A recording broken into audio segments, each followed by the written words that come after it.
Mic check. There we go. Welcome in, everybody. Mighty Mauler. Ada, how you doing? Welcome in, DJ Skids. The waffles, the best fools. Keeps me nice and fools. How you doing, waffles? Wind, cheers. I got my coffee. Miami, what's up? Mic check. 1, 2.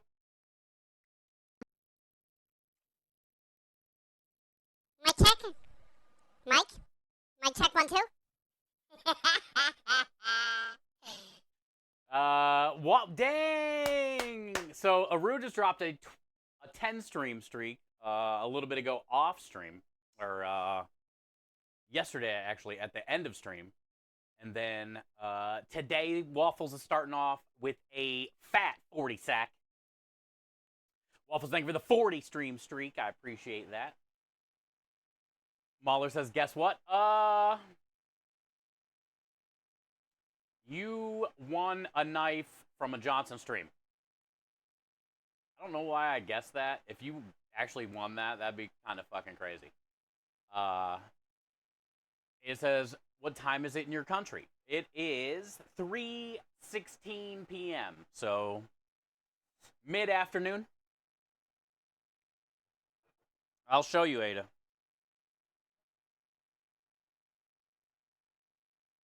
Ah, it's a streak. I heard the little streak song. How big is it? Dang! Mahler's getting on that list. Mahler's getting a name on that there lit. Mahler's getting a name on that there lit. Mahler coming in with a 200 stream streak. You are officially insane. Also, thank you, man, for the support. You are now on the creepy cookie list. You are now on the creepy cookie list. You are being watched by the federal government. So be careful. They know who no bonking. They know who the creepy cookies are going to.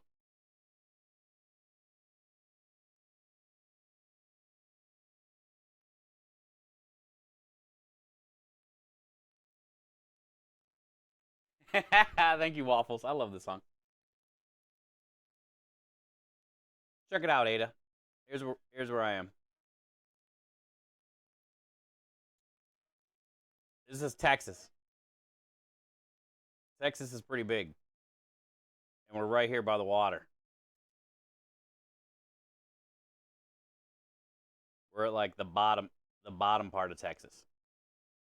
Right by Houston, which is a big city. And we're right by the next state over is New Orleans, Louisiana. But it's really far away, even though it's the next state over. It's a long drive. It's like 15 hours, 16 hours to drive there. But that's where we are. In Turkey, it's after midnight there.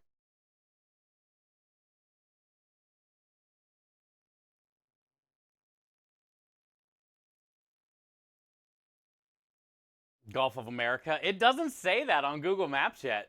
I wonder when all that's going to happen. A lot of people are already using it. Hey, what up, Double? Good to see you. Welcome in. Happy Tuesday, as our European friends would say. Tuesday. Houston, we have a problem. Yeah, they do a lot of space shuttle launches, Ada, here in Houston. They launch a lot of space shuttles. In Houston and in Florida are where a lot of them get launched. When the paperwork is done. Hey, what up, Warhive? Happy Tuesday. Welcome in. Andy, good to see you today. We gotta start. We don't have a ton to do today. It is just Tuesday. I did go to the store today though and grabbed a bunch of buns. I needed like I think I grabbed 8 or 9 packs of buns. There's 6 in each pack. and I'm hoping that's going to be enough for Friday, Saturday. It should be. I grabbed another box of cannoli shells. Um, oh, I found the yeah, basically, Andy, it's not going to be like a crazy prep day. It's still pretty early in the week, and our job is until Friday and Saturday, so we can't like do too much right now. It's going good, radio, going good. Welcome in. I'm excited to get get the day going and get it knocked out. And one more day closer till Friday.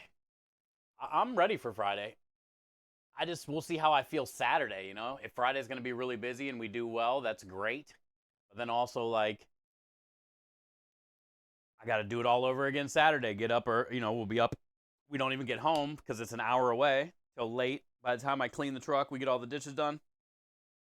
Super late. I got to get up way earlier than normal because there's so much stuff to heat up. So we'll see how I feel on Saturday this week. But I'm excited for Friday, and I'm just excited to end the month off on a hopefully a high positive note. A great service. We make good money, and we make everybody happy. So that's the main thing. That's the main thing. Make a chicken finger. Actually, Andy, I'm holding off on the chicken fingers today. I was gonna do the mac and cheese. I think I'm gonna wait today. We still have 5 buffalo chicken finger sandwiches left over, and then there's still 1 piece of the chicken parmesan lasagna left over. So today's gonna be leftover chicken finger day. And then probably tomorrow we'll knock out chicken finger mac and cheese or something like that. We're starting to build up a chicken finger collection. we gotta dwindle it down. At least you have recovered from a little bit. Yeah, exactly. So,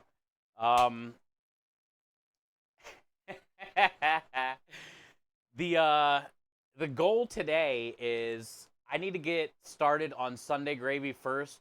We made it yesterday. It cooked like 2 hours longer after stream.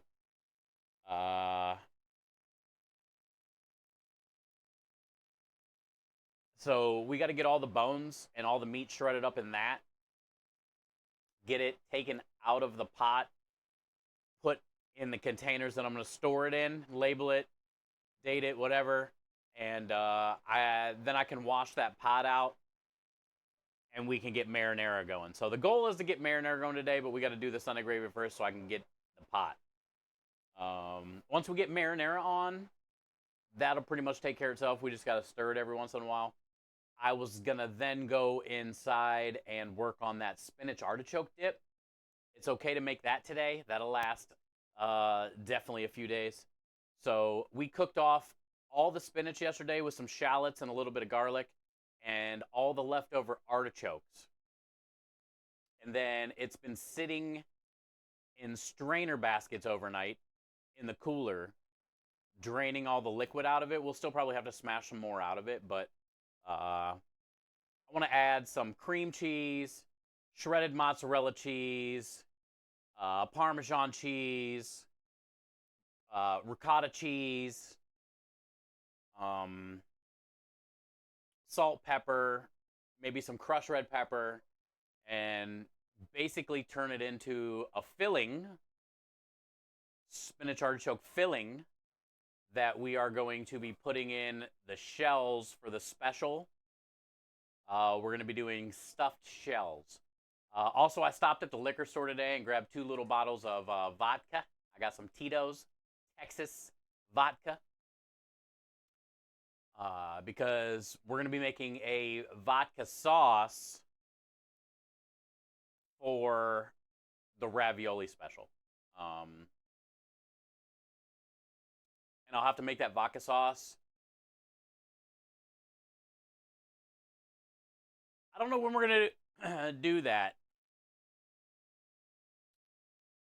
Because we have to part cook off all the shells, dry them, stuff them, put them in a pan, cover it with cheese, all that stuff. But we're not going to cook it until the day of. which you guys won't see that. So we'll probably be doing that Thursday or Friday. So I'm just going to say Thursday we'll knock out the vodka sauce because I'll need some of that to put in the bottom of the pan before I put the shells in there. And then also I'll bring that sauce with me so then when somebody orders it on the truck, I can put some of that vodka sauce in a pan, put the shells on top of that, put a little bit more cheese on it, and shoot it in the oven. And then I can reheat it up that way, let the cheese melt on top. So probably Thursday will be the vodka sauce, but I got the vodka today. So I think today we can just concentrate on the spinach artichoke dip, the marinara, breaking down the Sunday gravy.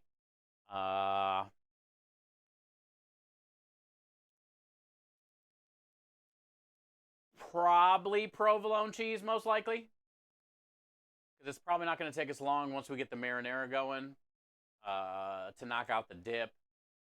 And I got a full log of provolone that I got to slice because that goes on the meatball sub. And we sell a lot of meatball subs on Friday and Saturday. I have a feeling we will sell. We usually sell a lot of meatball subs. So that's probably going to be the plan today. Artichoke dip, marinara, Sunday gravy, provolone cheese. Simple. Those are all things that can get done today and not have to worry about too soon.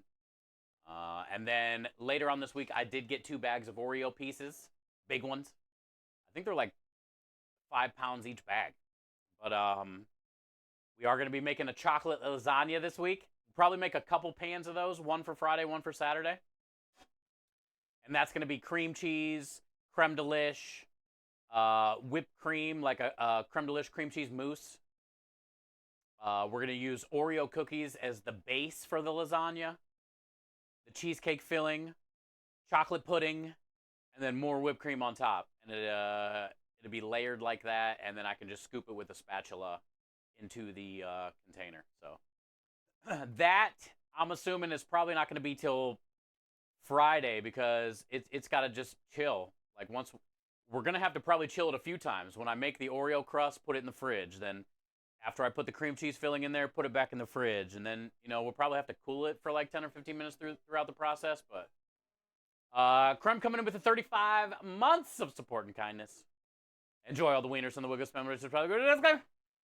That was the first resub of the day. Mahler had a 200 streak today. Waffles had a 40 streak.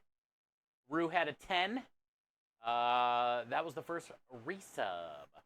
Hi, DJ's kids. How are you? Thank you for always being here. Appreciate you. You're sick. Absolute vodka. I got the Tito's. I had Absolute in my hand, and it was 20 cents cheap or more expensive. So I got 2 little bottles of Tito's. Thank you for the follow, Latino. Thank you for the follow. They're just a little bottles, though. I mean, you don't need a lot of vodka to make the vodka sauce, and I'm just going to be using the marinara we already have to make the vodka sauce. So my plan is, on Thursday, I'll just, sweat down a little bit of shallots, because there's already garlic and onion in the marinara. So I'll probably just sweat down a little bit of shallots with some heavy cream and that vodka.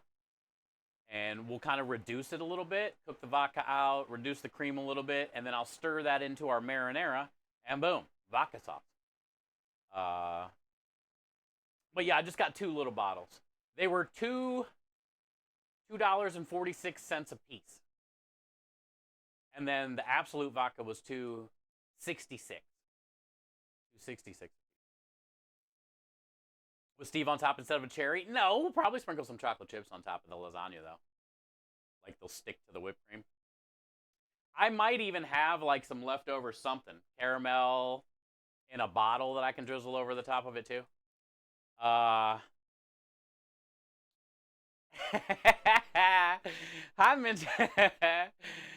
into you, Giga Butter, you. 175 streak. Oh, don't worry. Creepy cookies will be coming your way no matter what anyway. But thank you for the 175 streak. Yeah, Mahler hit a 200 streak. So he is at the top He is at the top.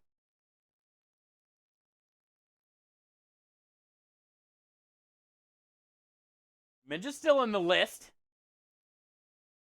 Lockjaws is the sleeper, I think, out of the whole list. Lockjaws is the sleeper. Actually, you got to give Lumen credit. Lumen says he's been traveling for work. He's been busy. He hasn't been in streams the last, what, week? But he's still on the board.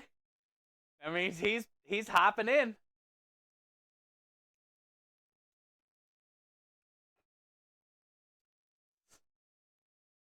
I wonder if I can make a command to where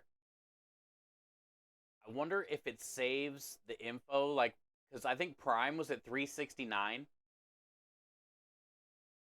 I mean, he probably had a few more after that, but let's, I wonder if I can make a command to where we can do, like, top 3 all time or something, too. Like, even if your streak breaks and you're not on the list anymore. Hi, Spunky's mom. How are you?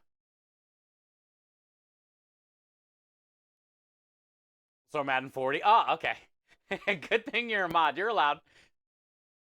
Not fake news. You get the benefit of every doubt, basically. Hashtag F Twitch. Good to see you, Spunky's mom. Welcome in. How are you today? David Moon. Happy Tuesday to you. Salted caramel. Well, we had, I don't think it's on the, oh, it is. It's still on the truck. We had this. Imitation. It's like the Aunt Jemima of caramel. Got to get you some Schmuckers. You know it's legit when it's the Schmuckers. I don't even want to know what's in here. Corn syrup, non-fat milk. At least there's milk. Corn starch. Preservatives, sodium citrate, xanthan gum to thicken it. Yeah, I mean, this is absolute garbage. But there's probably like this much in here. It's almost gone. So I'll probably just drizzle some of this on the lasagna too. Just to get rid of it. But it's 100% garbage. That stuff had no business being called caramel. I'm doing good today. It's made in Ohio. What? The Smuckers? Yeah, Orville. Orville, Ohio. They do have legit jelly, but like that shit's all processed, dude. What's crazy is the 10, 12 ingredients that are in that. Mostly modified corn ingredients. Are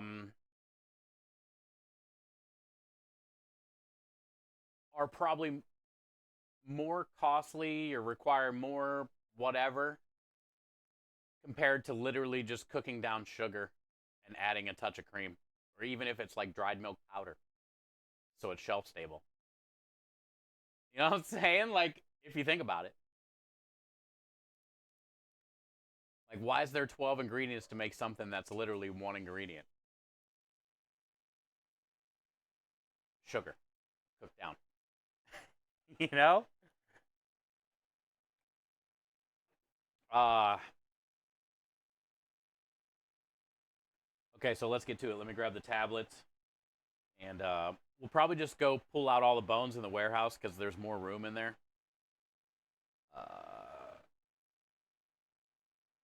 We'll get the Sunday gravy taken care of and out of the way so I can wash that pot. This is why America has so many health issues. Yeah. I don't know. I bet you can buy. I bet you can buy one that's not as bad as that, like an organic or something, but it's probably crazy expensive.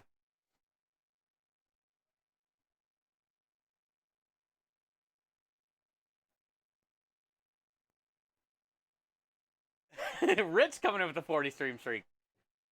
Thank you, Rich. Thanks, man. Thank you for the 40. Appreciate that. Welcome in. Happy Tuesday. Happy Tuesday.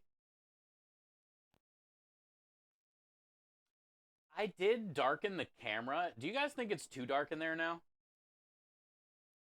I have to do it technically off stream, but not really off stream, but I gotta like switch it over to my phone to do it. I didn't check it, but I tried to darken it up a little bit because it's always so like bright and saturated in there.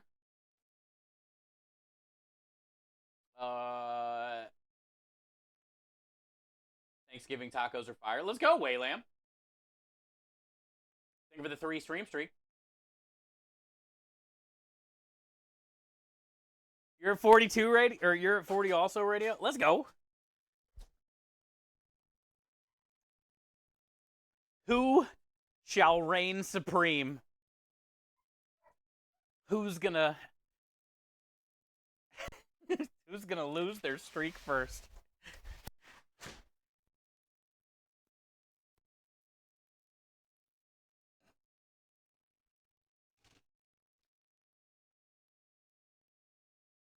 Thanksgiving tacos are fire. So I'm assuming what? Turkey, gravy. You put a little stuffing in there, a little dressing.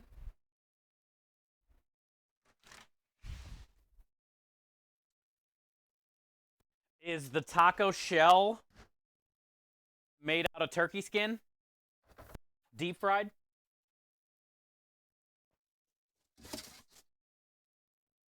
Oh, that's heavy. Cool. When you bite into the Thanksgiving taco, does it go gobble gobble?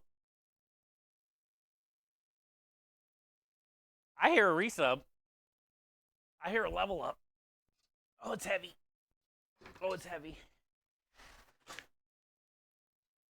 Yeah.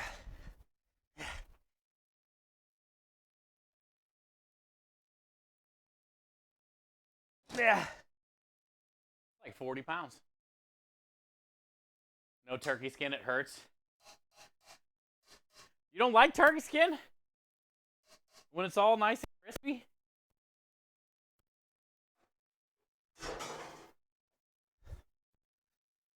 What we got? What we got? Hey! Reflex, thank you for the 19 months of support and kindness to do all the winners, the wiggle, spin, which is all good. Okay. Thank you, Reflex. 19 long, hard months. That's a lot of sweating. You sweating right now? If Twitch has it out for me. That's what Rich is saying too, probably. Twitch conspiracy. Oh, it was a Turkish joke because you're Turkish and we were talking about turkey skin. Ada, that was a good one and it went right over my head.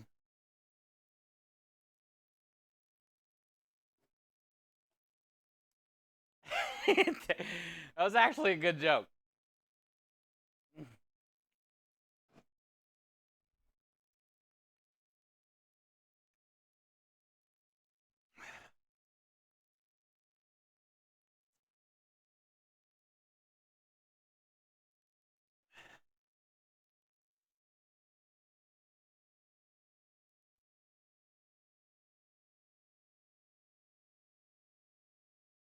Yeah, Mahler just hit his 200 streak today, Waylam. 200. He is officially on the creepy cookie list. Lumen said that that is in the mail. I got a that was bad. It went right in my left eye. I can't see anything. Lumen said he shipped the creepy cookie thing, so I should be getting it in the next couple days.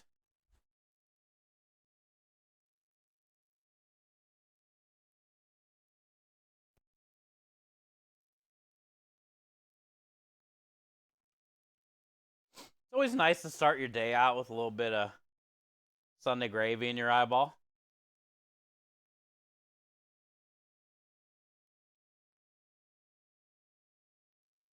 Wakes you up. Really makes you feel Italian, you know? Gives you that Italian street cred that you're looking for.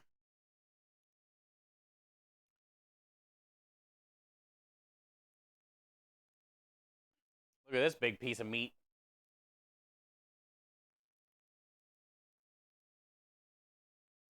See how it just like shreds up? Super soft.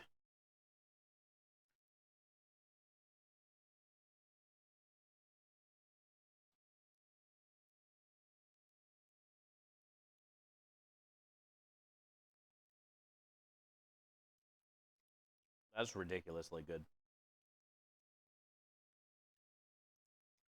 It tastes like the Sunday gravy, like all the way through.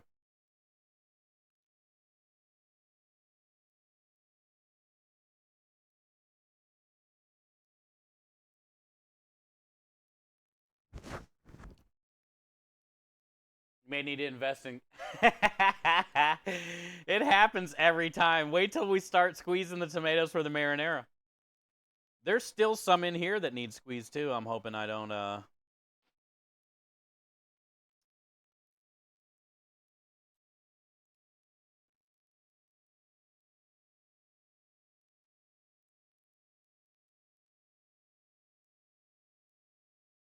Lamb meat? Uh, we like it here. We eat it here. It's just expensive.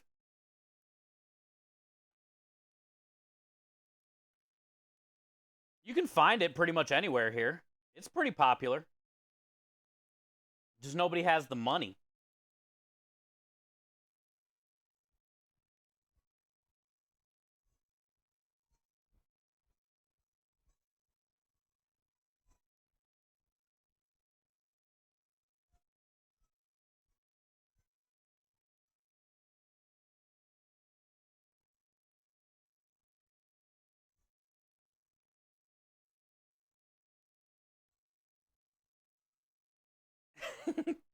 Nobody has the money for the lamb here.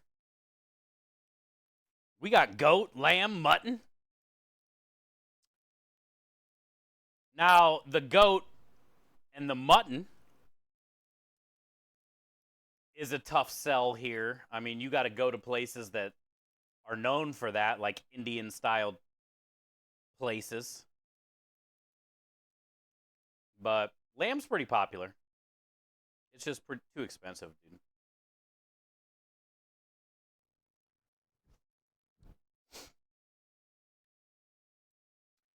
Hey, look who it is. The old Grumpy. What up, bud? Grumpy, they give the 15 stream streak, you streaky streaker, you. Aki, welcome in. Grumpy, how is your Tuesday going, my friend? Good to see you, dude. Yep. No, tell him. We ain't got no place to go.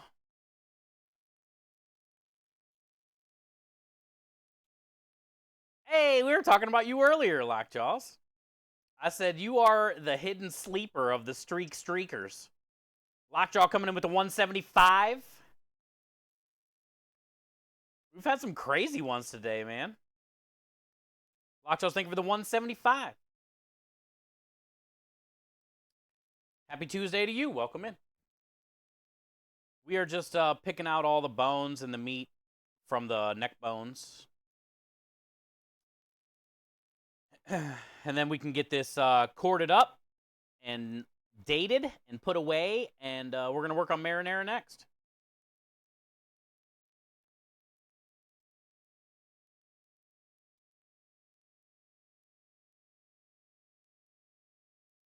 It's 900 liras. Yeah, I don't know what that is, but it's probably like, it's basically the same over here too.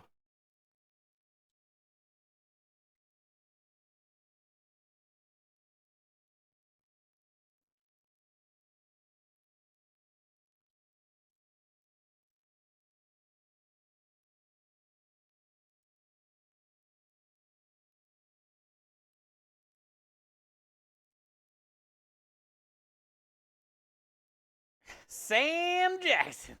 How you been, bud? You have till Friday for your tiramisu cake? Is Friday your birthday? You're gonna be even older, but older and more grumpy.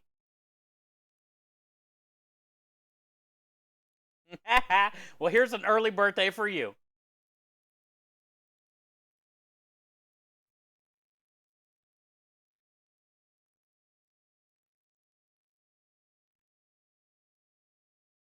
Samuel Jackson.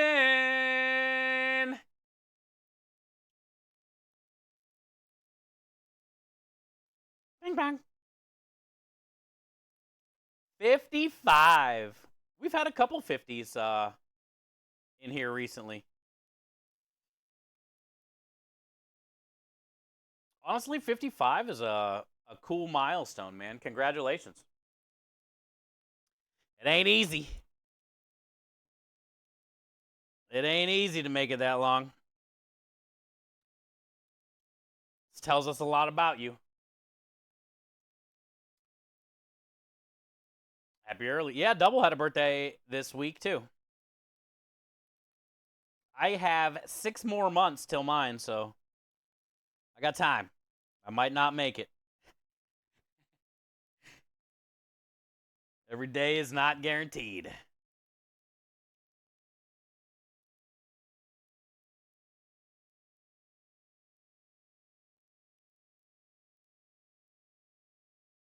Squeakers everywhere. Bing bong. What up, Kenny? The gravy turned out great. This is some great gravy.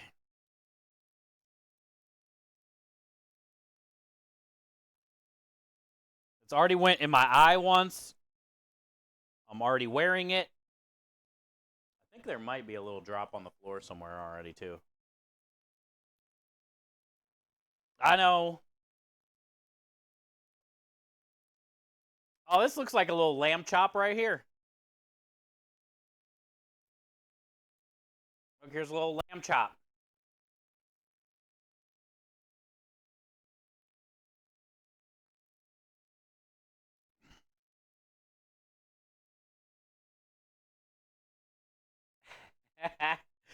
Minja, are you you watching?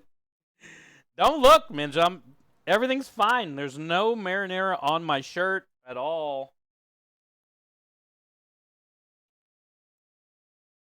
What up, Shiz? Cheese. Welcome in. Minja's looking at my ass. Yeah, right.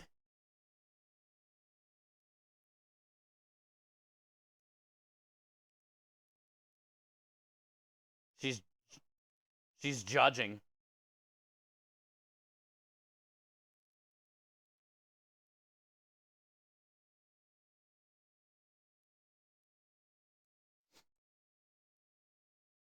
I didn't think I'm at the mercy of whatever pork neck bones the butcher has when I get there. And the ones he had this week, I wasn't the most excited about. Yep, I was definitely.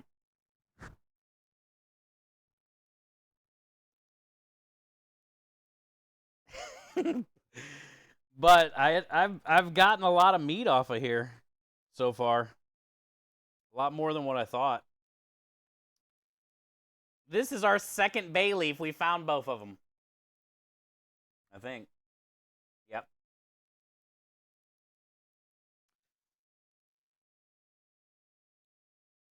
All is good.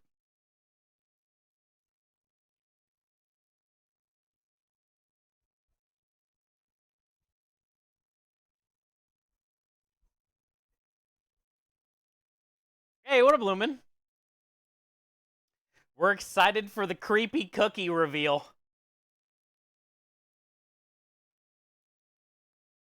We are excited for the creepy cookie reveal, dude. I knew that's what you were doing, Minja.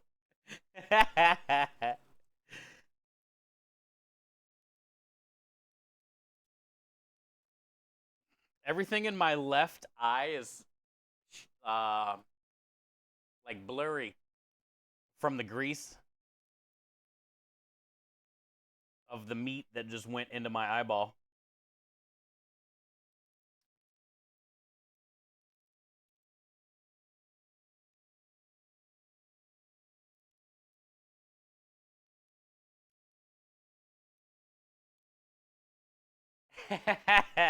Yeah, we're gonna play around with you know, what's it look like on ravioli? How's it, what's the best type of cookie dough for it for the creepiness to be the most creepy? We'll be doing creepy science.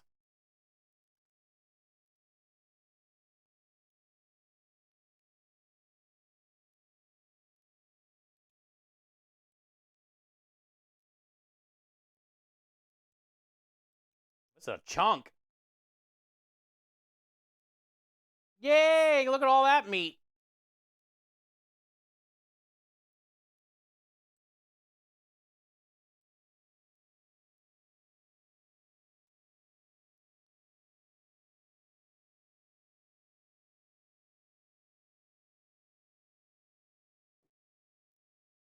It was a ton of meat. Hey, what up, lovies? What are you fixing up? This is the Sunday gravy that we made yesterday. After I let it cool overnight, I pick out all the bones. It's too hard to do when it's hot because it cooks for like 5 hours.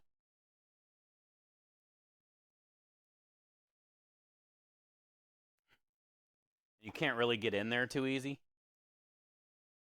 without it melting your skin. So I usually just let it chill overnight. Also, there's some like whole peeled tomatoes in here still that I didn't squeeze yesterday, so I kind of go back through and make sure all the tomatoes are nice and squeezed and just get all the meat off of all the neck bones and make sure I get all the bones to the best that I can. I usually definitely miss some, but when I break it down into the Cambro, I look, sometimes find some. When I put it in the pot to heat it back up for the jobs, I'll find some. So I check through it every time I use it. So then hopefully by the time it gets to the customer, they don't crunch down on one.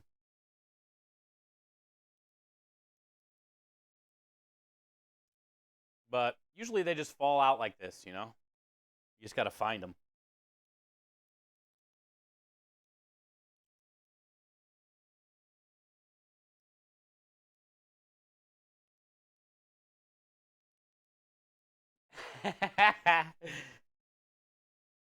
Lumen, do you think you might be able to make the 3-hour trek or whatever in March? Because I can bring some sauce and stuff.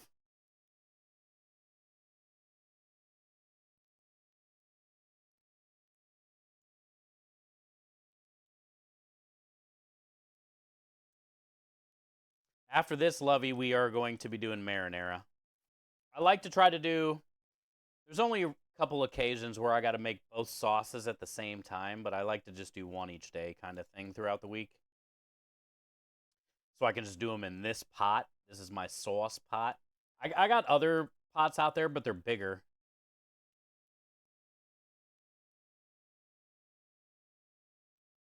And it just sucks washing two compared to one.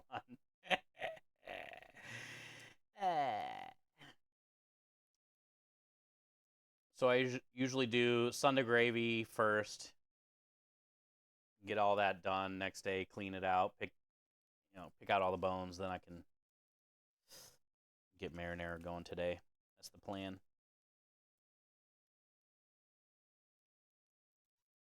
I eventually, when we do start to get busier, I need to buy another pot this same size, so then I can have two. Because I like this size. This is perfect. This is perfect for, I do 4 number 10 cans at a time.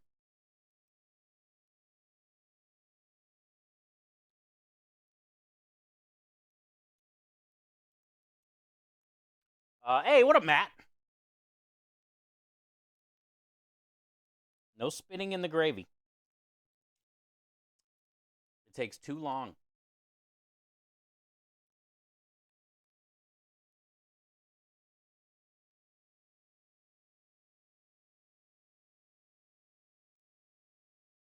I don't know what that is, Ada. What is that? Let's see what happens with the schedule. Historically, March is one of my busy months. But in this economy, I have no idea what to expect. There you go. Hey, hi, HR. Good to see you today. My dad used to make ribs and kraut. Would cook so long that would eat the. Oh yeah. That's cool. I've been somewhere where somebody's done that. You know, their uncle or something.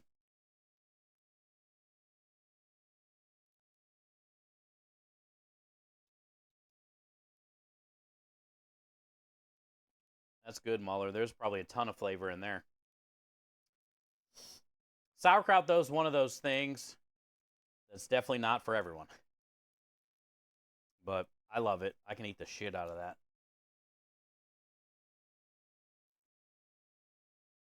Good to see you, HR. Thank you for being here. It's pickles, but oh, pickled cabbage. Nice. I like pretty much almost anything pickled. I love that contrast. It's like very vinegary, sometimes salty, sometimes sweet. I'm a big fan of anything pickled. Pickled cabbage, I would be down.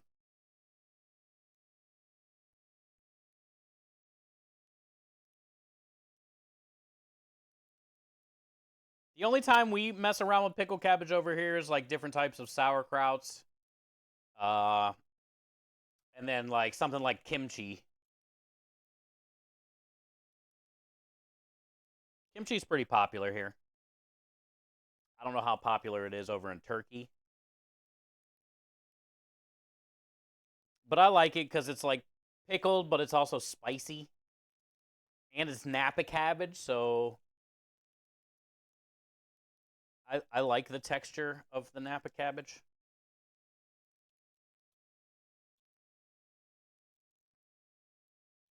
All right, I think we did it. Feels pretty good.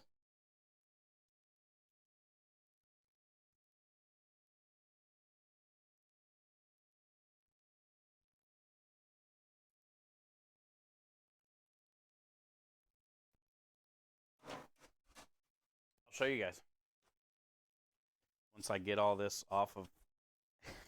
It's everywhere. Mm.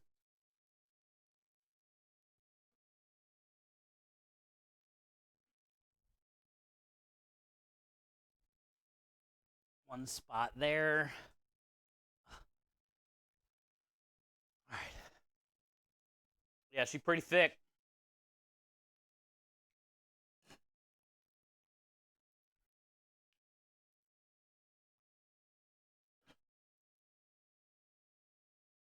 All this, like, I don't know if you can see the other orange. This, like, is a big, basically all the grease from the homemade sausage and the roasted neck bones. It's all kind of mixed in with the sauce. So this is all basically like oil, but it's flavored oil. And it kind of like cooks so long that it emulsifies into the sauce. Some people skim that off the top. It's all the way around. Definitely on the sides. It's all just oil, not really sauce. That's where you get a lot of the flavor from, in my opinion. It'll definitely stain your teeth. you you will definitely get some stained teeth. Everything has like an orange. Like when I put this in a container and then empty it out of the container, I have to wipe it with a paper towel first before I can wash it. So I'm not putting all that down the drain all the time.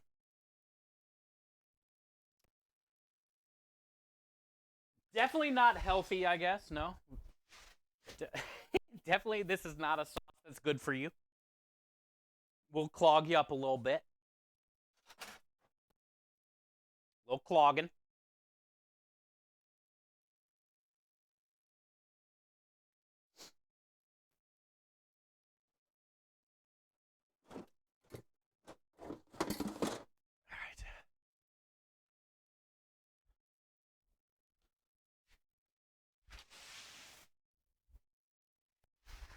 Oh, you'll be able to see on the bottom of this ladle. It's all going to stick to this ladle. Also, look at this damn ladle. I love this thing.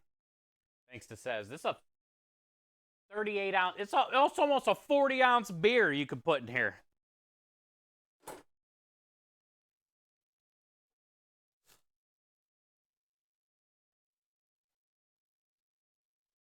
then here's all the bones. And the cartilage and all that stuff that cooked down in the sauce.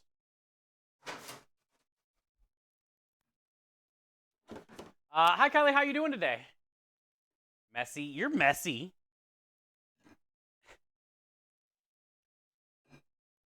You're messy. Good news. Conveyor-style X-ray machines can be used for about 10K. Easy. Hey! Easy peasy. The first good news of the day.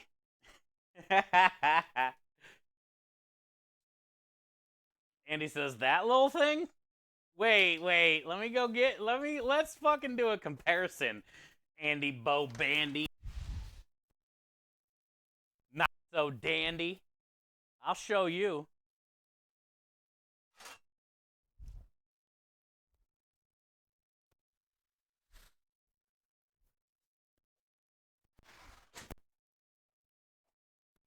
Standard 6 ounce.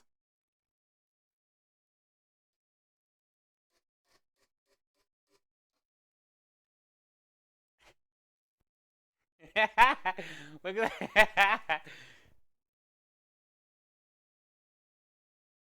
This thing's a monster, dude. I feel like this belongs in a cauldron. If you use this, you have to be near a cauldron. And every scoop you have to say, my pretty. My pretty. My pretty.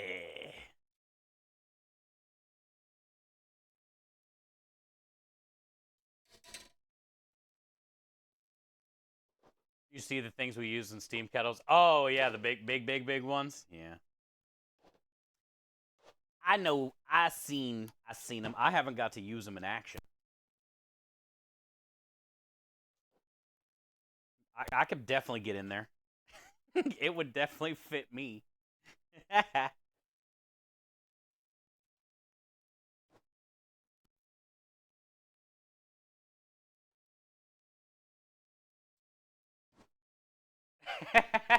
Double.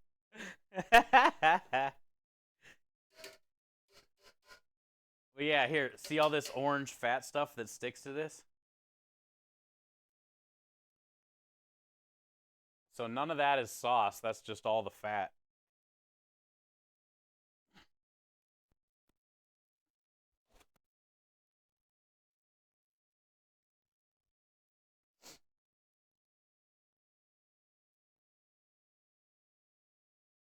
Grease or whatever you want to call it.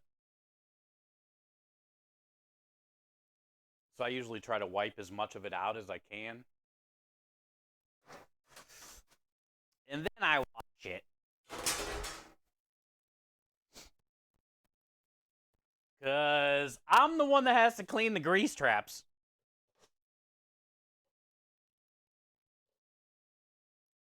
And when they're full of like this stuff, kind of stuff, it sucks. Good news is, what up? cleaning the grease traps, since I'm the one that's mostly doing all the dishes on the prep days and stuff, there's not a lot of nasty stuff going down there, you know, because I put as much as I can in the trash or scrape as much as I can. So when I do go to clean the grease trap, it doesn't smell like what most grease traps smell like, where you're like gagging the whole time trying to clean it.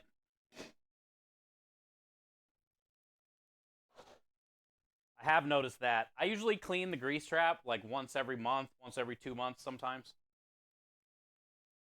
And it's not that bad. And I just go out there with a roll of paper towels and just try to skim and get as much of that off the top as I can, off the sides of the thing. It's really not that bad. I'm surprised.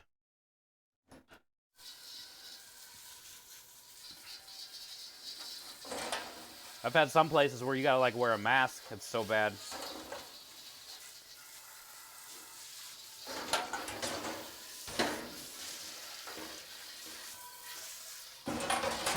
Some places just hire a company to come do it.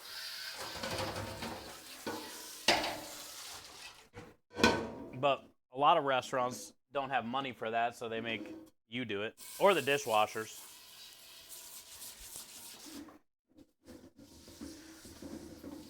Alright, so we're going to clean this pot out, and then we can go get marinara going.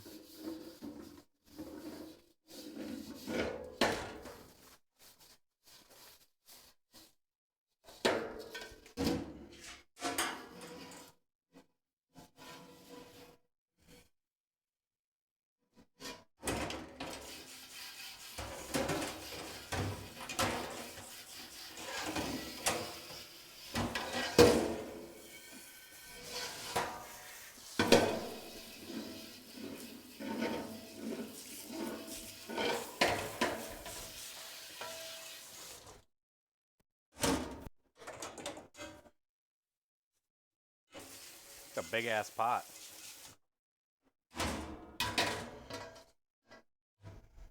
All right. Okay. It's one of the worst smells out there. Grease traps. Yeah. If it's one that's like hasn't been emptied in a while too. Oh god. it's rough. It's worse than like septic tanks, I would say. Cuz this is all like just old disgusting food, mold, rot. I don't know. Septic tanks are probably pretty bad to clean out too, but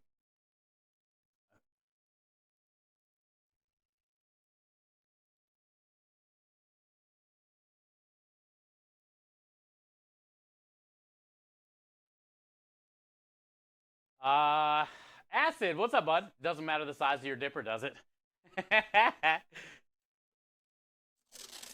It just depends how you use the dipper, acid. What up, Texas Dad? What up, Triggs? Good to see you, Acid Blade. What's up, Rockstar? I'm gonna go grab the lids. But yeah, look, pretty good. Nice and thick.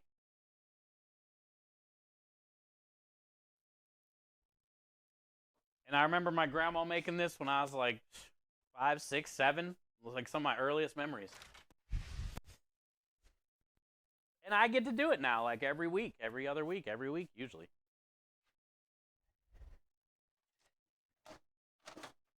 Also, I like doing it in smaller batches like this.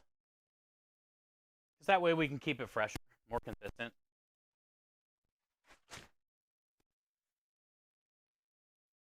I would rather do it every week or every 2 weeks instead of like one big batch a month or something. I'm doing good, Triggs. Doing good, man.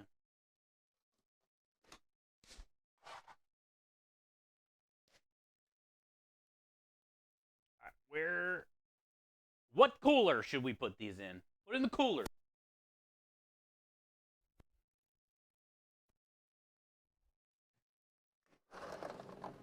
put it in here, I guess.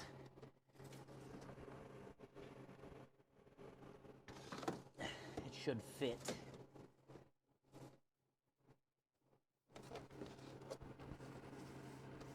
Yes. And then this can fit on the other side. Yeah. So this is 7.5 quarts. And then the other one was 4.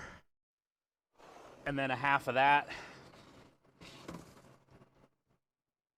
we probably got like 13 quarts, 14 quarts.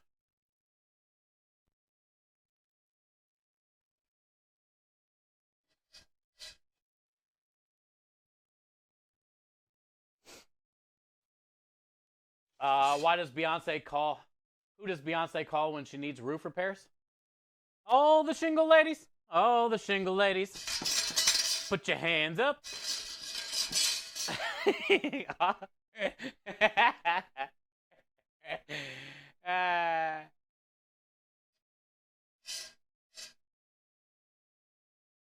Does someone have dipper envy? To be honest, that was more like a large cereal bowl attached to a stick. It's only a 38-ounce ladle. What up, Maya? You feel lucky today, dude? I know we are lucky to have you. That was only a 38-ounce ladle.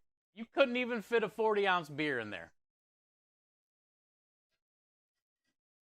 A bowl of cereal as a kid is way different than a bowl of cereal as an adult, because I'll cash out a full box in one bowl, no problem.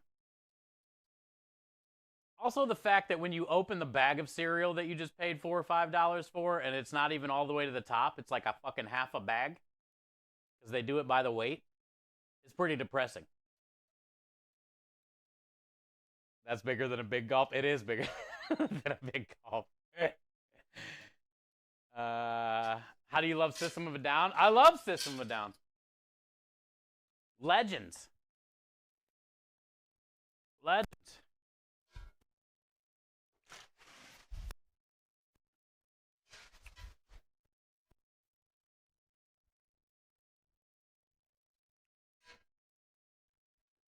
I like all types of music, honestly.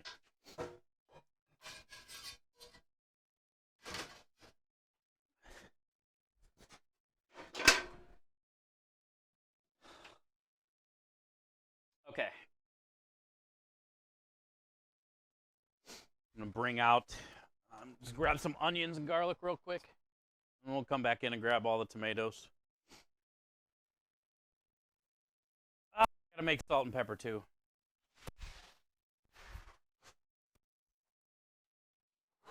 Garlic.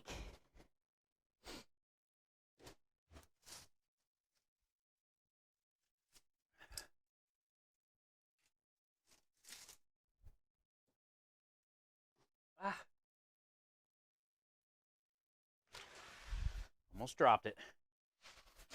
Oh, you know what else we can do today?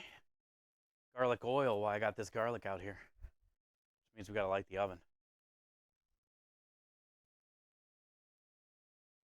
I love this clip.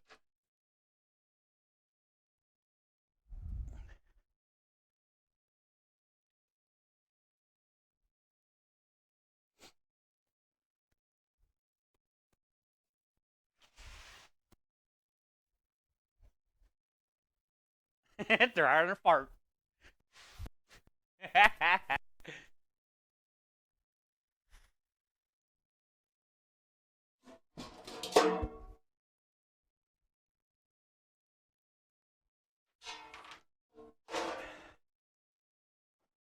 on the propane.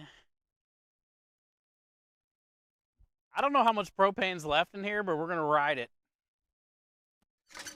We gotta be getting close. This is the 3rd week.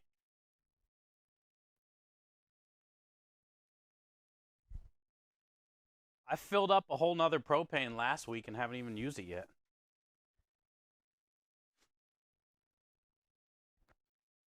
I like that one, Reflex. Often more or less than a half of the package. Oh, the cereal? Yeah, dude, because they do it by weight. But even though they do it by weight, I still feel like then make the bag smaller so we feel like we're getting what we pay for. You know what I'm saying? Like I understand you do it by weight, but when there's this much air in the bag, why not just make the bag smaller?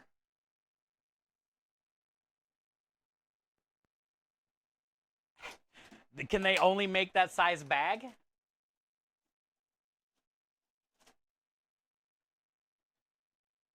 Do you know? I do not, Ada. I do not.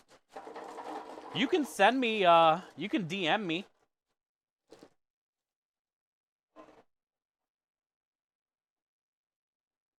Like your favorite song or something, then I can listen.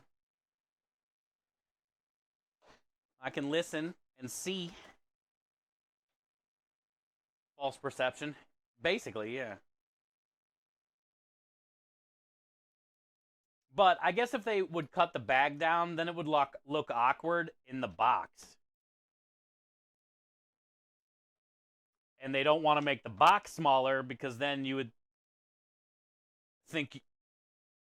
Like, imagine if they made the box smaller to fit the appropriate size of weight that's usually in the bag. It would look like half the size of the box.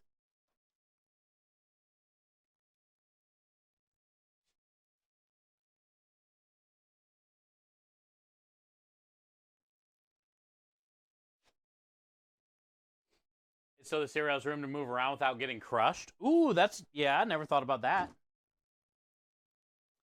I never thought about that. That's a good point. I'm with that point.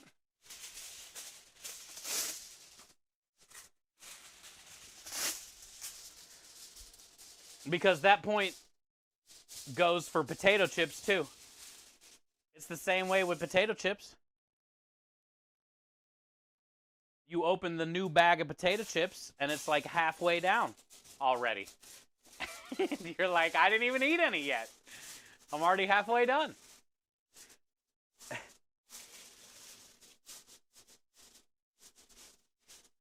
You also made it up? Oh, well, I mean, it's a fair point.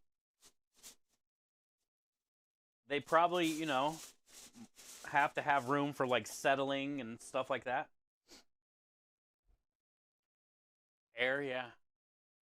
Yeah, chips are the same way. We're all getting screwed by the man. We should have a revolt on snacks. A worldwide revolt on snacks. We want what we pay for.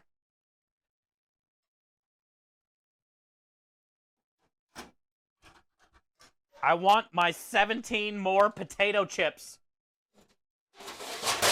It adds up. Think of through the years. If you add up all 17 potato chips they technically owe us, that's like 1 million potato chips they owe me.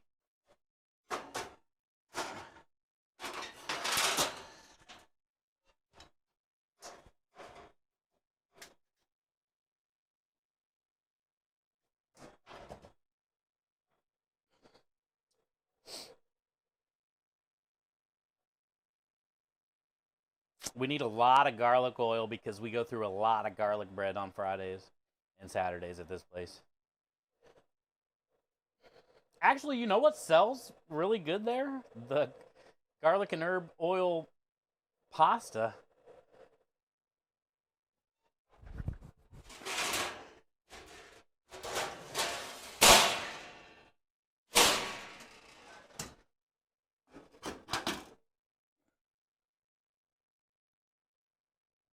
All right. I do about 320. And then all this garlic and oil will take a couple hours.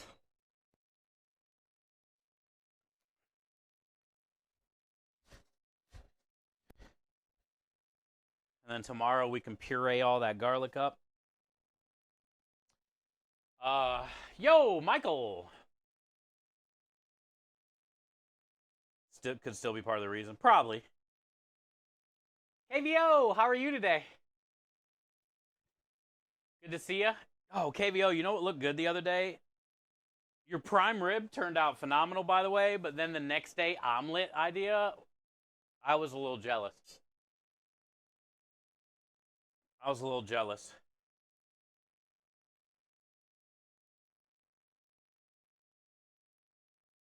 Ah, okay, Ada. Thank you. Hi, Craw. Michael, how are you today? Oh, and KVO, we were looking at some of the RTG clips last night just to see if like all the VODs, some of the VODs were still there.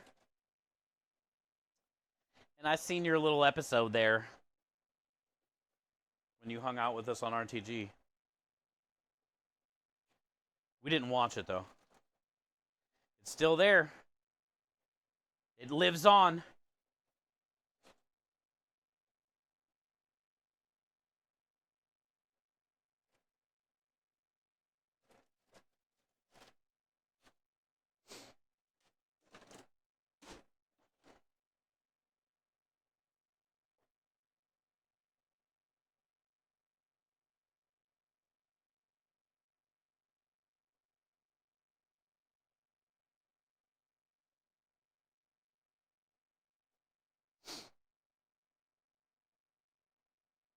I'm so excited for this chocolate lasagna. Lasagna.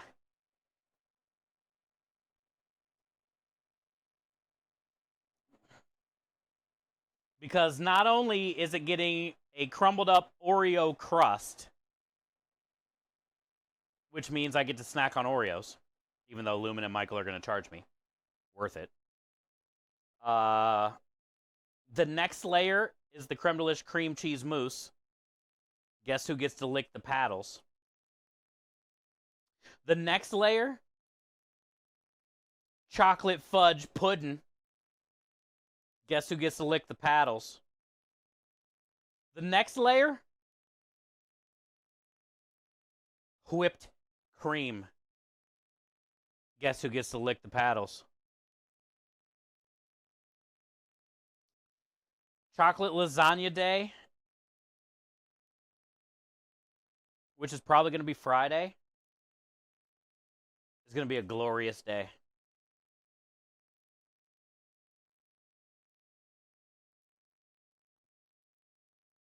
Anytime you can combine chocolate and pudding, it's a good day. I'm excited for these sirloin boys. Oh! So did you get some sirloin and grind it up, or did they just have a bunch of ground sirloin? That do be sounding good. Did you do anything to the meat? Just salt, pepper.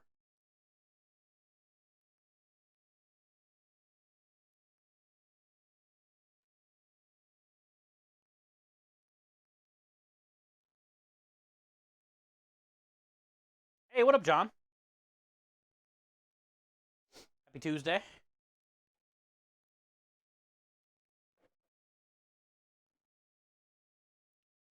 What are we cooking? Marinara. We just got done with the Sunday gravy, taking all the bones out of it, breaking it down, putting it in different containers. And now we're working on marinara. Starting out with the garlic first, and then I'll get the onion. And then we can go grab all the tomatoes and do some squeezing. I gotta make salt and pepper real quick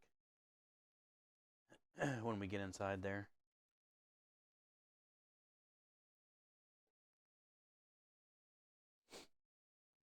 Does it tell me a lot about you? Okay. I beat my meat. Wait, what? Heading home from work.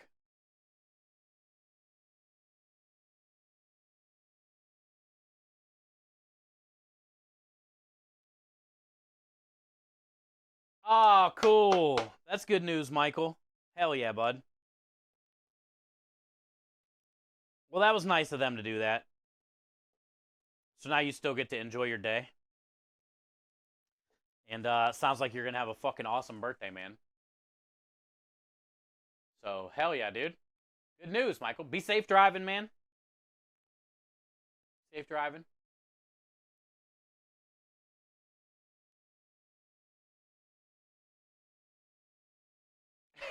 Radio.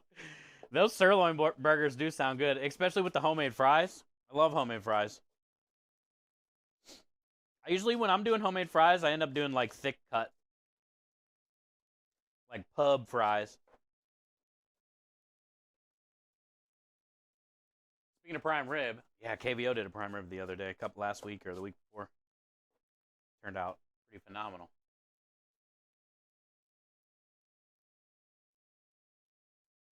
Deep frying prime rib, I don't even know.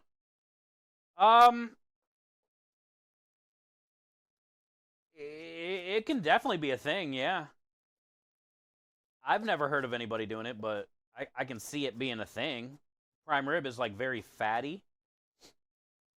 So I bet the outside of the skin would get really crispy and fatty, and then the inside would be nice and, rare to mid-rare.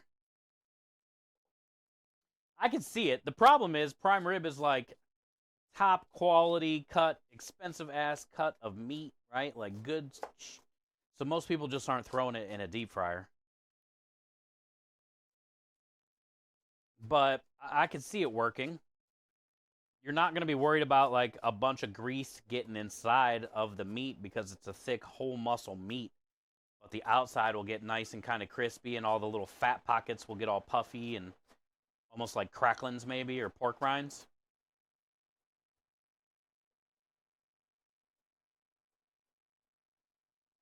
I don't think myself would do it personally unless like just I had some extra prime rib laying around. Also, if I did do it, I wouldn't be putting like, 10-pound prime rib in there. I'd just put like a pound or two, a little chunk, see what happens.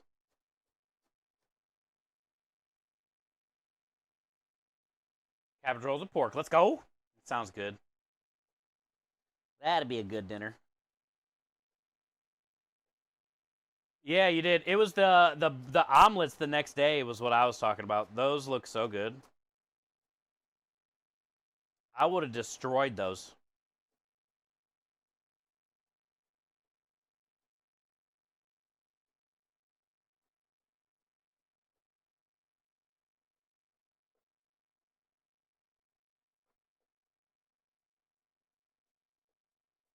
All right, good enough. We're going to be pureeing this up with a hand wand later, so your garlic doesn't have to be exact. Your onions don't have to be perfect. You just need the juice and stuff. Hey, look who it is.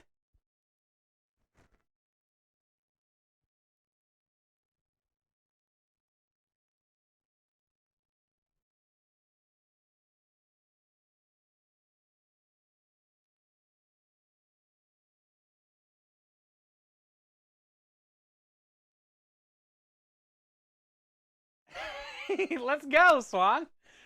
How you doing? Valentine's is your special day, Aki. What's that mean? You got a date? You gonna have a date, dude? What's that mean, Aki? No bonking, Rebel. Hi, Swan. Hi, Rebel. Hi, McNizzle. That wasn't even Rebel that bonked me, and I blamed her. Sorry, Rebel, not really. Because you probably bonked me, and I never cussed you out for it before anyway.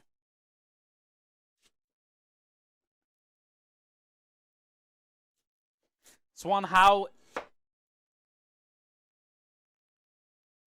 That's what I was going to ask. Let's go. It's been a good day. Well, as good as it can get for still not being able to be home and stuff. Cool. So it's not a bad one. Good, good, good. Good, good, good. So quick to blame. It's usually Rebel or Sarah. Sarah does it more to customers than me.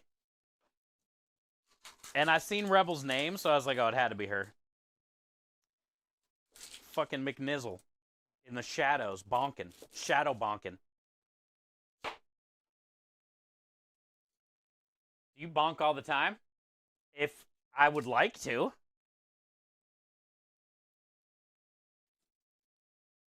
Before I get too old and I can't bonk at all.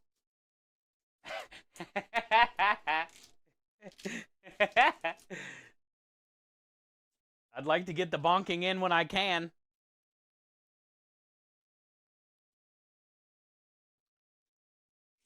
You know what I mean, B-Day? Oh, birthday. Oh, Valentine's is your birthday? I thought you were talking about you had a date. So, yeah, Valentine's Day. You're a Valentine's Day birthday, Aki. Is that what you're saying?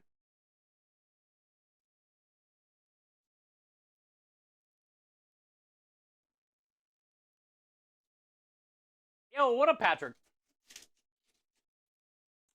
That means it's coming up quick, dude. It's almost Valentine's Day already, Aki.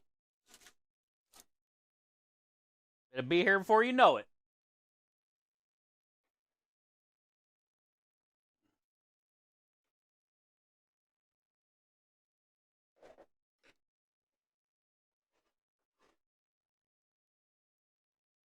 I'm sold.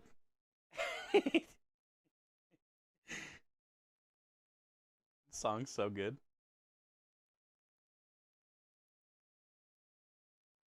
Good to see you, Patrick. Yeah, Swan had a good day today, Radio. That's awesome.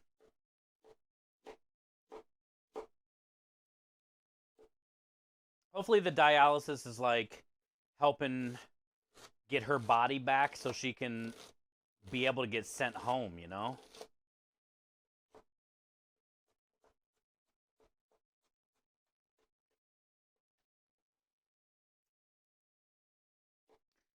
So she can see her fur baby.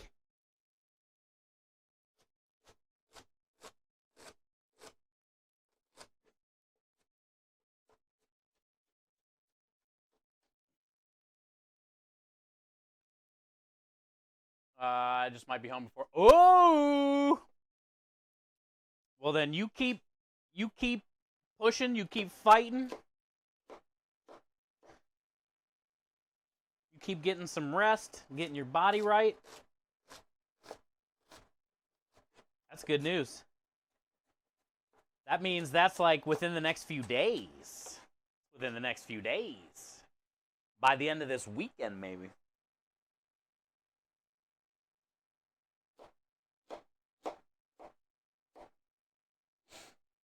Hell yeah.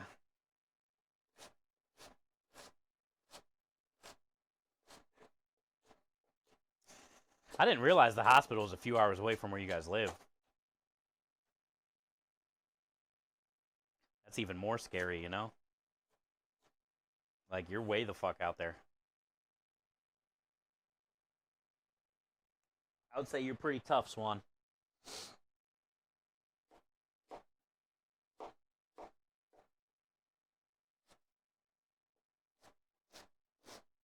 And also, Swan, don't forget, just hit the button. Okay. Just hit the button. Yeah, what up, John?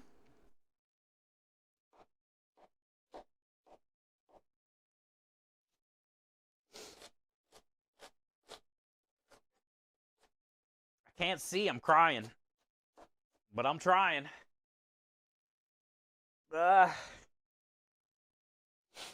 Crying and trying.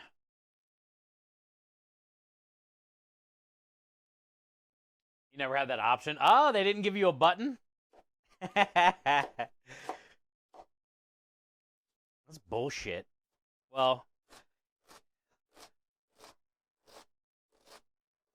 at least they got Apple Crisp. I can't see.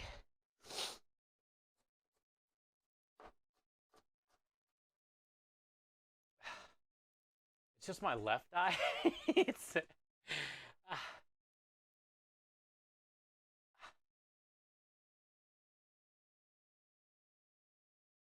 It's my left eye.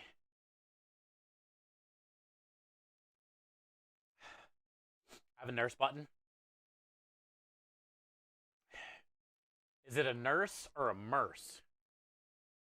Because if it's a merce, you might want to hit that button. You know what I'm saying, son? You got a little itch.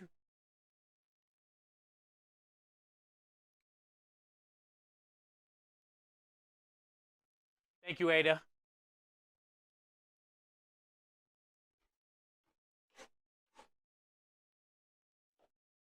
Proud of you for kicking cancer's ass, Ada. And it's been 6 months since you've kicked cancer's ass. It hasn't been back yet. That's pretty tough, too. That's pretty tough, too.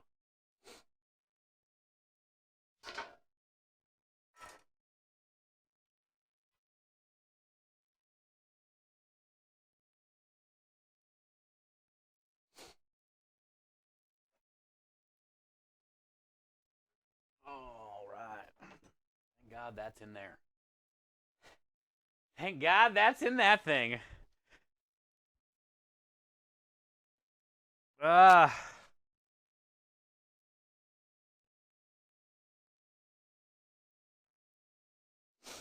burns.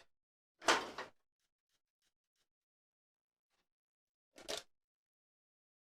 make more salt and pepper.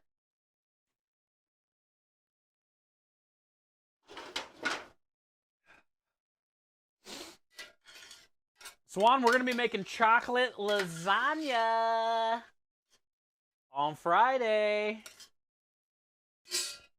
I'll save you some for when you get home. Chocolate lasagna. Please explain. It's a surprise. It's a surprise! Chocolate lasagna!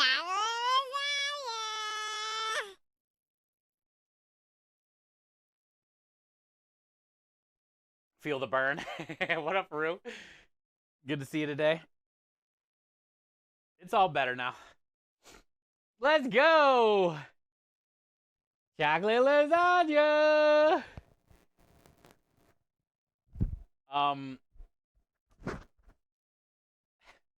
So I got Oreo cookies. They're already crumbled up. And then I'm going to add some butter to it. Smash it on the bottom of the pan for the base. And then we're going to make our cream cheese, whipped cream, creme delish, like mousse that goes in the tiramisu. That'll be the next layer. And then I got a can of chocolate pudding.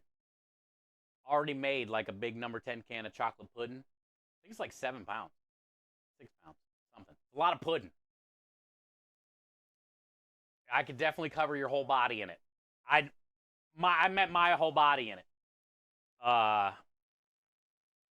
That's going to go on top of the cheesecake mousse. And then I'm going to put whipped cream on top of that. And sprinkle chocolate chips and drizzle caramel sauce all over it. Chocolate lasagna. Chocolate pudding. I think the pudding and the cheesecake mousse mixture with the Oreo is going to be pretty solid. And then the whipped cream is going to be the first thing that hits your lip when you bite it. Quite possibly orgasmic experience. Yeah, when you say chocolate lasagna, though, like, you almost immediately think, like, wait, noodles? Wait, how? Chocolate noodles? Like chocolate fudge? Chocolate noodles and marinara? Ricotta cheese and chocolate? Actually, that'd probably be really good.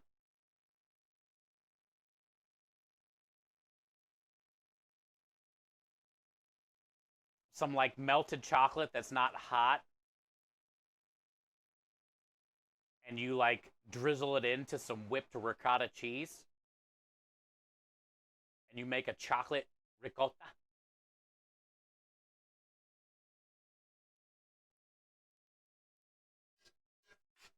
Somebody's probably had to do that before.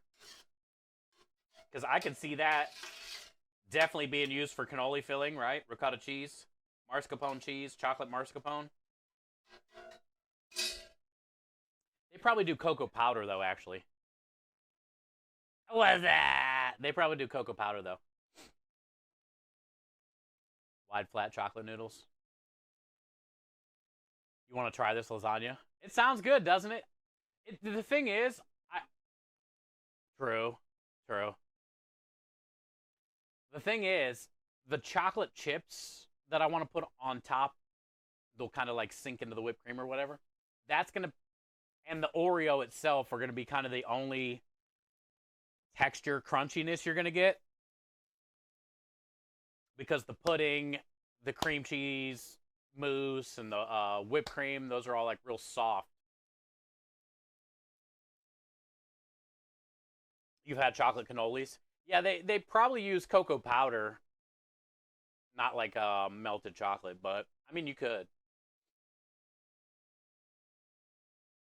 Play on words. Yeah, yeah. I mean, we're Italian truck, so that's why I'm saying chocolate lasagna.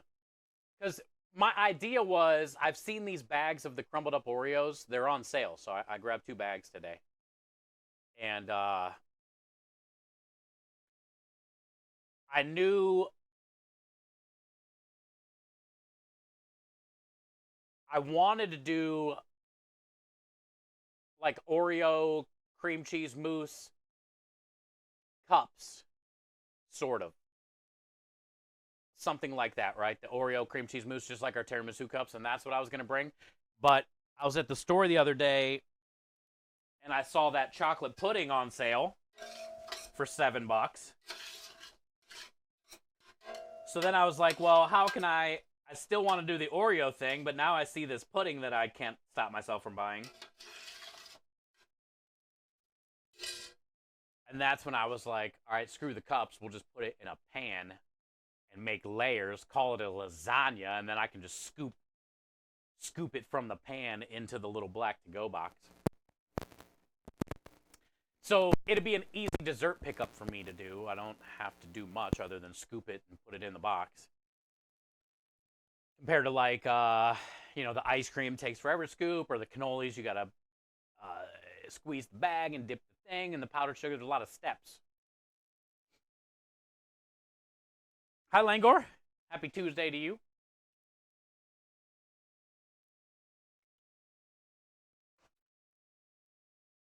It's definitely a thing, and it's delicious. Nice. I figured it would be. I personally have never done it, though. And then I'm assuming I was right with the cocoa powder, not the melted chocolate.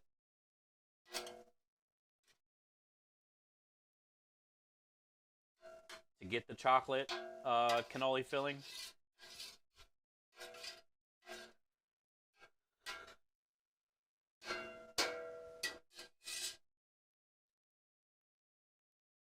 Chocolate chunks. Yeah, I'll do the chips on the top, Reflex. Yeah, what up, Cy? Thank you for the raid again yesterday, bud. Happy Tuesday to you. Happy Tuesday to you. I think my second cat. Oh, cat farts? Cat farts or the silent farts, Ada? It's not like a dog where you can kind of hear it.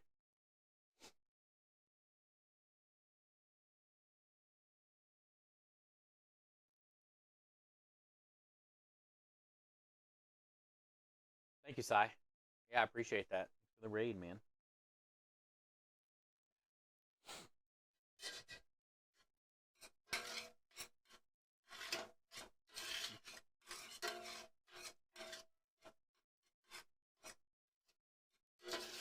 Almost. Hey, Rude, you guys got power back today, or are you still in the cold, man? Or like yesterday, late last night, or anything like that? Are you still struggling?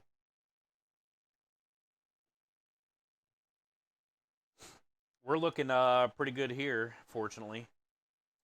The next couple days are supposed to be raining, but I might just switch everything back over to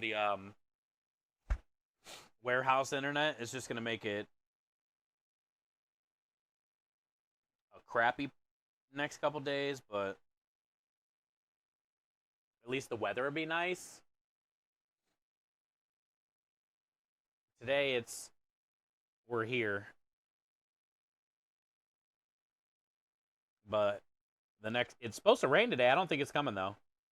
The next couple days though, we're definitely gonna be prepping in the rain.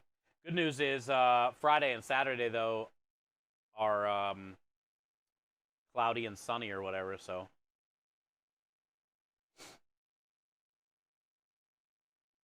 what's your favorite fruit? I don't know. That's a hard one. I like a lot of fruit. I don't know if I have a favorite.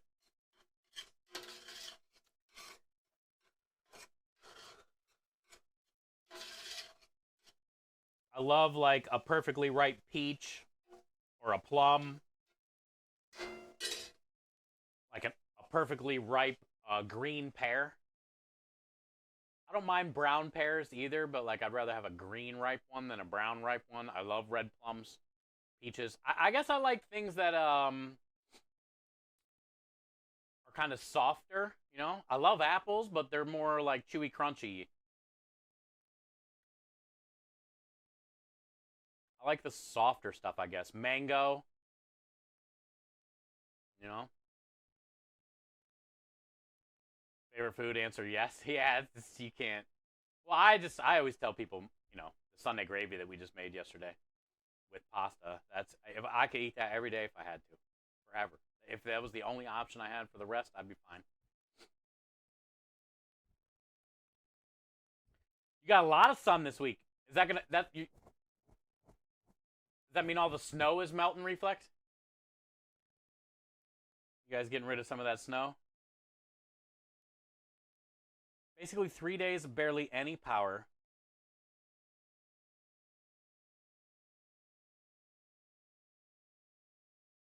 Ricotta and cocoa powder. Okay. That's what I thought. Oh, Rue. Well, just like the last rest of your life, you made it through that 3 days. 3 days of barely any power. Think of that. In Alaska, below zero temperatures, no sun. That's scary, dude. That's scary. You love mangoes? Me too, Rebel. Well, sometimes. Is this like this for anybody else? Mangoes for me, but not every time. Sometimes they taste like black pepper. Or am I the only one? Like it has a little bit of like black peppery, almost a little somewhat peppery spicy. Mango's expensive in Turkey. I could see that. It's imported.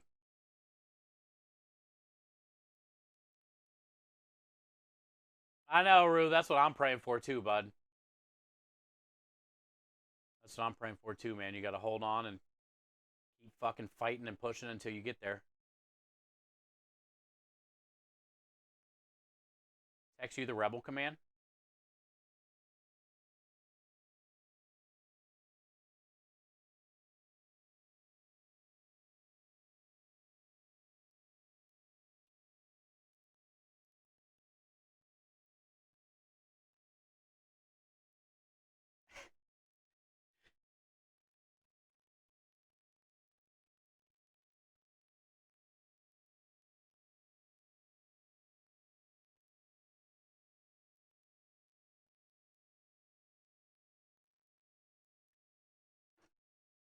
All right, Ada. Thank you for spending some time here today. Good to see you. Appreciate you. You kind of know what I mean with the black peppery on the mango. Yeah, but it's not every mango. It's not every mango, but every once in a while.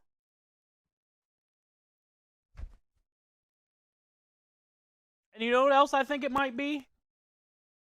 Because it's happened so often to me.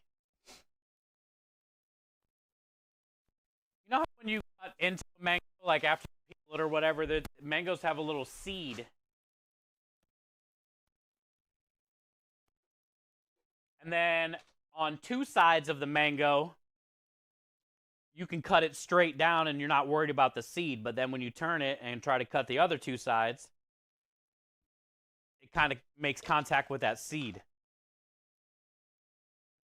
I think that's the part that has that little black peppery spicy flavor that I get.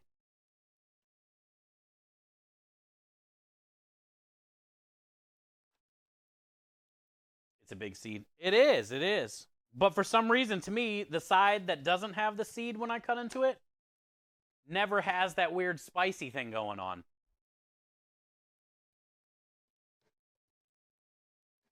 But then the other side of the mango where the seed was is when I get that black pepper taste. You still love them? Me too. They're good. Durian. I've never had one, Reflex. I've seen so many things about them and all that stuff. I've never had one, never cut into one, never seen, I've seen them, but I've never used it. I'm really curious about it though, like how bad it is. With people's reaction, obviously it's bad.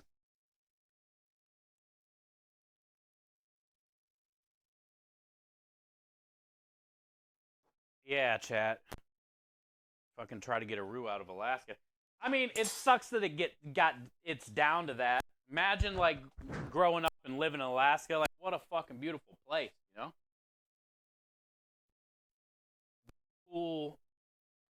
Cool thing.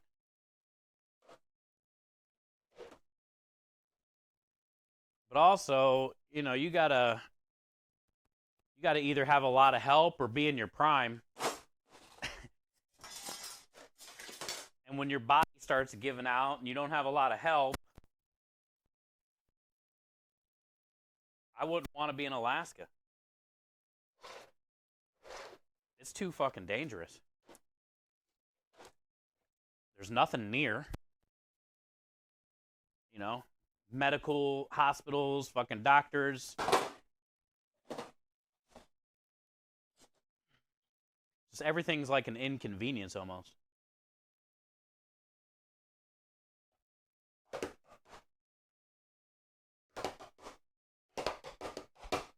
Black pepper taste? Is it too spicy to you? It could be a sign of intolerance or allergy.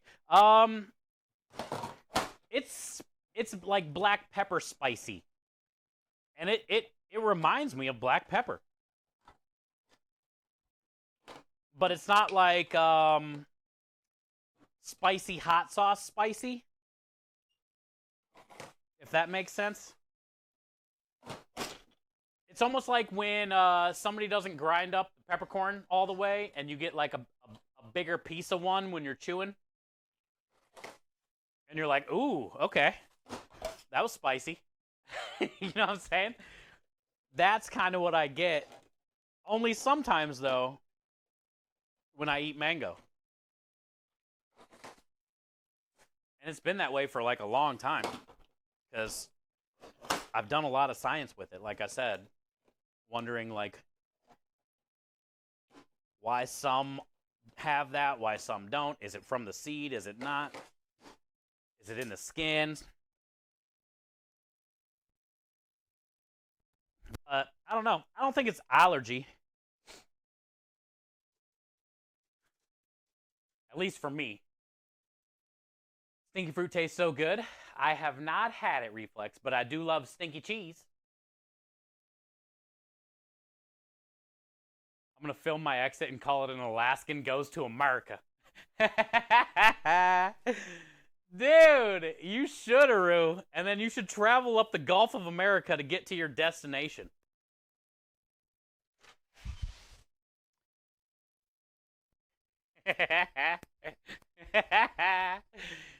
You should make your way all the way around Tijuana, San Diego, work your way through the Gulf of America,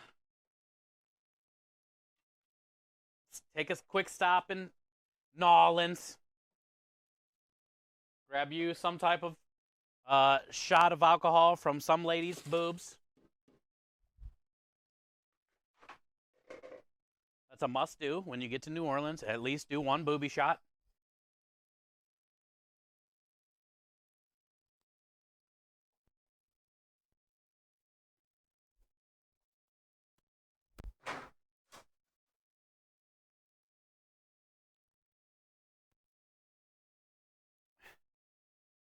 Steve Nye, the science guy. I am far from that. I am interested in science and stuff, but I am far from the science guy.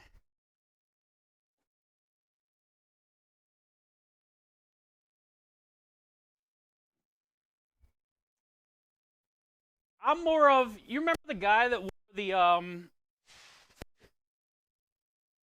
really chic bodysuit that had all the organs on it? I'm more of like that kind of science guy with the weird curly hair. And he had the bodysuit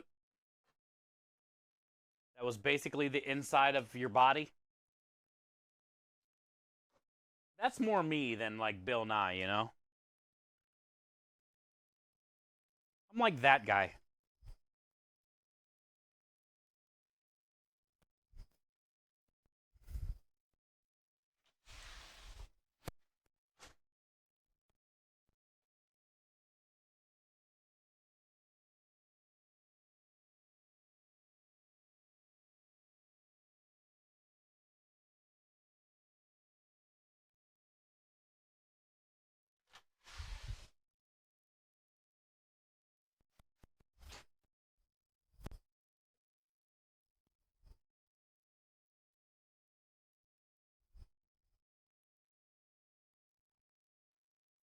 Oh yeah, his name was Slim Goodbody.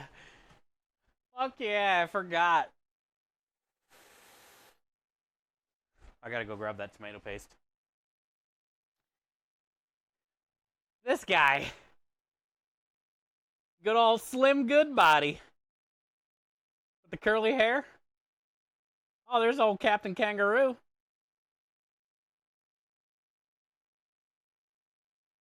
That's more like me. That's my type of science. I'm that guy.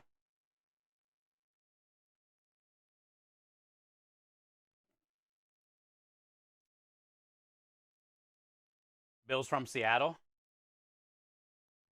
Oh, Bill Nye. Nice.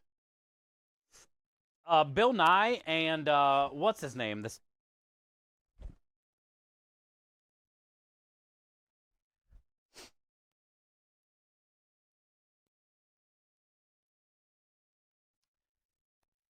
the black science guy, Neil deGrasse Tyson or some shit, right?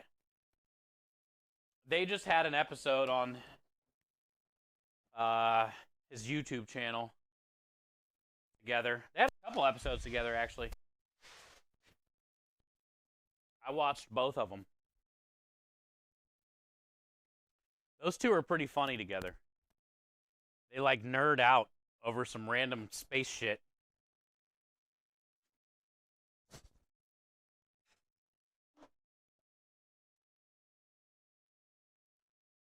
He's a chef of the past. Oh, I didn't know that. It's quite different these days. Oh, 20 years later, it's completely different, dude. The whole world changed.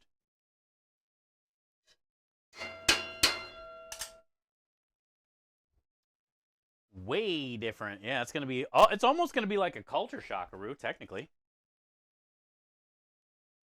Where did you say you were ultimately trying to end up? What city or state area? Neil deGrasse. Yeah, I like watching that guy's YouTube videos. I mean, who knows how right or wrong he is, but I like how he breaks everything down. It makes it easy to comprehend, kinda.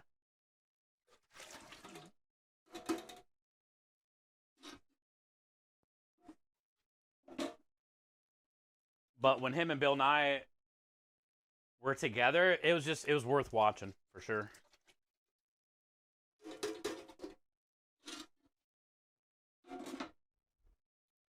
do you think of it, Lurk? We shall see. Oh, it's a surprise? Okay. Well, either way, it's going to be a culture shock for sure compared to Alaska, no matter where you go here in the States. Unless it's like Colorado, Nevada, even some parts of California for sure. Northern California, especially by Rich and Coral. I would assume those places will probably be like way less of a culture shock. Because at least there's a lot of like, outdoors and wilderness, mountain stuff, that you're kind of like used to. But if you're going from like there to, Atlantic City, New Jersey, Las Vegas, Nevada, you're going to lose your shit. You're going to be like, wait, did that bum just take a shit on the sidewalk right in front of me while there's 5,000 people walking around the shit pile? That's crazy.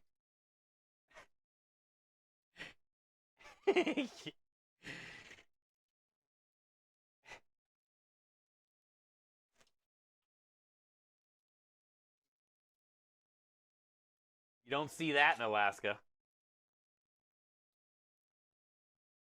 Miami? Yeah, could you imagine coming from Alaska? You haven't been in like, the lower 48 states in 20 years, and then you like go to Miami?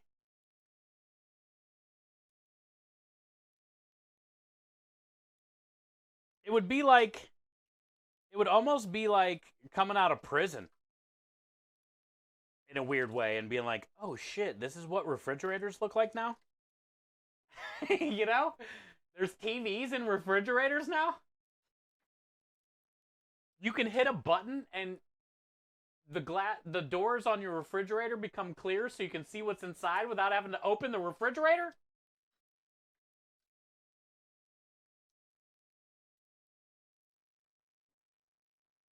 You know what I'm saying? That's going to be a huge culture shock.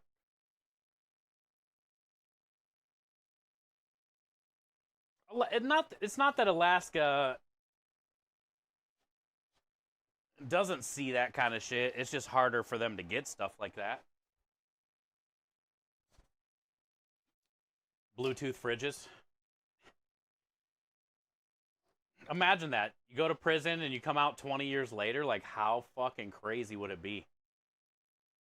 And in reality, 20 years is a long damn time, but I mean, it goes by quick when you're on the outside, probably not the inside. But nonetheless, I mean, what were phones like 20 years ago? If you went into prison 20 years and now you're getting out? What would that be? 2004, basically? 2000, 2004? That was when, remember the BlackBerry, like, chirpy phone thing? Beep, beep. Like, right after flip phones, but there was people still had flip phones back then?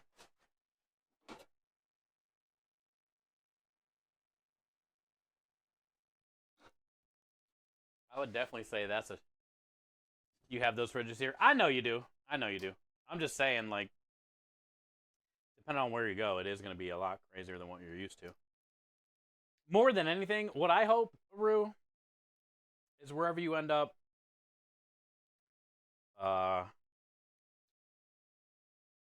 it's a place that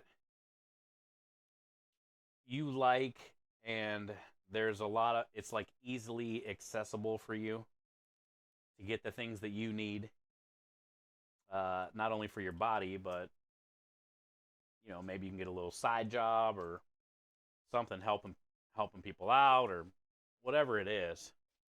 Consultant.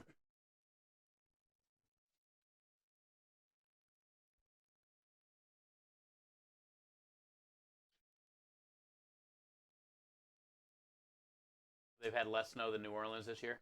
Yeah. I'm not even talking about like all the snow stuff. It's just like they have half the selection of the stuff that we do, kind of, at like a Walmart or different like grocery type selections, fruits and veggies and things. A lot of the things that we take for granted, are harder for them to get, or way more expensive. They want strawberries, but they don't want to pay $12 for a pint, and they all look like shit.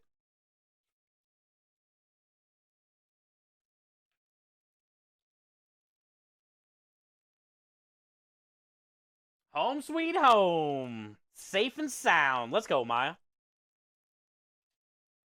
Another successful work day. Hey, I'm glad they're not working you to the bone anymore. Ooh, that one went all the way up my arm. I'm glad they're not working you to the bone no more. Look, it went all the way up. It almost hit my armpit. It almost went up my sleeve.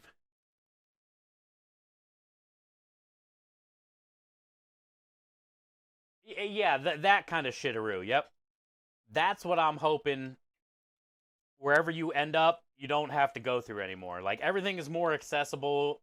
You have more options at way cheaper cost. And, maybe you can find something to do to pass the time that makes you happy. In Alaska, you're just like, sometimes I bet you feel like you're just stuck. And it's beautiful, and it's as great as it is, but also it's like, I feel like being somewhere like that makes you almost feel like more alone.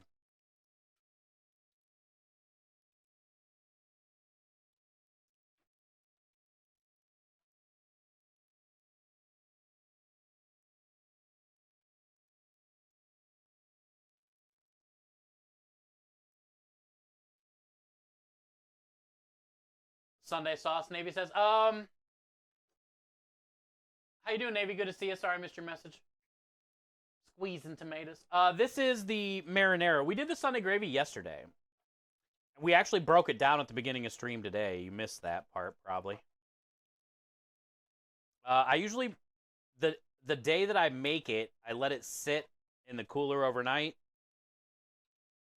And then the next day, I pick out all the bones. So that's what we did at the beginning of stream. So then I could get all the bones picked out of it, get it out of this pot, and then I can use this pot to make marinara. And that's where we are. We've already got the onions and the garlic cut up and cooked down, and now I'm just adding in all the tomatoes. I do 2 full cans of peeled tomatoes, and then 2 cans of just the tomatoes and not all that juice. What up, Timmers? And then I'm going to add some tomato paste that's right there.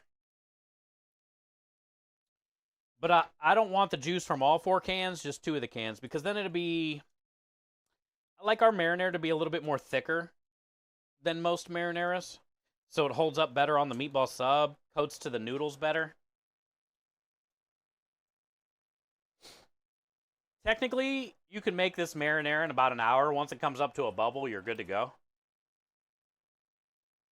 But I like to let it cook for like 2 or 3 hours so it can reduce a little bit and just like really meld the flavors together. And then I puree it all up with like a little hand wand.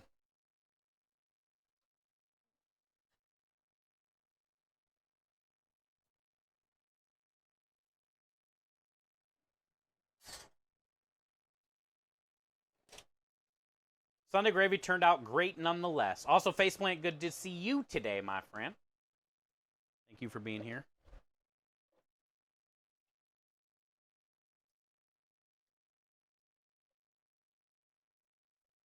Went to the store today and grabbed all the rest, not all the rest, but most of the rest of the stuff I needed for the specials and whatnot. Most importantly, I grabbed all our Oreo cookie pieces so we can make our chocolate lasagna.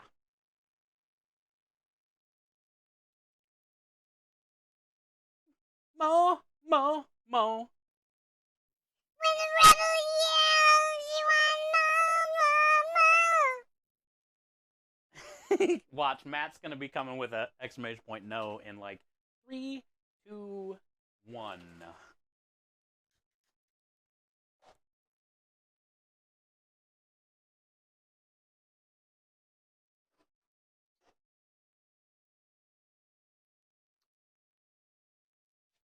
All right.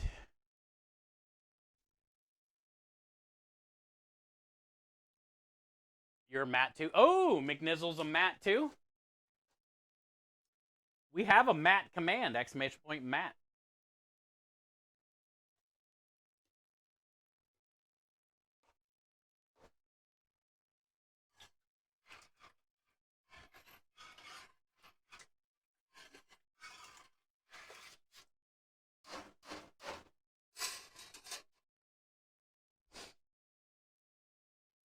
That voice.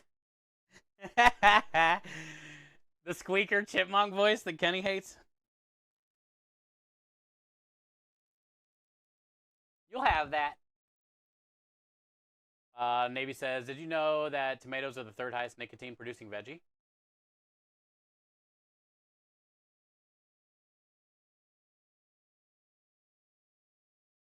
What? Nicotine producing veggie?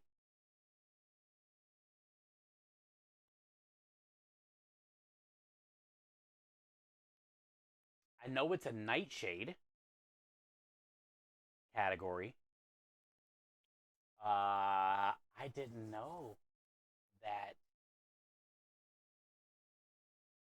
it could produce nicotine, I guess. Tomacco. Oh. Are you pulling my leg? Are you joshing or is this real? Tomacco. Potatoes, tomatoes, eggplants, peppers are in the Oh, this is gonna be fucking awesome.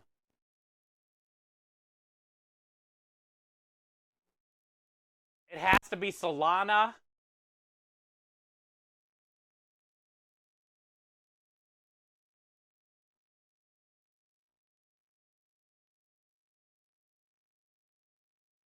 Solana SA.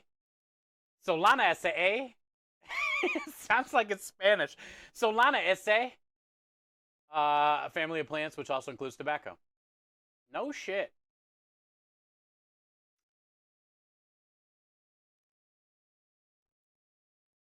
What are all the different nightshades? Are any of those other ones a nightshade or no?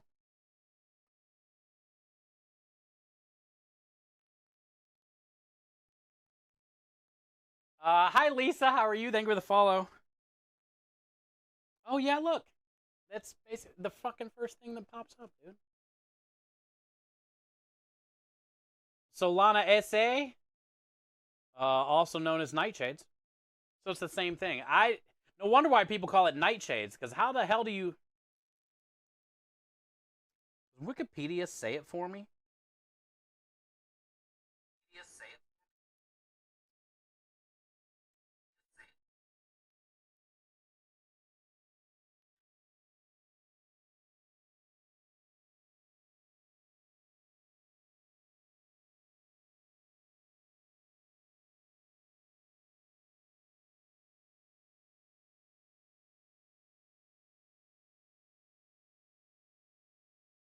Hmm.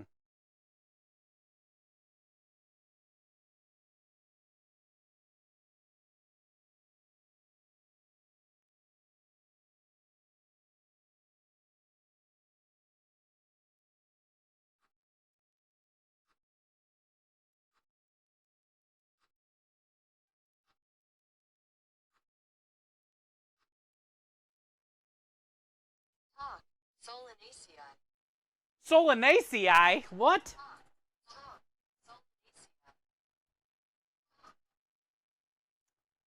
Solanaceae. What did I say? Solana essay? Solanaceae. Nightshades. So all those are nightshades. All them nightshades. That's what I thought, because I seen like 2 or 3 of those, but I didn't know all of them. So I was going to start looking, and then it's like, I didn't even have to look. First thing that popped up. How are you supposed to know that you pronounce that word Solanaceae? What you cooking? Lisa, this is a pretty chill prep day today. We have a job Friday and Saturday, so today we're not doing much other than marinara, which we just got on. So now I just got to stir it every 20 minutes or so for the next couple hours. I have roasted garlic I have garlic in the oven roasting in oil for our roasted garlic sauce and our garlic bread and all that stuff for Friday and Saturday. Then I can puree up all that garlic tomorrow after it cools overnight. Now we're going to go work on spinach artichoke dip for the stuffed shell special Friday and Saturday. But the problem is, Lisa, that today is Tuesday, so I can't do too much. But Wednesday, Thursday, Friday, we'll be ramping up, getting or Wednesday, Thursday, we'll be ramping up, getting ready for Friday and Saturday. So we're going to go work on spinach artichoke dip. I cooked the spinach with shallots and garlic yesterday and the artichokes yesterday, and they've been hanging overnight in a strainer. Now we're going to add a bunch of stuff to it and make a filling for our stuffed shells that we'll work on tomorrow. And then after I make the filling today, I have to slice provolone cheese, and then we're probably done, honestly. And then tomorrow we can cook off all of our shells, get them cooled down, maybe cook off spaghetti, penne, get it portioned. I'm going to pull like all the meatballs and the sausage and stuff I need. Chicken, I got to pull chicken. Thursday, we'll be making our vodka sauce for the pasta shell special. Thursday, we'll be making our chocolate lasagna for the dessert special for Friday and Saturday. So basically, tomorrow and Thursday are the last 2 days for Friday and Saturday's service. So today we're just doing kind of tiny stuff.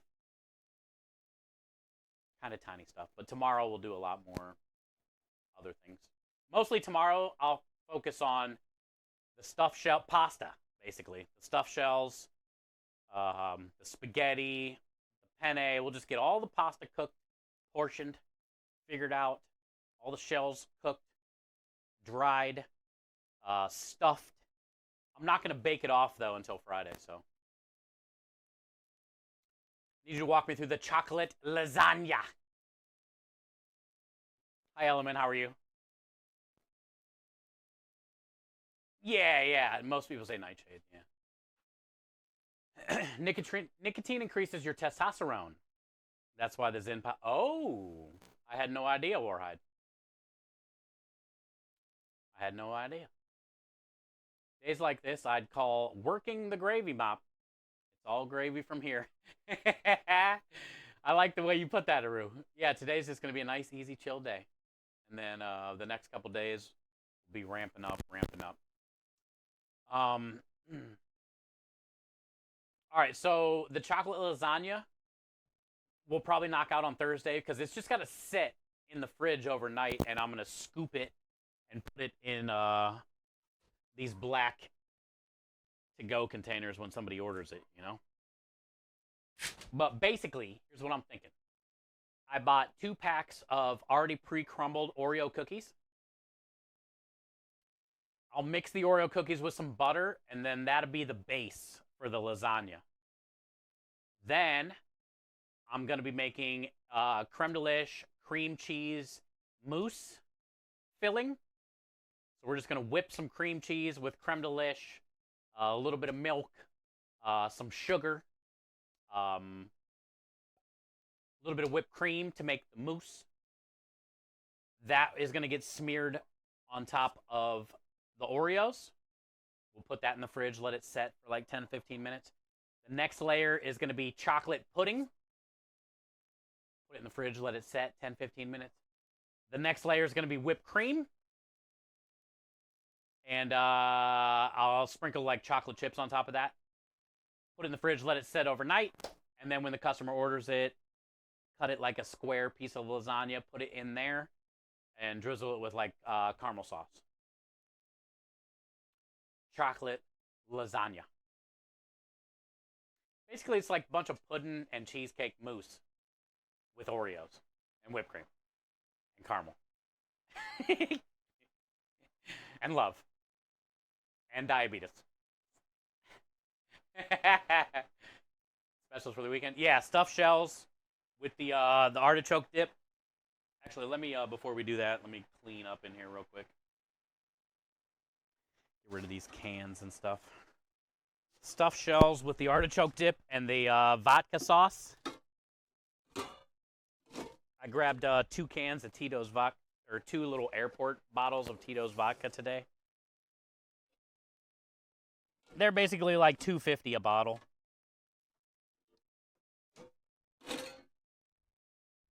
And I'm just going to be using my regular marinara. For the vodka sauce, I'm going to kind of cheat. I'm probably going to, not probably, but I'm going to cook down a couple shallots with some heavy cream, some salt and pepper, and the vodka. And I'll reduce the cream and the vodka and the shallots to get nice and soft. And then I'll stir that into our marinara. And that'll be what I use for the stuffed shells.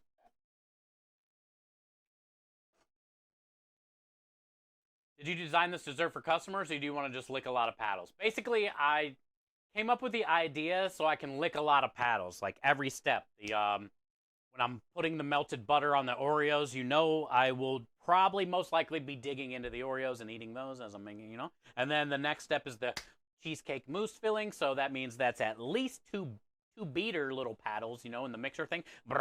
And then the rubber spatula to clear out the bowl. That's 3 licks right there, on top of already snacking on the Oreos.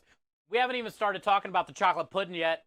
I can rim job the whole side of the can, probably with my middle finger because it can go farther in the hole, and get a rim job on that. And then the rubber spatula as well, extra licks of the chocolate pudding, and then let's not even get started on the whipped cream at the end.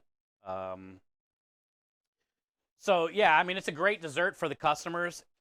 I definitely had them in mind the whole time I was creating the chocolate lasagna idea. It had nothing to do with the paddles, nor licking, nor rim jobs, nor middle fingers.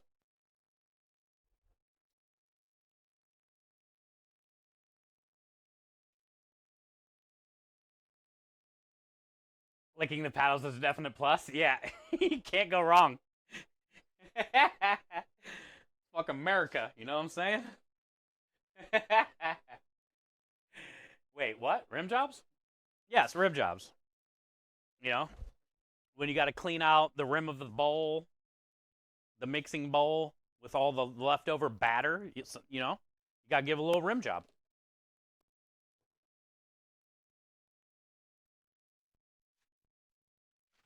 You can judge all you want.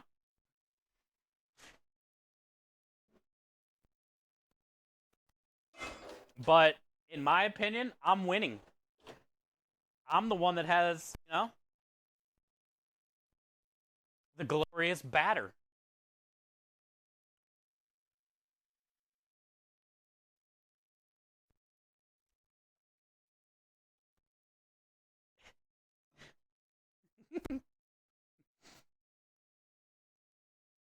Who's judging? I'm jealous.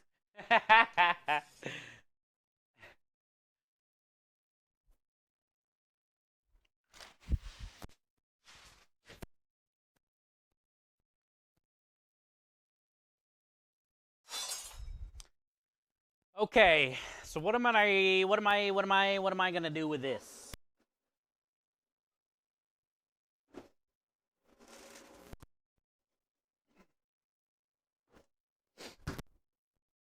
What am I gonna do with this?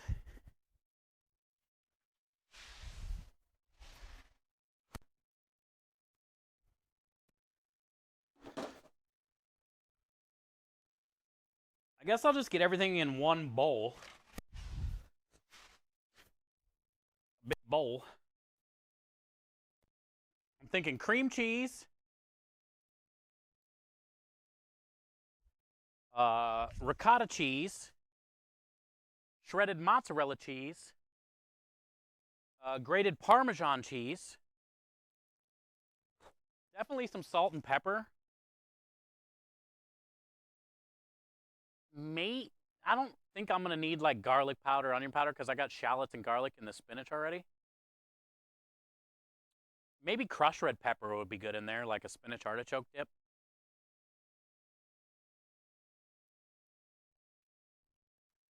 And I just want the consistency. I want it to be thicker because it's going in the shells, but I don't want it to be too thick. I also don't want it to be runny, so it's falling out of the shells when they cook. So we're going to have to find that fine line. To find that fine line, you know?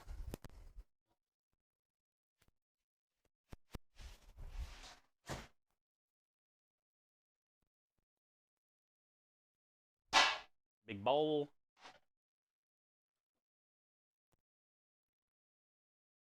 You just got back from Din Din. Nice. I saw Michelle today. I had a Taco Tuesday. So I'm assuming you got some tacos today too.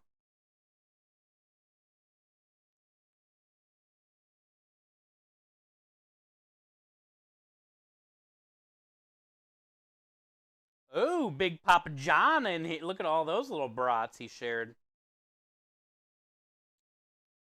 Oh, damn, man. KVO. She is a legend. Ooh, Zay. There's so many. You guys have been sharing so many pictures. Girlfriend made me Western omelet. Ooh, no tacos. French toast with orange creamsicle crema. Homemade, of course. And strawberries. Jeez, dude. Really?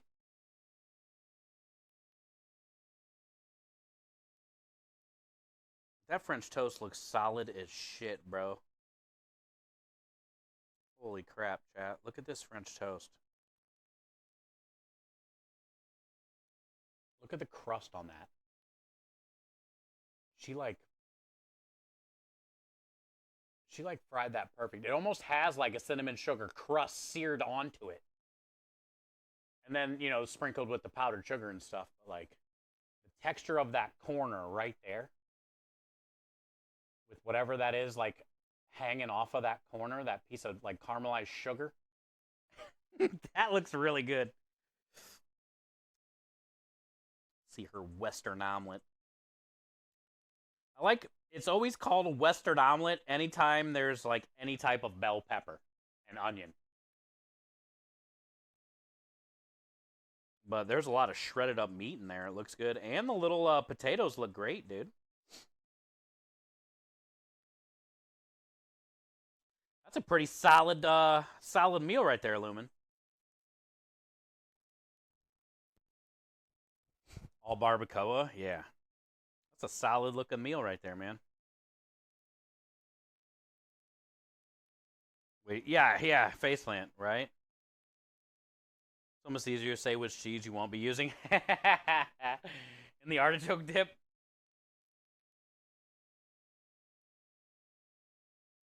I could not hate you more right now. It looked really good, didn't it, Faceplant? His girlfriend, dude. She's got a taco spot. Who would have known that she could even do omelets? And the perfect French toast.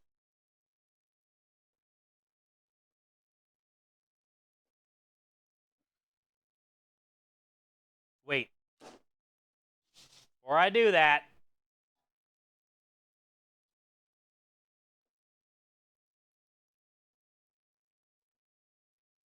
I think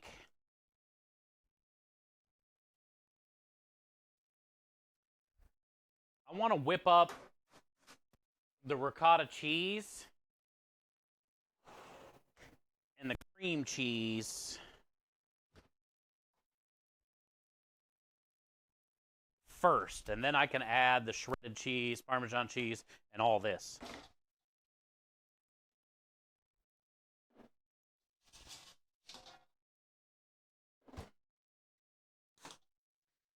But I'm going to whip this first.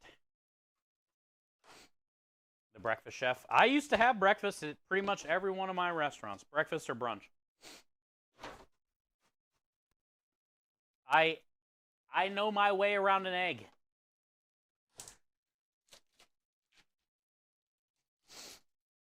I've done a lot of breakfast in my day.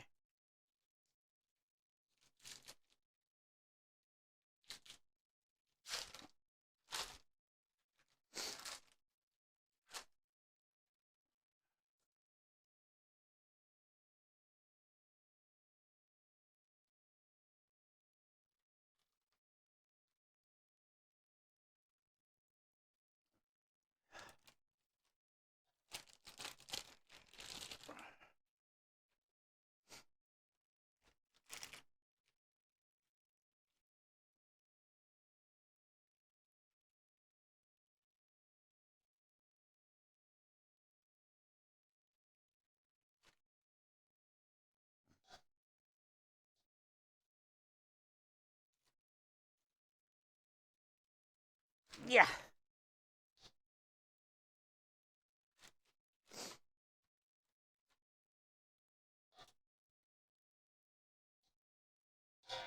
I might need all of it. I don't know. We'll see.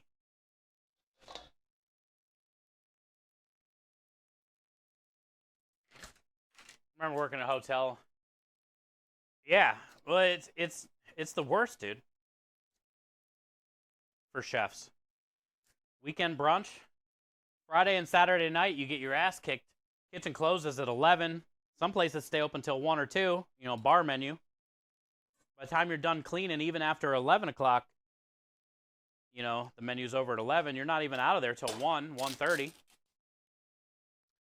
Unless you got the late night bar menu, then, you know, you're not out of there till 3:30. And then you're right back there. That's why I used to live at my restaurants. Especially when I was the chef for the Cleveland Indians. It's like, well, it's 3:30 in the morning, 4 o'clock. I'm finally done doing my paperwork. You know, we got our ass kicked all day. Oh, I should be back here in about an hour so I can get bacon going and fucking hollandaise going. And, you know, it's ridiculous. It's not fair. Sometimes there's like, you know, 2 different crews, a night crew and a dinner or a AM crew and a PM crew, but a lot of times, dude, restaurants don't have that luxury.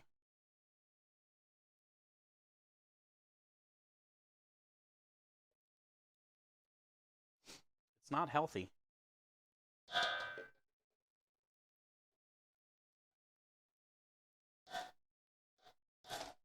That's why I would just sleep there. It's easier to sleep there than attempt to go home. I'll just take a paper towel shower and lay down.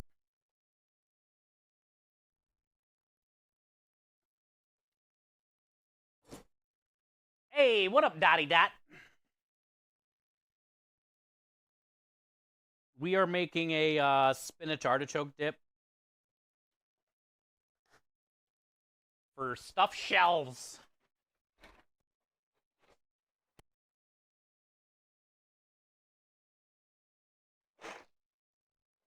We're going to cook all these off tomorrow and dry them. And then I'm just going to do like a vodka sauce with it.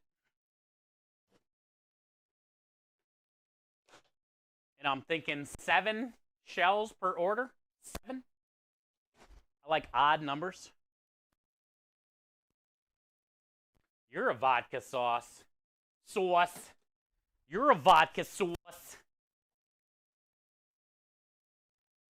How are you today, man? We got marinara on the stove. We got garlic in the oven, roasting. We got Sunday gravy finished yesterday.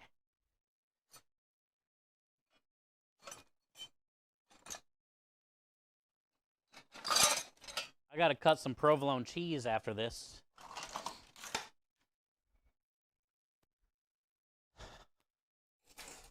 You know how fun it is to break out the slicer.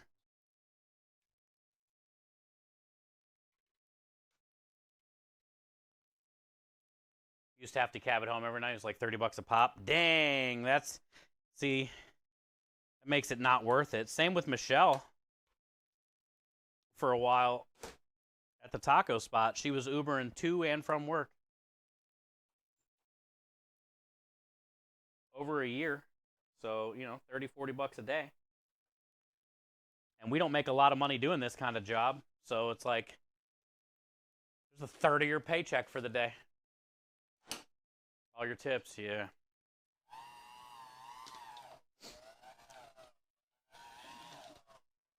It's rough, dude. I got internet going, new spot tomorrow. And the camera. Oh, yeah, the new spot. So you got to get all that dialed in. Marketing. Hey, this is where we're at. New spot. Come see us. Promotions. Internets. Utilities. Get all signed up for that. What was the place, Dot? Another existing like food spot, so, or was it brand new and you put all the shit you need in there? Like hood vent or whatever kind of shit. Oh, okay. Renovation start next week. So even if it was an existing spot, you still got a bunch of shit to do. You only did that for like 10 years? That's so expensive, though.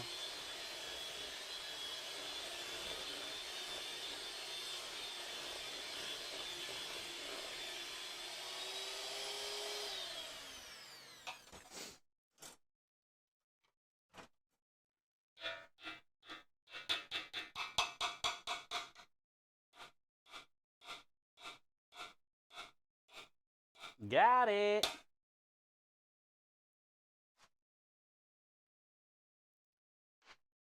Kind of thinking I might stir some roasted garlic in here because I have it. I did put garlic and shallots in this spinach artichoke stuff, but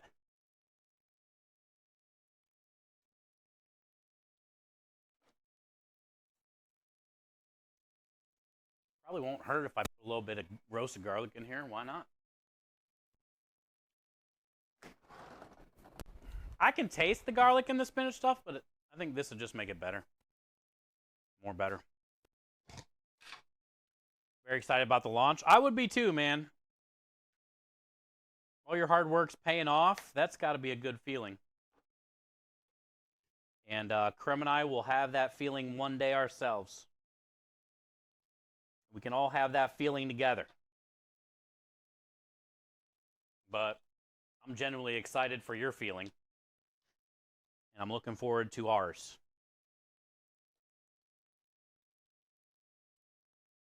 That's cool, dude.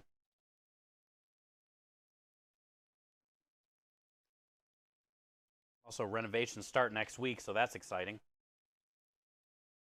It'll be more like reality pretty soon here.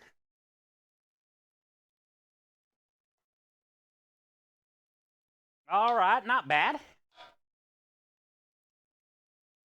Oh, way better. Way better. Okay. I don't think I'll need the rest of that cream cheese, but we'll see after I get the other stuff in.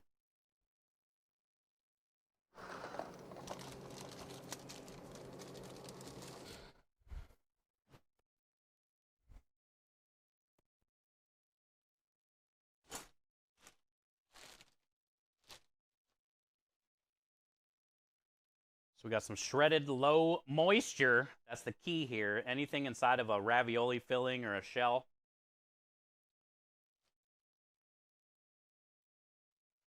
You want minimal moisture. And this Parmesan should help tighten it up a little bit. Like a thickener.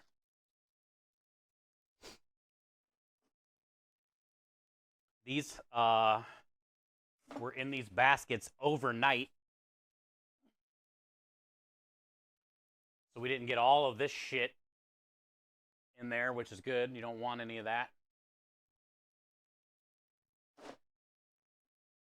And then all this liquid. Don't want any of that.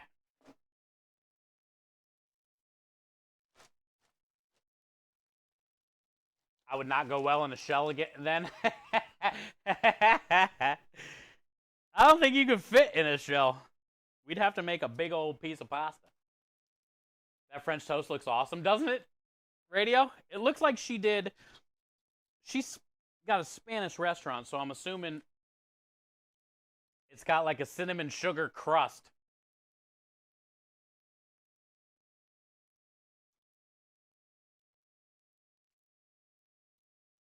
It does look really good, though.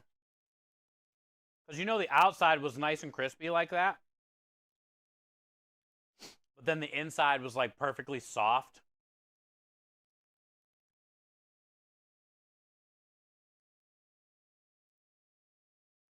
We're just going to use my hands. I feel this is going to be the easiest way. Very cinnamon sugary, yeah.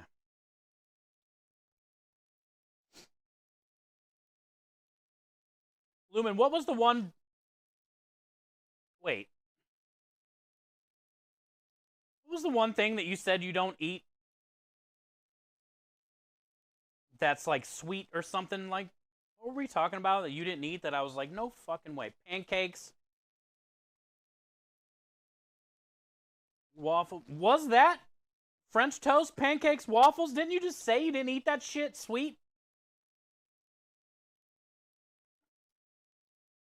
And then I would say, if that's what you said you didn't eat sweet, I would say now that you've had that French toast, because that looked pretty fucking sweet to me.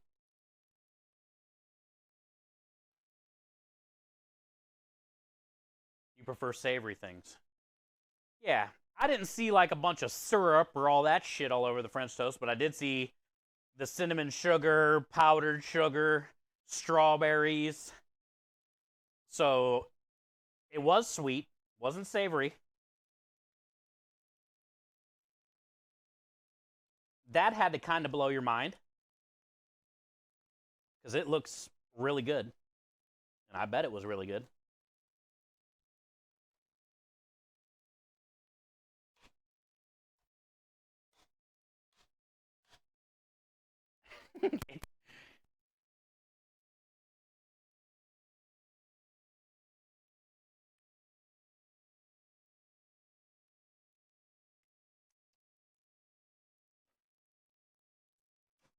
It's close.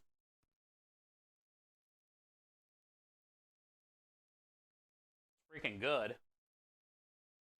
I will tell you that. Just needs more pepper, number one. Definitely a little bit more salt. And I'll probably do a little bit more Parmesan to tighten up. Miami, thank you for the lurk. I'll save you some artichoke dip.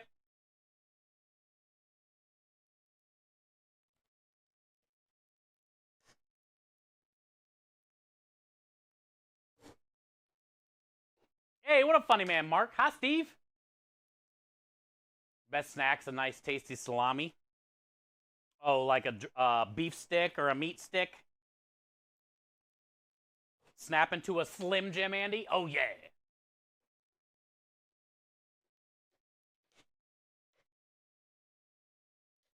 Much lighter.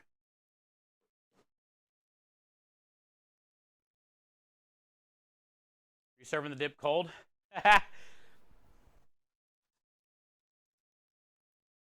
No. I am not. Steve, this is for the shells. So technically it's going to be warm.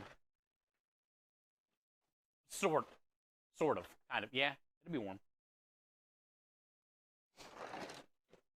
We're going to get all these cooked off tomorrow and dried.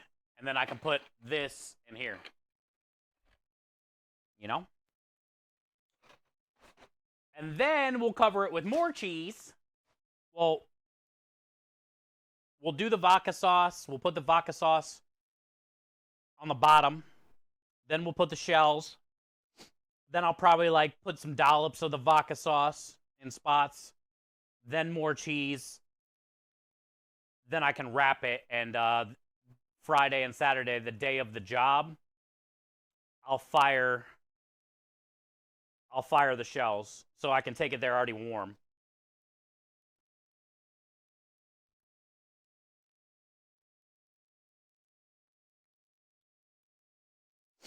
I just don't know how many shells this is going to give me, you know? It looks like a good amount, but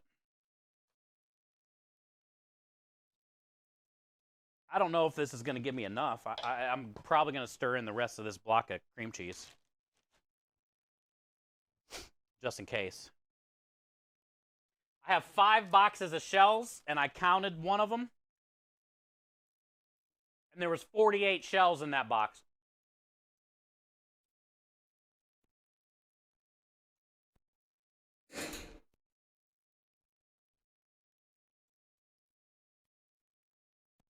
So let's just bring it down to 40 times 5 boxes.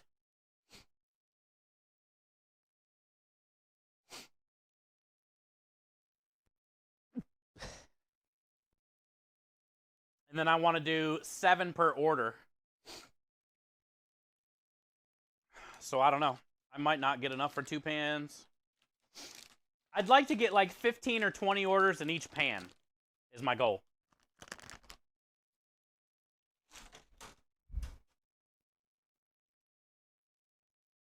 So then each day, because we're there Friday and Saturday. So then each day I'll have like 15 or 20 orders of shells. But I don't know. I'm at the mercy of how much filling I have, I guess, right? And how fat we make the shells. It doesn't really matter how many specials I end up having.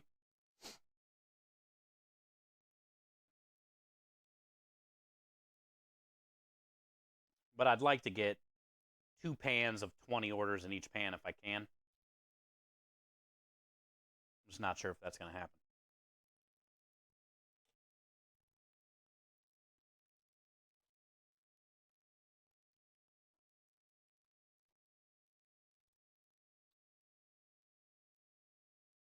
Yeah, exactly, Andy. We are. Hey, what up, Big Simses? We might be cutting down here in the States, Andy, on a lot of our bullcrap sugars and stuff like that in our drinks.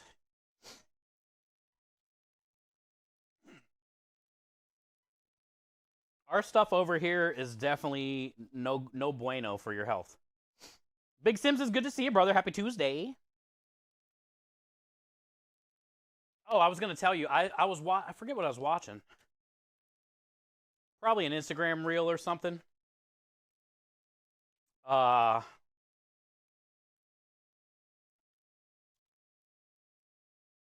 was a replay of like 3 days before Mac Miller passed away. And he was doing an Instagram live on his account playing the piano. He had like a hoodie on or something. He was definitely looking a bit rough. But I seen it the other day. I was like, oh shit. I was thinking about forwarding it to you. You could tell it was like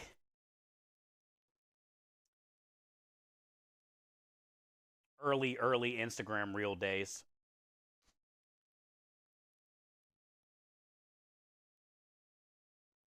Instagram live or whatever. You should. I know, dude. I know. It was just like him at his house chilling, playing the piano, vibing out.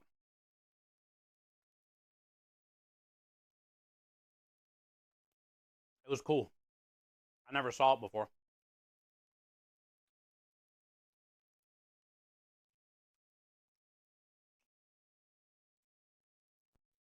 This is gonna be good.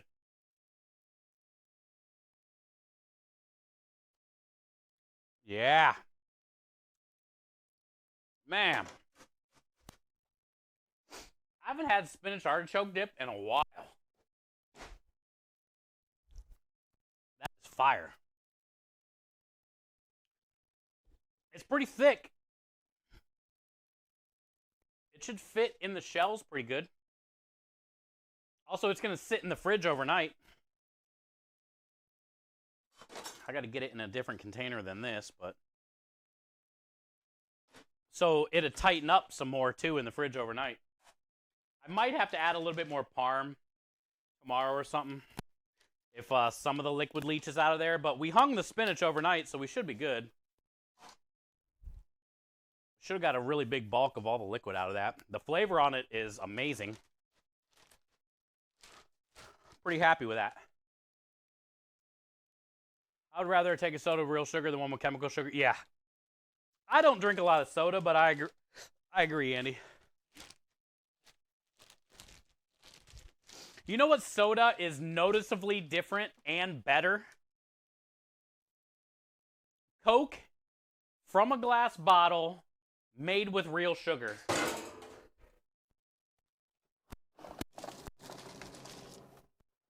Compared to Coca-Cola here in the States from a can. And I feel like most people agree with me. Anytime anybody's ever had a Coke out of a bottle, especially a Spanish one, every time they're like, dude, this is so much better. But I feel it's the same for any soda, dude. Like, the best grape soda I've ever had came from a bottle. Something about glass that just makes it better, maybe. I don't know. That's what she said. Let's go. Best orange soda cake from a can. Oh, best orange soda came from a can. What's your favorite orange soda?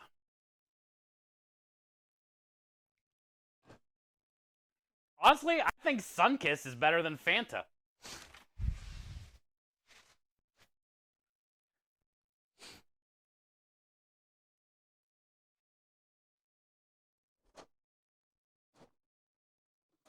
My favorite grape soda is it's called Grape Knee-High. N-E-H-I. It always comes in a bottle. You know, some other fancy sodas that are not bad. You guys ever seen the Jones? The Jones brand sodas that come in the glass bottles? They have an awesome black cherry.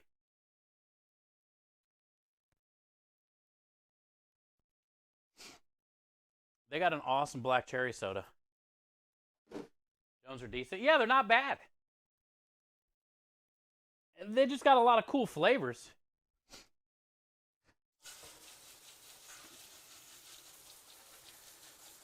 But, yeah, I don't know what my favorite orange soda is. I know I like Sunkist better than Fanta, but then I'm blanking. I know there's a lot way better brands than that.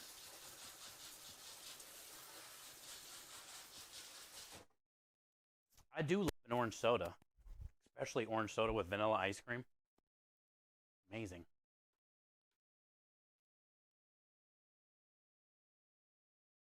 Glass bottles. They're better, though. What up, Joe? Jones is known for the weird flavors. You like the blue one? Oh, the blue Jones? Yeah, that's a good one. Glass bottles. Orange Crush. There you go. Thank you. That's a fucking good orange one. I knew there was way more, but I was blanking, dude. Orange Crush is better than Sunkist, too. Sunkist just has a lot of carbonation, it seems like. More than the Fanta.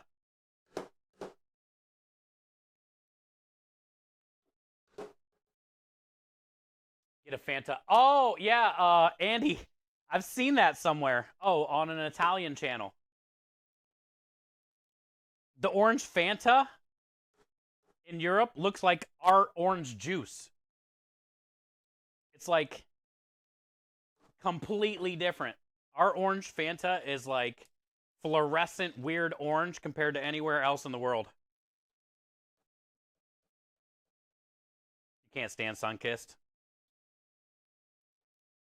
think the only reason why I like it is because I like the carbonation. They seem to have some pretty good carbonation.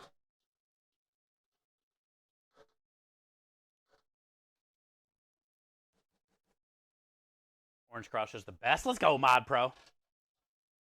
Can't believe I forgot about Orange Crush. I was blanking. You guys need to take away my orange soda card, please.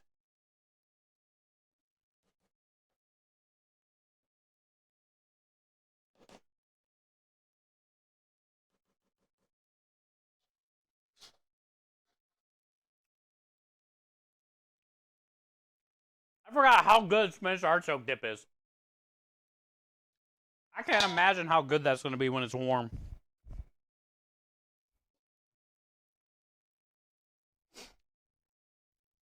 That was great.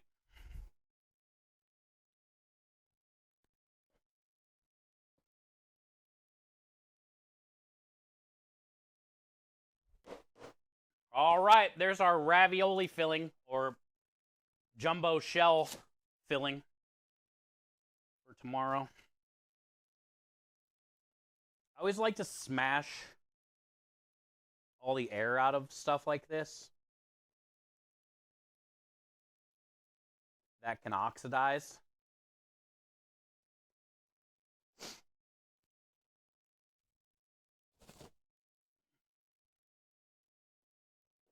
And it seems to last longer when you do that. I don't know if it's true or not, but it seems like it lasts longer. Oh, shit.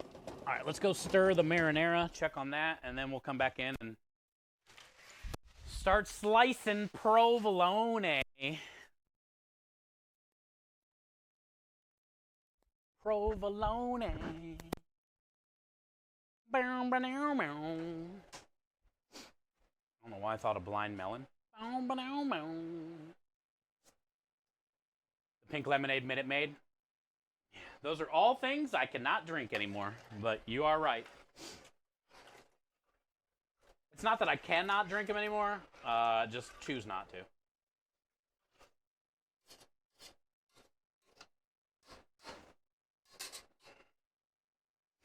I lost like over 10 pounds one month just by cutting sugar. Sugary drinks, sugary snacks. I've actually not been doing too great the last couple weeks with sugar. I've been not going back to my old ways, but I've been dabbling in some sugar.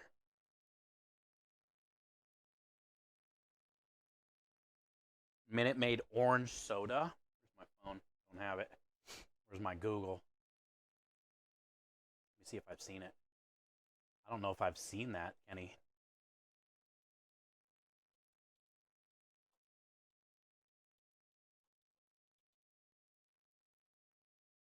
Ah, yes, I have seen that. I can't even remember anymore what it tastes like.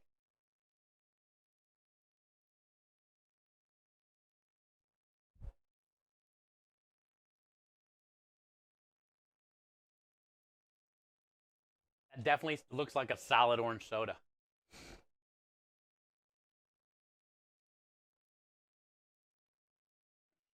Minute Maid. I haven't seen Minute Maids. Look at their new logo. Look at that. They had a revamp.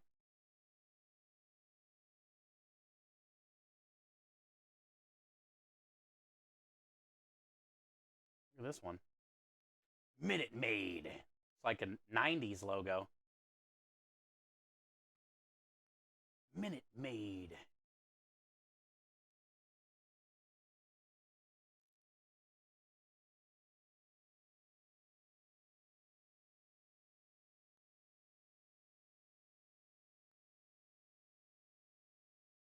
Oh, Slice. Remember Slice? Orange Crush. Mellow Yellow. Yeah, I forgot all about Slice.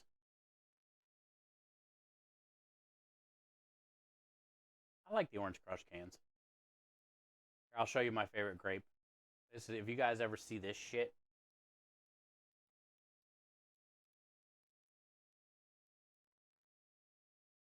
Have you guys ever come across this shit at the store?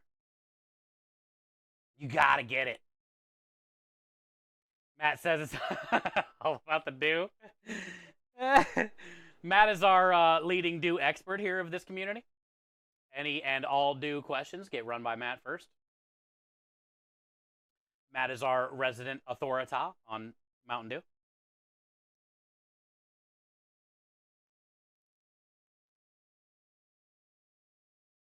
Oh, that's good, Radio. That's good. Proud of you, dude. Radio, you lost a lot of weight too. And I know Patrick has been meal prepping so far this year and cutting sugars and a lot less drinking. And he said he's lost over 10 pounds this month by meal prepping and just cutting sugar. You think you could outdo Matt? I don't know. I don't know, Big Sims. Not only does Matt piss excellence, he also pisses dew.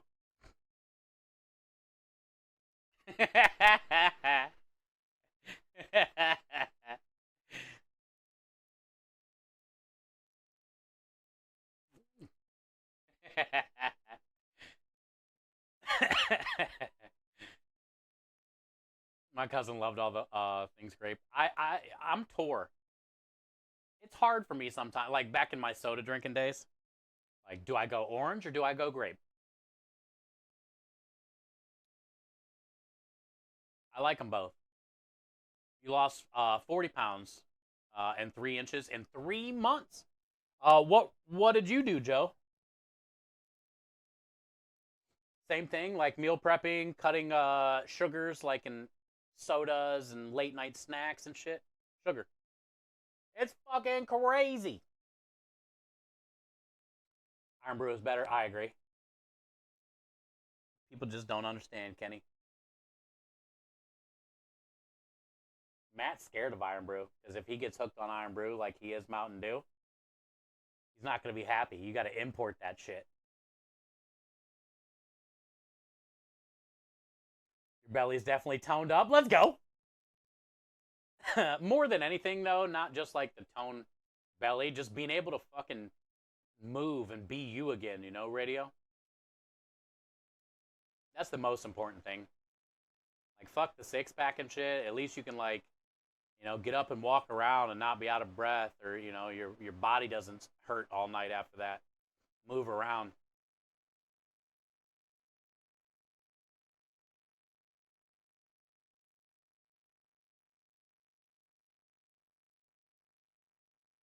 You're 305 night. Dang, let's go, Biggs. I was going to say something because the other night I was scrolling through while I was doing dishes or whatever and seen you on battling on TikTok or whatever. And I was going to say, dude, your face is looking a lot better. Can't really see your body on TikTok, but I could definitely tell a difference. 300 mid 250s. Pretty big difference, dude. Before I met my girlfriend, I went from 189 to 140. Dang, really? That's a big difference for that size. I was in the 190s before the sugar thing, like high 180s, 189 type shit. And I got down to the 160s. I was in the 140s like junior, senior year.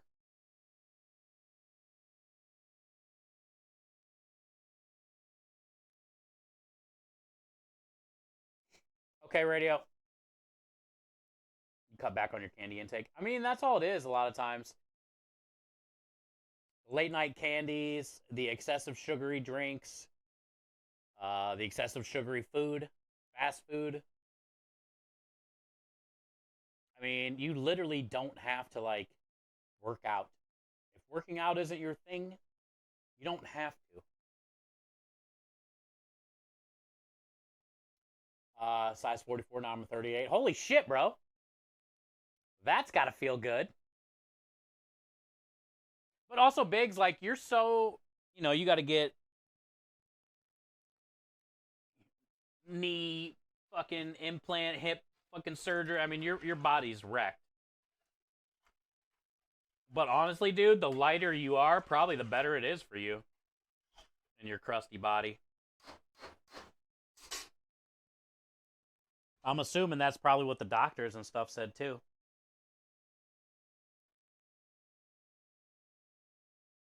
Your body's falling apart, bro. You got a lot going on right now, but you're trying. Yeah, I know. It's noticeable, that's for sure. It's noticeable. You just got to keep it up, dude. Get through this next surgery, this next downtime. Also, during the downtime of the next surgery, don't fuck up and eat a bunch of Slim Jims and Little Debbie's and shit, dude. I know how you are with the Cinnabons. Yeah. I know how you are with the Cinnabons, dude. Depressed because of the surgery, stuck inside, fucking eating Cinnabons. Don't ruin all your progress.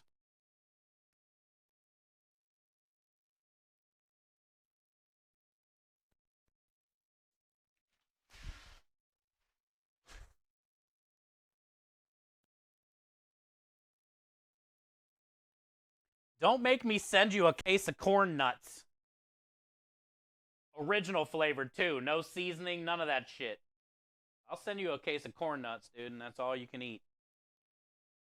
Just corn nuts all day, dude. Bags of them. So they get stuck in your teeth and shit.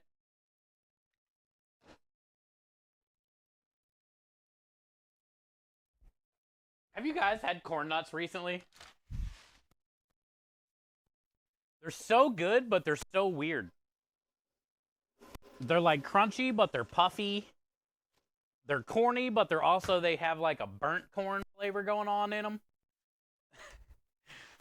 I don't know how I feel about them. I like them, but I don't. You have not? They're so weird, dude.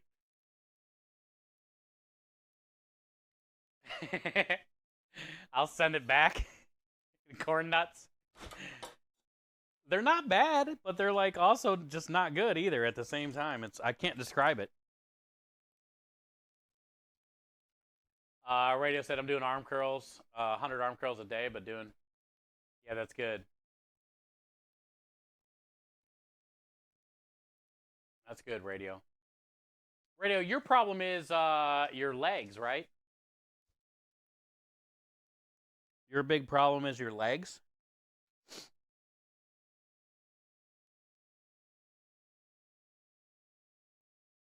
You like soy sauce, wasabi, almonds? Ooh, I've never even seen those. Are you talking about like the wasabi peas?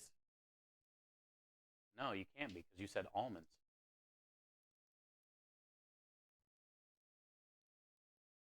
All right, Biggs. Enjoy your lurk, dude. I don't know about no soy sauce, wasabi, almonds. Almonds. You know what would be good though? Soy sauce, wasabi, almonds, big or Timbers. Grind all that shit up in a food processor and then crust something with it, like a fish or chicken or something. Pork, steak.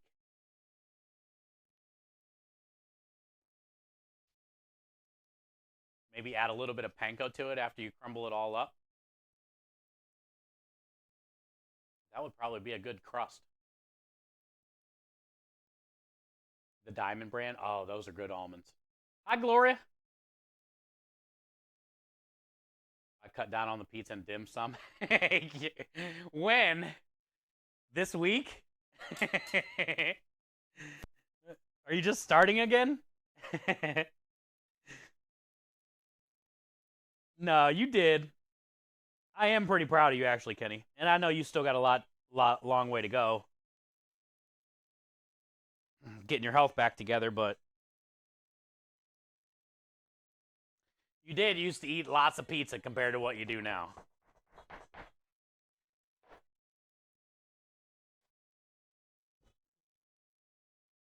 You actually had a pizza problem. This was $32. 10 pounds. Provolone. Wonder why they labeled it unsmoked. Like on the pricing sticker. Like, why they would label it, why unsmoked would show up.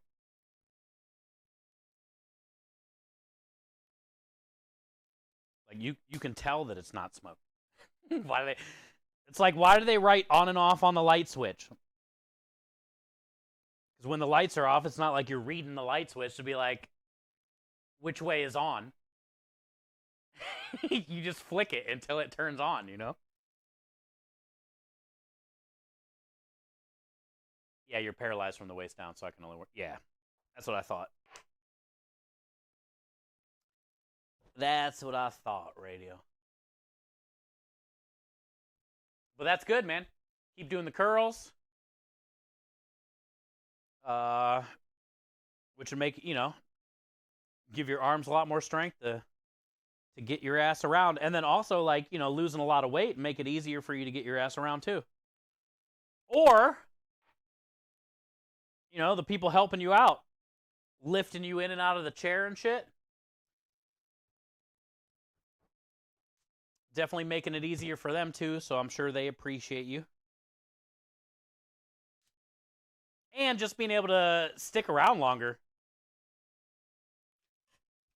Getting, even if it's that, just getting healthier so you can stick around longer, You ever tried Japanese nuts? Probably. I would. Most likely, yes. I've had a lot of nuts in my mouth.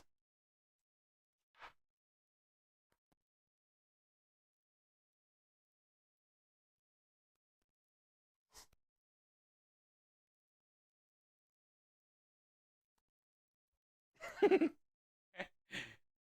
prefers D's. Got him.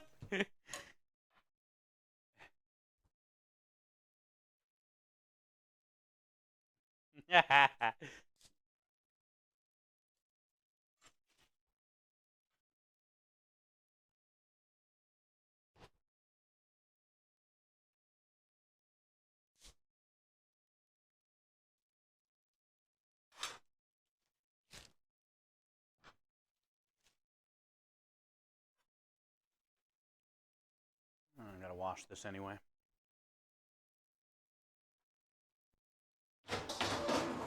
I don't know why provolone cheese is so good, because it's almost like flavorless. But it has like almost the perfect amount of salt, but not really salt.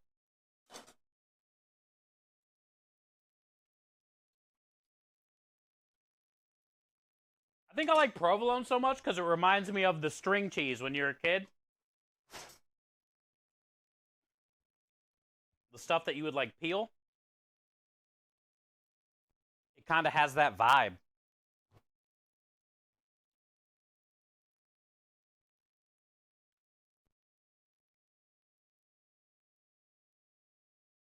Trying to make it easier on my mom any way I can. Yep. You both aren't getting any younger.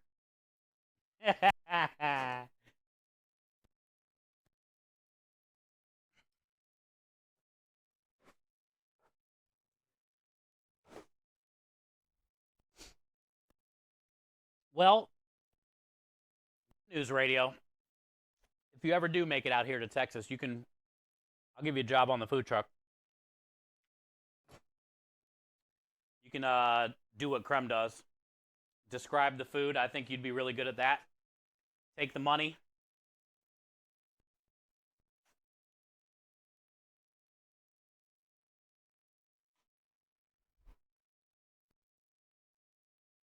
I would say you would fit right in just like Double did. Most of you would. You guys watch the stream enough. Double was like a fucking natural to the customers. He knew everything that went in everything. You know what I'm saying? I feel like a lot of you could do that. Pretty much answer whatever the customer needs, you know? Most of the stuff. All right. Use my legs, not my back. Use my legs, not my back. Use my legs, not my back. Oh, shit.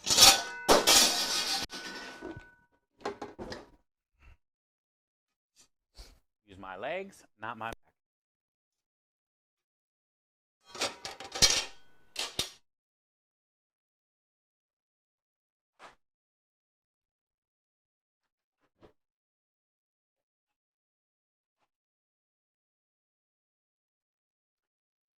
It's a little rough the first time after I explained the menu to the guy and he went to order.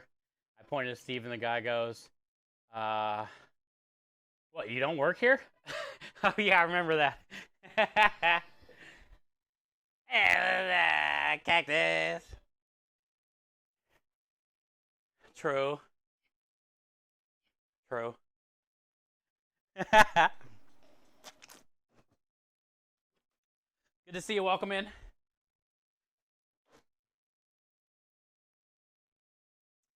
Yeah, that was funny. Texas Dad was just hanging out.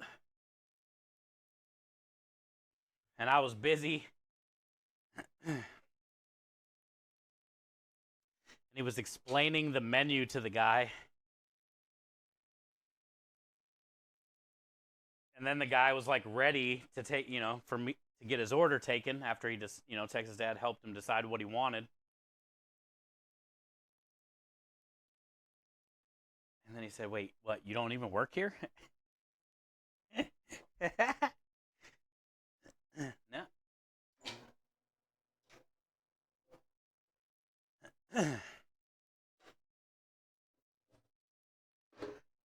All right. I think we're good.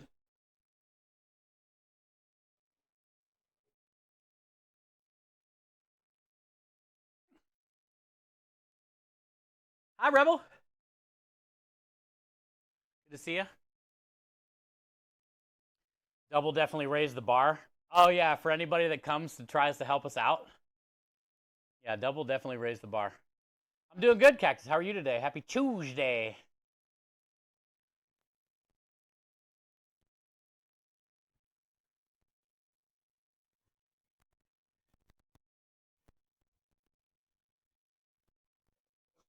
Have you seen him lately?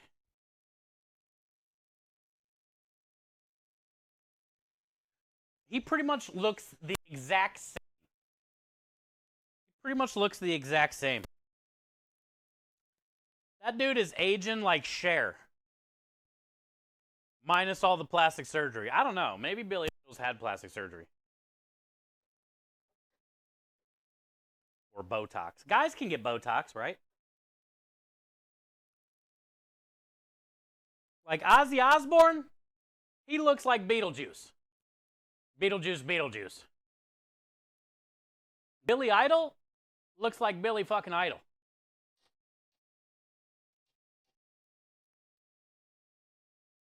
Eating some hamburger helper. Ooh, I love some hamburger helper. I like doctoring it up. Like I like adding extra shit that don't come with it.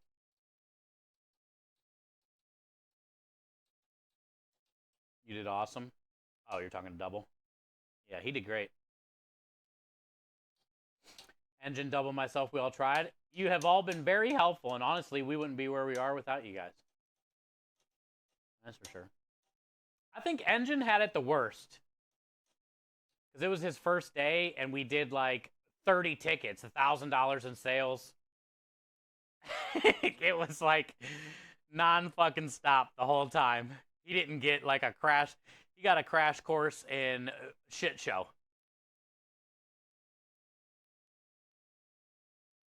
But he made it through it, you know? We were definitely busy when Double was there. And, you know, I needed him for sure. But it wasn't like when Engine was there. Hey, thank you for the 3-3 streak. Let's go. You cheeky cheeker.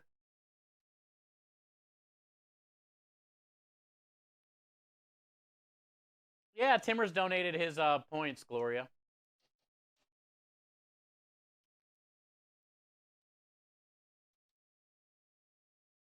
All right,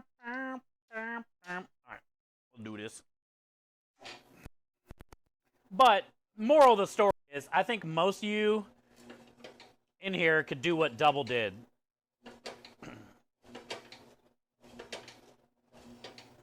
Because you guys, you're here every day, almost. Or especially like when we're cooking for the customers, so you like seen every dish. You pretty much have an idea. Most of you know that I use pork and beef for the meatballs and just pork for the sausage. Those are like the things customers ask.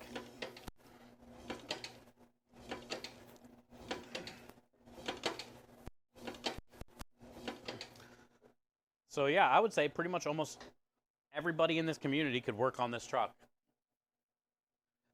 I would be comfortable and have faith that everybody could pretty much work on this truck.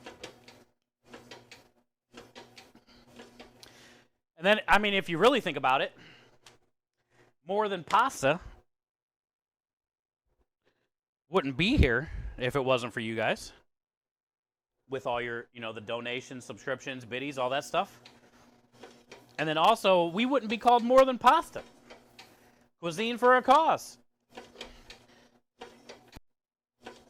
If it wasn't for you guys. You guys helped come up with the name.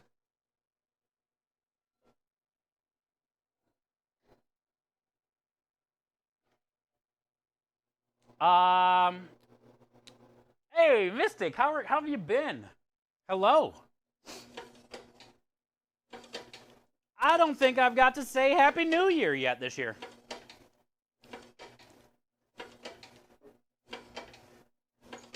Welcome in. And Happy New Year. You're good? That's good to hear.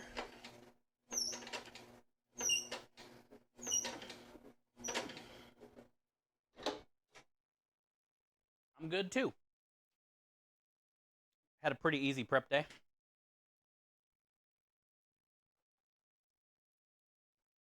We got a lot more stuff to do tomorrow, but pretty easy prep day. Happy New Year. Yeah, I don't think I've seen you this year yet.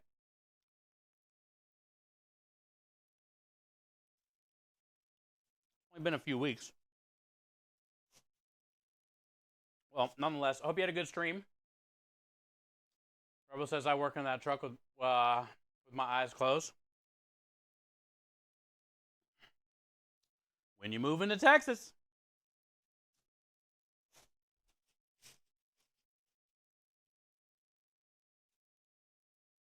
We can be roommates.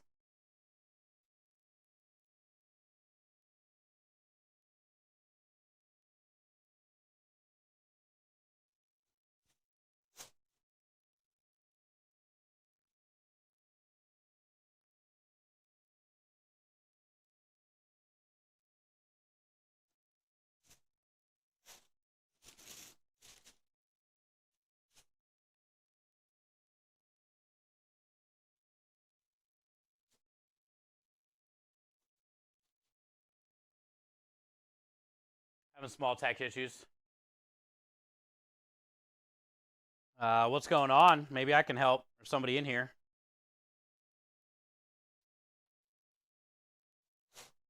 If you want to explain it, you don't have to.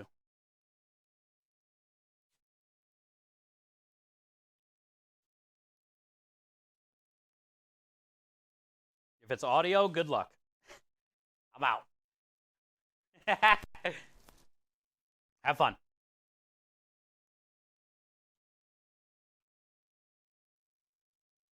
You don't have bunk beds?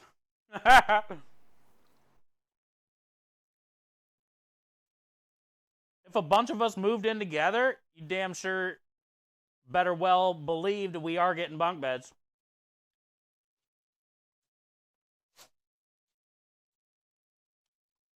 What if like 10 of us moved in together and we just had bunk beds everywhere?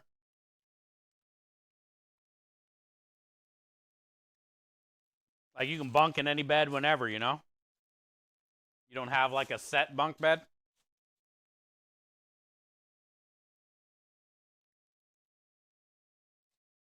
The house of bunk beds and bean bags. That's all. The only furniture we have is bunk beds and bean bags? Who's coming with me? This sounds incredible already.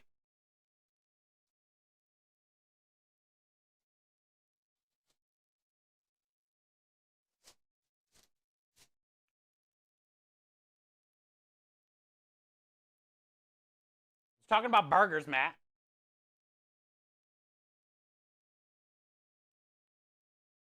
Batty says I need a bottom bunk, please. Well, we're probably going to have like 6 or 7. I'm assuming we're going to have 12 to 14 bunk beds.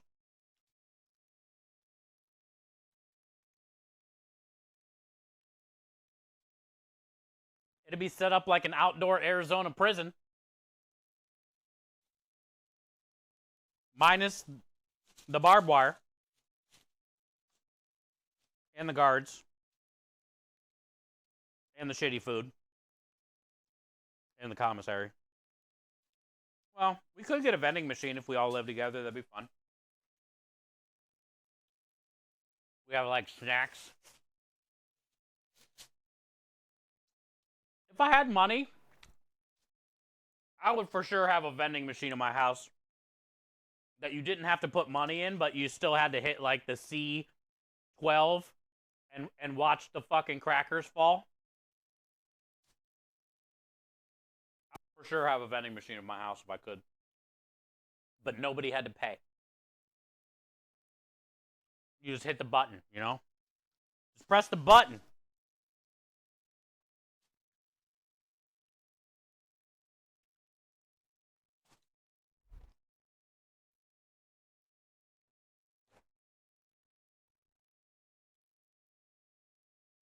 Same.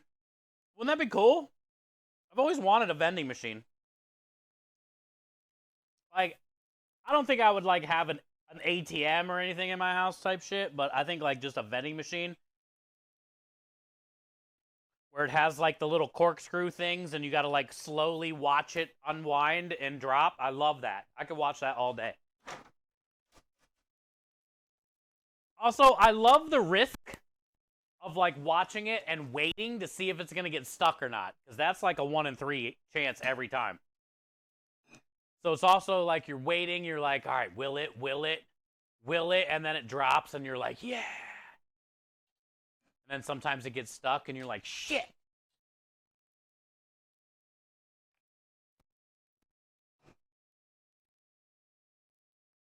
Can I watch your cracker fall? Hell yeah.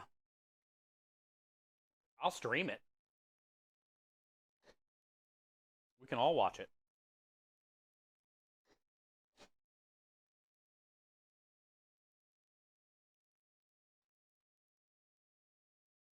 You're one of those lots of wives guys? I didn't say we were all going to get married. I just said we're all going to be roommates. I have a whole house of bunk beds and beanbags. Oh, Kenny, yeah, the pizza vending machines, dude. They look awesome. I've seen a few different types of those, but man, the pizzas come out looking legit, bro. Like bubbly black bubbles on the crust like you would get at on like a Neapolitan style pizza. It's not like a fucking Totino's pizza out of these vending machines. They're like some legit looking pizzas, dude. Ever see French fry? I have not, but that sounds interesting. Are they actually fried or are they like baked? Ooh, maybe it's like an air fryer or something vending.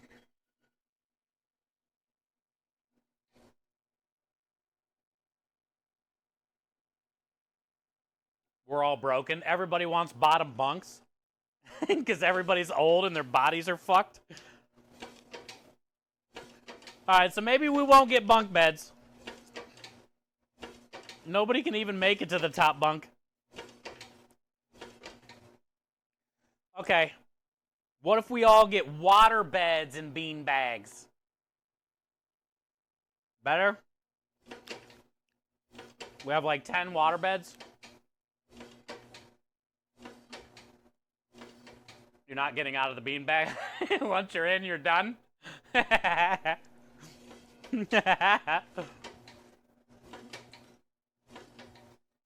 family owned a tire shop and we had a vending machine every time I go there.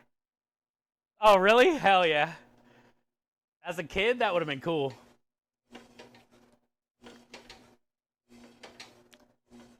That's sweet, Cactus. What was your favorite thing that vending machine had? You know when I know it's a good vending machine, chat? You know how I can judge it's a good vending machine? When they have cheddar cheese pretzel combos and pizza cracker combos. That's how I know it's a solid vending machine. When you're not getting the normal, cheese and peanut butter crackers. When you see bags of combos in there, like the little snack bags of them, that means that vending machine company cares about you.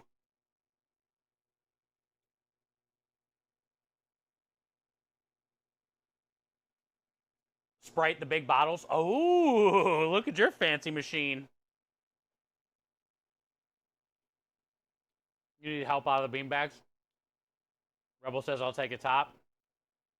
I would take a top too. Water beds are ass though. What about a bean bag water bed? Bright idea. Actually, somebody should Google that immediately and see if it's a thing. Because I have a feeling water beds are going to be making a comeback at some point. And it would be pretty fucking cutting edge. Because some of the bean bags they have now are like really big, oversized bean bags that definitely could be a waterbed at the same time.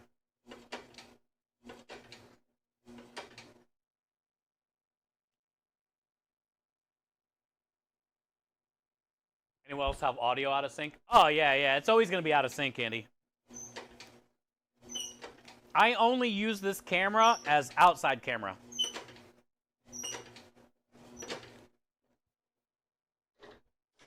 On the truck. Because it's a Wi-Fi camera, so it's always going to be out of sync.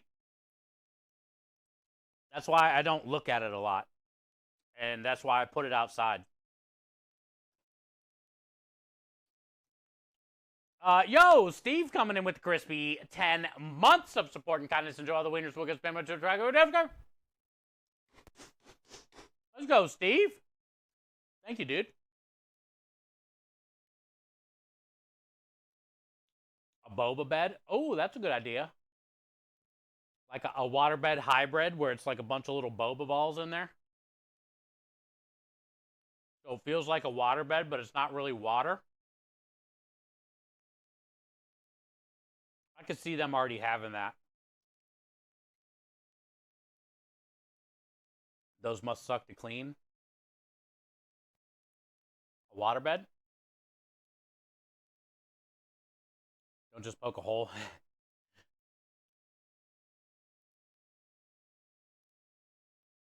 Imagine trying to drain that, keeping the balls in it. I would assume that's if you were to do a beanbag waterbed, that's what you'd have to do. Something like those, like little, so it gives it the feeling like it's a water bag without having to have like, because like if it's a bean bag, you're gonna want to pick it up and move it around, right? So like if you say you had to fill that thing with 15 gallons of water, 20 gallons of water, you're not gonna be moving it around a lot. But there is probably some type of like weird little plastic or silicone gel, a little gel ball of some kind that can give you the illusion of it feeling like a waterbed, but it not being really water. Honestly, I think that would probably be something that would sell pretty good, dude. Because beanbags, you know, Rich ain't wrong. A lot of times, once you get in one, it's hard to get out. But once you're in one, they feel really good, dude. Beanbags are like comfy. You're surrounded in comfort. It like fits to your body, you know?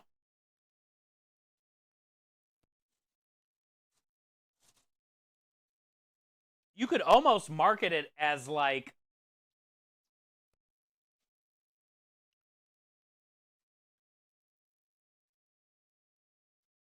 this beanbag is good for your back. Like a healthy beanbag. You know what I'm saying? You need this. If you want to walk 15 years from now, you should get this beanbag. Prevents osteoporosis. I don't even know what that is, but I hear that on like every commercial. Osteoporosis. I don't even know what it means, but it seems like every infomercial is all about osteoporosis. Moderate to severe osteoporosis. Exactly. What is osteoporosis? And why is everybody so worried about it all the time? I feel like it's taken over our country.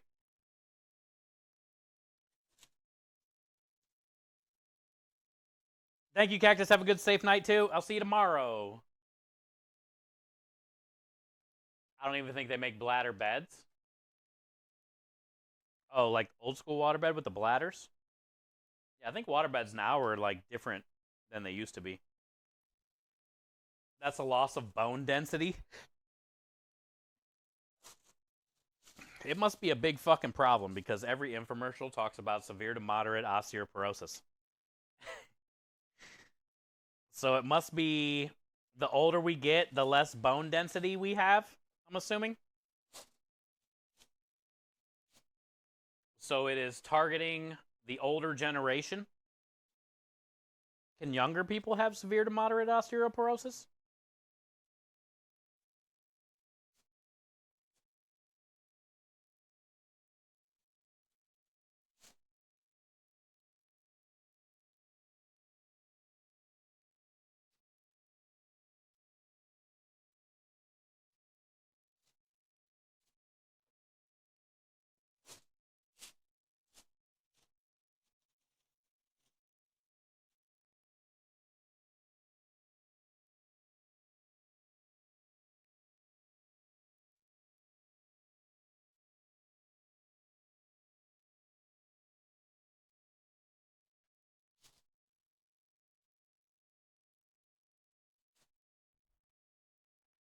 Fragile bones. Yep.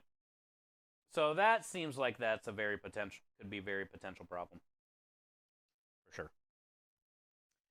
I guess now I get why you see so many commercials about severe to moderate osteoporosis.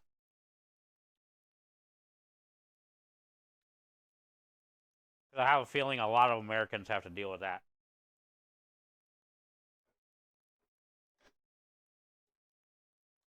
I just like the word. I never knew what it really meant.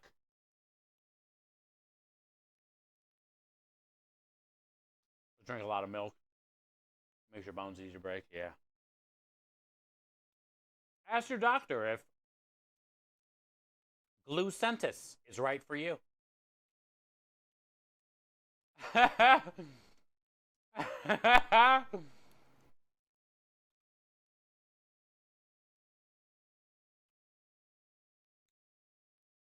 May occur you to poop your pants, kill yourself, fucking vomit all over your spouse,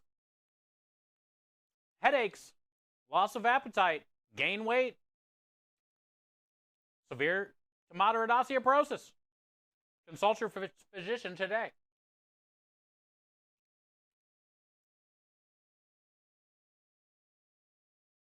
If it's in your spine and collapses and it's not good, that sounds like it'd be bad. Bone on bone for 37 years? Jesus, faceplant. That's not good, bud. That's gotta hurt.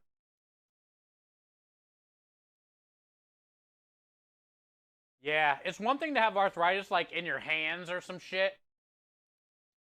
Couldn't imagine like your back and your knees.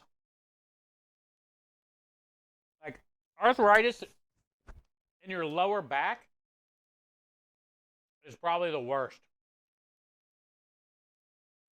Because I feel like it would be hard to breathe, move, bend, fucking pee.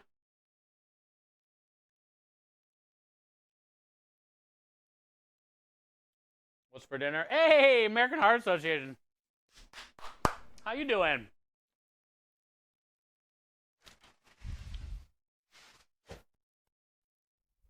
Good to see ya. Happy New Year. Happy New Year. We weren't able to link up last year. We did make a team campaign, Good Cause Crusaders team campaign though. But I wasn't able to get a charity stream in for you guys last year. I really do want to try to get one in this year though. I think you got something coming up. The problem is last year I think what happened was I know, but I really want to get something this year. I mean, I know we had a team campaign last year, so February. Oh, okay. I think the last time we had either like a Starlight or a St. Jude thing going on. We have made this is our second January in a row that we have dedicated to F Cancer. So that's really nice. Maybe we are. I was getting ready to go back to St. Jude after this, but maybe we can finally get an American Heart Association Heart Month. Yeah, struggle. So let's do that. You guys want to do that? Because we're going to be doing fuck cancer all the way through January, right? This campaign's almost done. And then I was going to be switching over to St. Jude before Mario Day, which is in March for Starlight. So we were going to do February with St. Jude, but we should... Let's do that. And then, yeah, tonight and tomorrow night I can work on... Oh, also... Which I think I might have a message in Discord. Back and forth. I'll work on getting some talking points and stuff for February and some videos and stuff. And yeah, let's do that. That's a good idea. Because I was really wanting to last year, but we were just like in the middle of a campaign or something came up and I wasn't able to. And we were chatting back and forth. Okay, cool. Yeah, add me on Discord. Yep, Chef Steve 330. All right, cool. Yeah, that way, maybe if you can send me, you know, one of your talking point file things as well, or if you guys have any like certain video or something. But yeah, I would love to. That'd be fun. Yay! Because usually it's just like, you know, we'll go back to St. Jude until March. So maybe that's what we can start doing from now on. This is our second year for Fuck Cancer for all of January. Maybe we can start dedicating February every year for Heart Month. Cool. Yeah, perfect timing. See, God, I don't know how religious everybody is. I know God brought me to Texas and linked me up with Krem for a reason. And God brought Dr. Lupo and Struggle Bus in my life for a reason. But today, I think this happened for a reason. Today, I think this happened for a reason. Because I tried to make some time last year, but we just couldn't get it in with all the other things we were doing. So let's do it. And then we can just dedicate February to it. Like, so many others are. Everything happens for a reason. It does, radio. So that's crazy. That's crazy. Cool. Well, cheers. And yeah, definitely add me on Discord. And let's do it. I'll start getting. I was gonna start getting stuff set up with the next couple days, but I don't. I have a bunch of St. Jude talking points and videos and things like that. So, do you have a? Let's see. Do you have a special?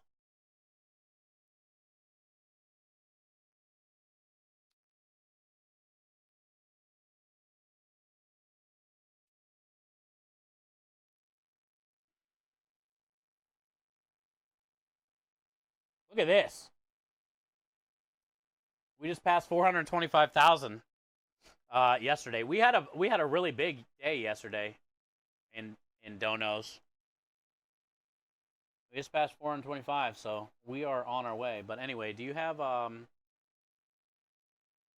is there like a special February thing?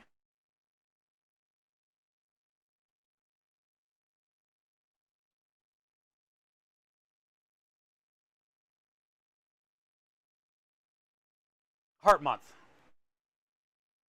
That's a team campaign.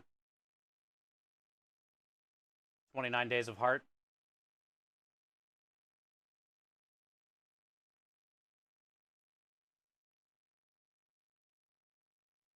Oh, that makes sense. February.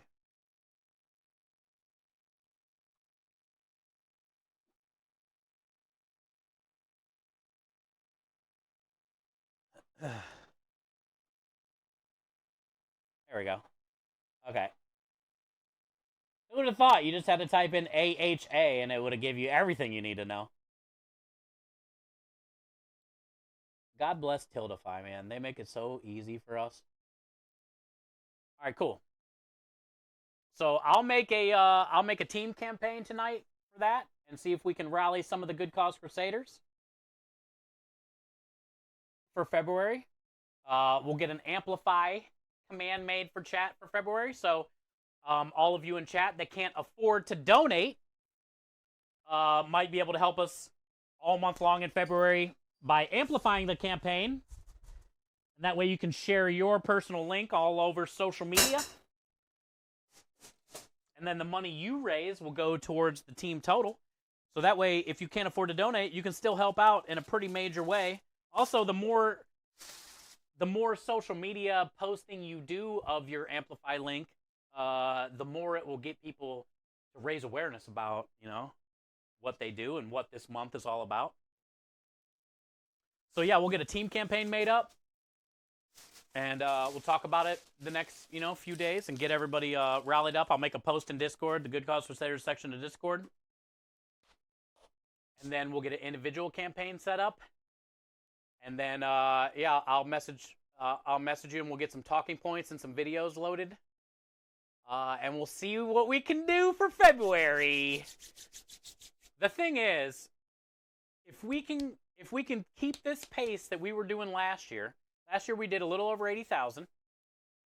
If we can keep that pace, we're going to hit that $500,000. We're 75,000 away. You've seen that. We're at $425,000. So hopefully by December, we can have that huge milestone. And we can celebrate that together. Better than American Hard Ass. Well, you don't have to spell the whole thing out. It finds it. But it was better to say AHA because then it gave me everything. Yeah. Oh, I appreciate you and everything you guys do. All your hard work. Making it possible for us to, to talk about all the hard work and the research and where our money goes and what it does and how it helps. That ain't easy, man. You guys are out there campaigning. We have the easy part. All we have to do is believe in it. American Heart Association has been a thing for a long time, and I say this all the time, we might not have the biggest community here, but we have the biggest heart. So it makes sense, and it's about time that technically we dedicate a month for that. And I tried to make that happen last year, possibly even 2 years ago. I know I was messaging back and forth a few years back, but I really wanted to get last year, and we just couldn't get it in. But now we can just we'll just dedicate our Februarys every year for it. You just celebrated your 100th birthday. Like, crazy. All that you have done in these last 100 years for hundreds of thousands of people, literally. Pretty nuts. Pretty nuts. And what a blessing. Hi, Hungry. Hi, Says. Does that mean October is dedicated to the Tatas? October is, what do we do in October every year? September is Starlight for Cancer Awareness Month.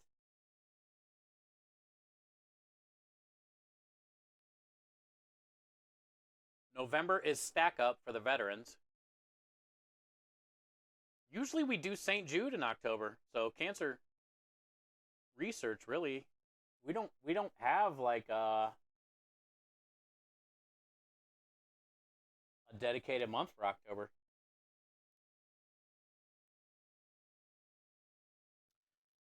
Struggle knows himself. He's had what, 3 open heart surgeries? One of my biggest inspirations on why I'm a charity streamer is because of Struggle. And he inspired me. That's just how it works, you know. You find a community that you vibe with, and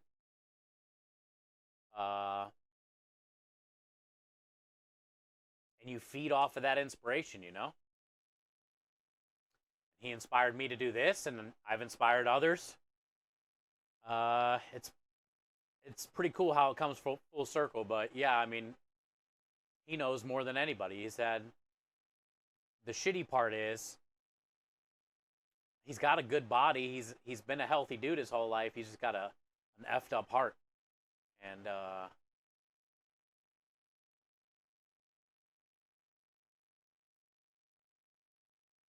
at some point,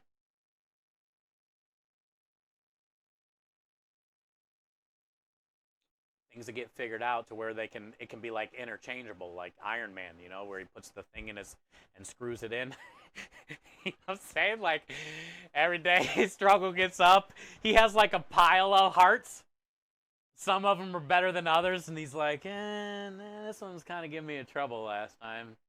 Grab this one and pop it in. You know? Eventually we'll get to that point. But for now, we got to keep raising money and raising awareness and doing what we can.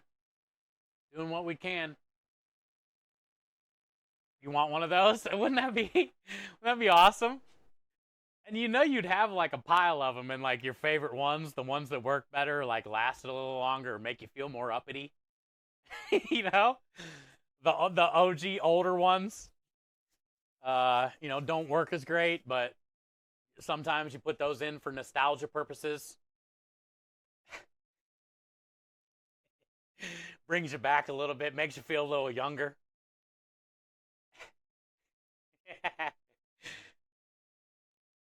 My mom had open heart surgery as well. You know, the crazier story is Struggle has had multiple open heart surgeries, and you know, has died literally on that table multiple times.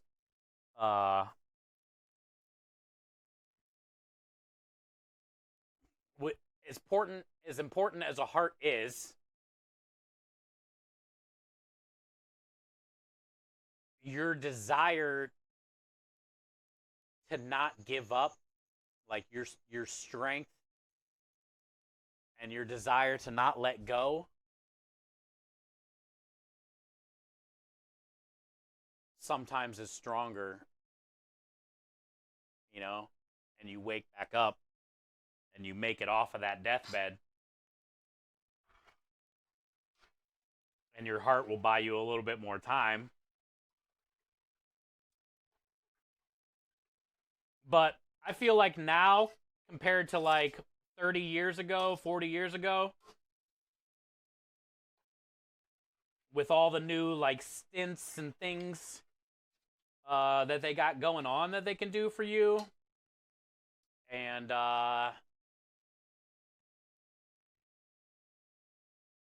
20, 30 more years from now, it's gotta be one of those Iron Man moments, you would think. And it's the same way with cancer. I mean, look how far we've come since 1960. Danny Thomas, what was it? 40, 50, 60% chance leukemia. Not all leukemia, just like a certain leukemia. In the 60s, 60% chance of survival rate. Now we're in the high 90s on multiple types of leukemia. And it's still not enough. But, 20, 30 more years of medical advance.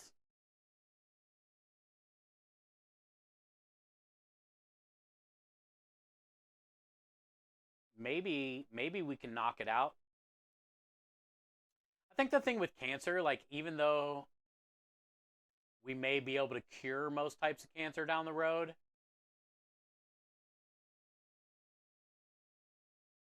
I still feel like there's going to be more new cancers that they have to figure out how to stop, It's like, whew, we just spent fucking 80 years, finally beat cancer. I don't think that's going to be it. Like, I think there's going to be the new cancers, So, will the fight ever end? Probably not. But will it continue to get better? Always, $1 at a time, right? Hi, Ada, welcome back.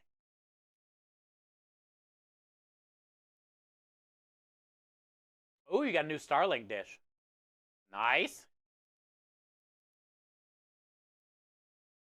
Is that cheaper than cable? Dude, cable's expensive now. I don't have it, but it's like sometimes $200 a month now for cable. 150, 200 bucks. Got to be cheaper than cable. Effects on the body from the treatment is hard part. Yeah, I agree. Root cause and cures for cancer. Oh, AI project. I heard a little bit about that. 120 for internet. I feel like that's good. That's reasonable and probably even lower than some.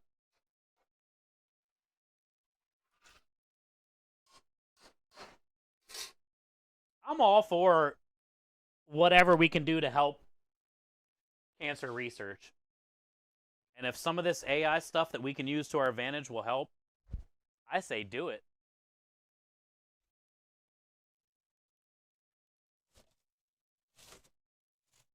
If you can have that thing sitting there running 24 hours a day, computing things, I say do it.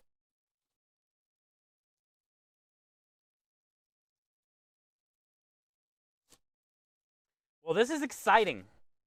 I'm excited. Not that I'm not excited about raising money for St. Jude anytime, but I really wanted to get some American Heart Association stuff going, so this is cool. What are you doing right now? We are cutting provolone cheese, and we just went outside to chat with American Heart Association. I'm going to accept their Discord, most likely notification.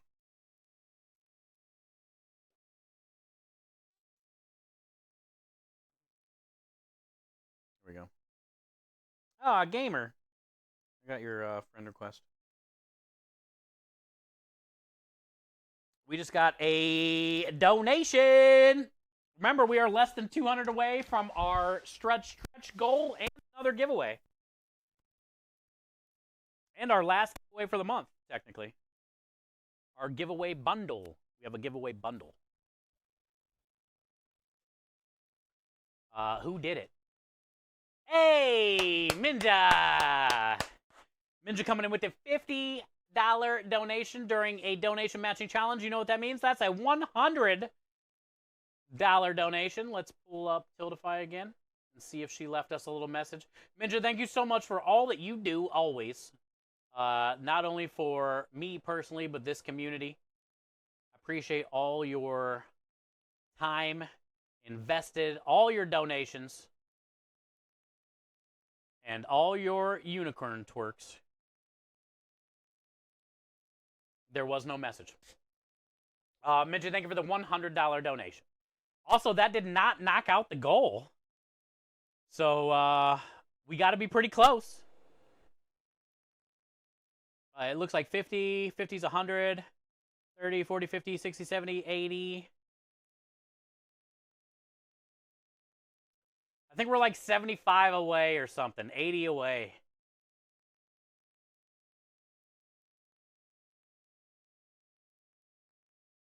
Away from knocking out that red bar. Thank you.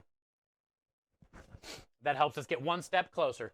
That puts us up to 1,900 and... I can't read that. Does that say 68? 1,968.90. 10 cents away from a nice even number. Thank you, Minja. Also, you broke the cherry today. Thank you for that. Almost another giveaway. Yo, what up, Robert? How you doing? Provolone. Provolone.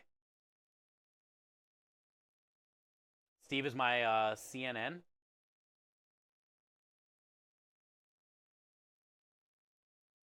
What's CNN even mean?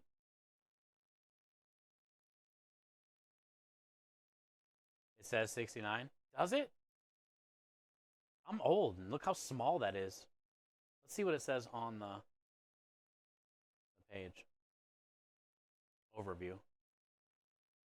No, it's not. It says 1,968.90.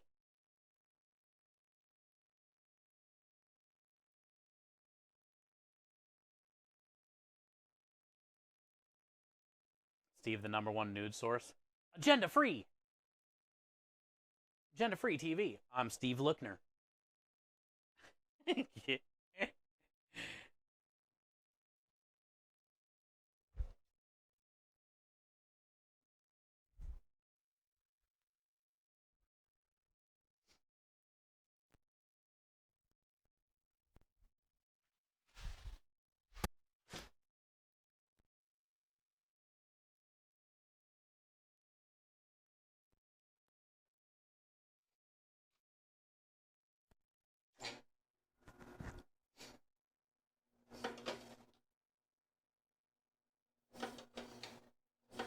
Provolone.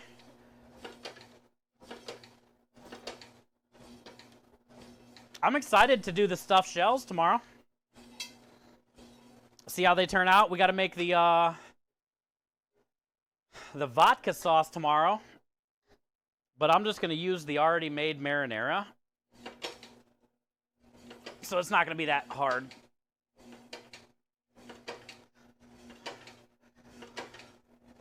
We're not going to be making it from scratch all the way. I'm just going to do vodka, heavy cream, shallots, and reduce that, and then add the marinara.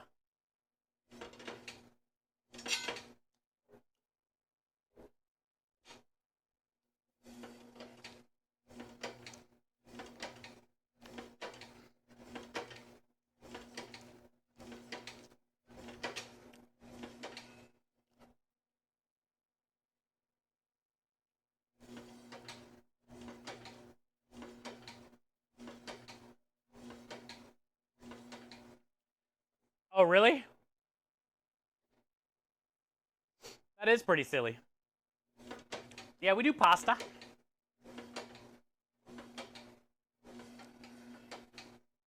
This is going to be our special this weekend.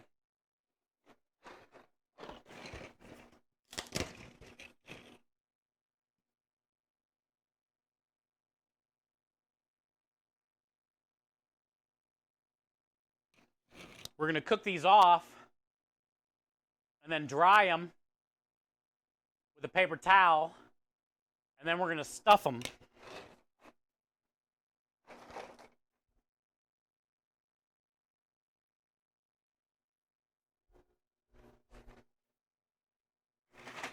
We gonna stuff them. Looks like a snail. Kinda.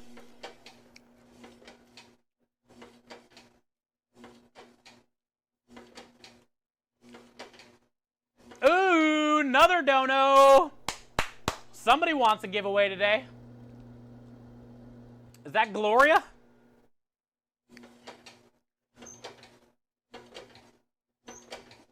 I still see a red bar.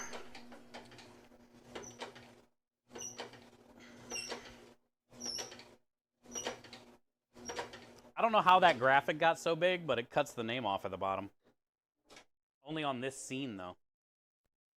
Which is weird. It looked like it said Gloria.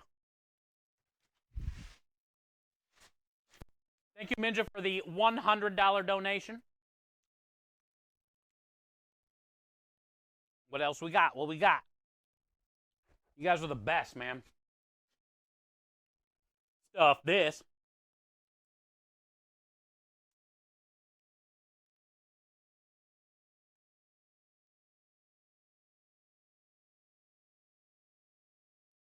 Oh, yeah. That's awesome. It is Gloria. Gloria coming in with the $20.10 donation. No message as well.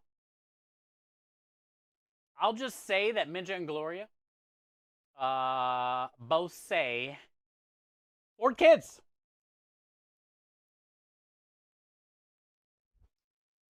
Thank you for the 2010.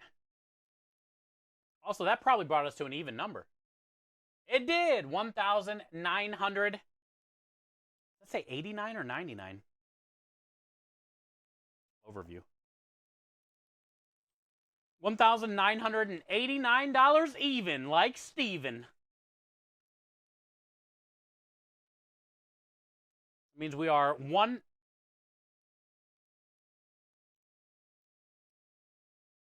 What are we? $11 away from a giveaway? $11 away from a giveaway? Anonymous coming in with the 10.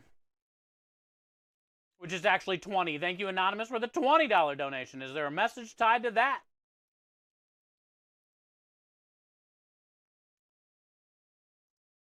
That triggered the giveaway. Let's go. Let's see if there's a message. Let me go grab the giveaway stuff. There is no message. Hell yeah, chat. I don't know how that... I wasn't expecting that tonight. Let's go. Let me go grab it. Let's do this. Also, I need some coffee. I just ate way too much cheese. I'm thirsty. All right, this is going to be a fun little giveaway pack. This one's for the ladies. This one's for the ladies.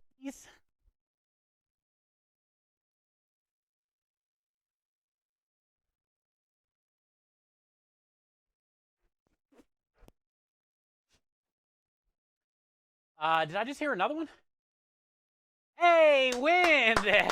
How much money do we need to knock this bar out? I feel like we should be there already. Wind coming in with the, looks like a $12 donation. And these are all amazing women, by the way. Minja, Gloria. Well, I'm not sure about Anonymous. But Wind. Thank you, ladies, so much. Fuzzy Red Foot Prisons time. Oh, yeah, let me go grab those, too. Shit. Forgot about that. That means I gotta take a picture of my feet in bed tonight. You guys are gross.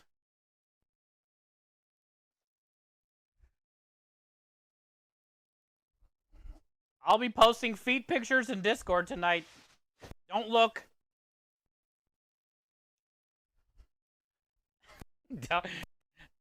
Don't look at my feet, I'm ugly.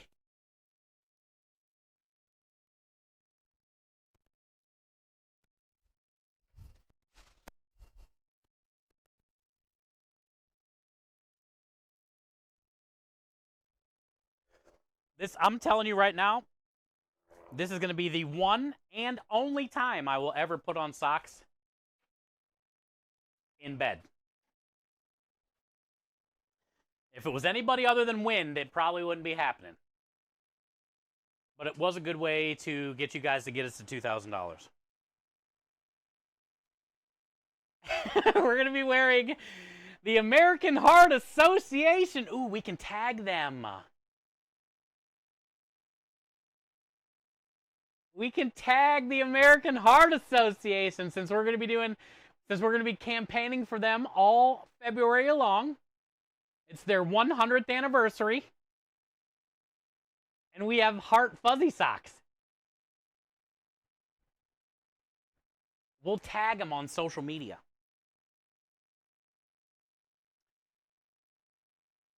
All right, these are going on for bed tonight.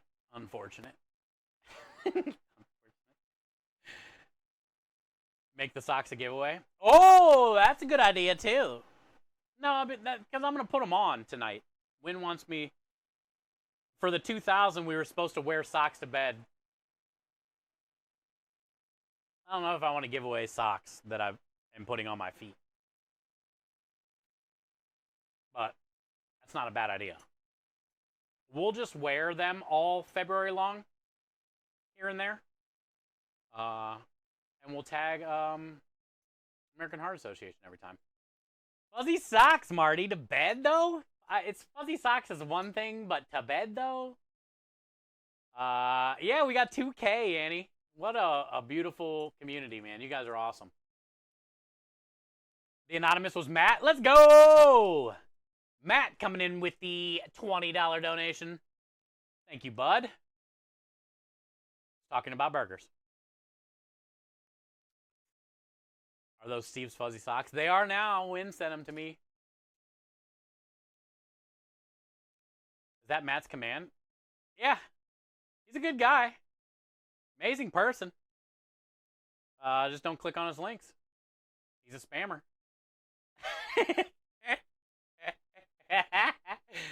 Great dude. Don't trust him. Hi, Coral. How are you? You got here just in time. I am getting ready to set up a giveaway right now. Hey, Marty.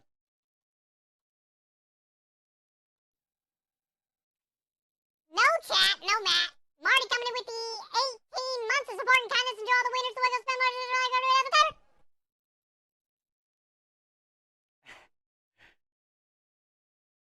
Thank you, Marty. 18 months of support. Oh, Marty, you know the rub that you sent? I used it for our chicken finger sandwich the other day.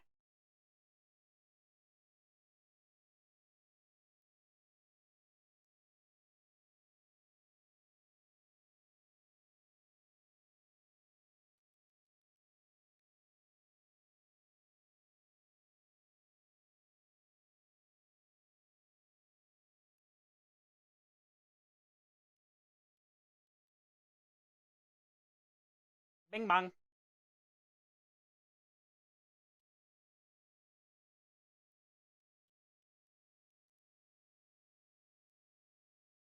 Bing bong. All right, so we just hit our $2,000 stretch goal for F Cancer. I am currently setting up a giveaway right now. I'll show you what it is. It's going to be a keyword raffle. We are on the right raffle this time, so it's going to be !FC, fuck cancer.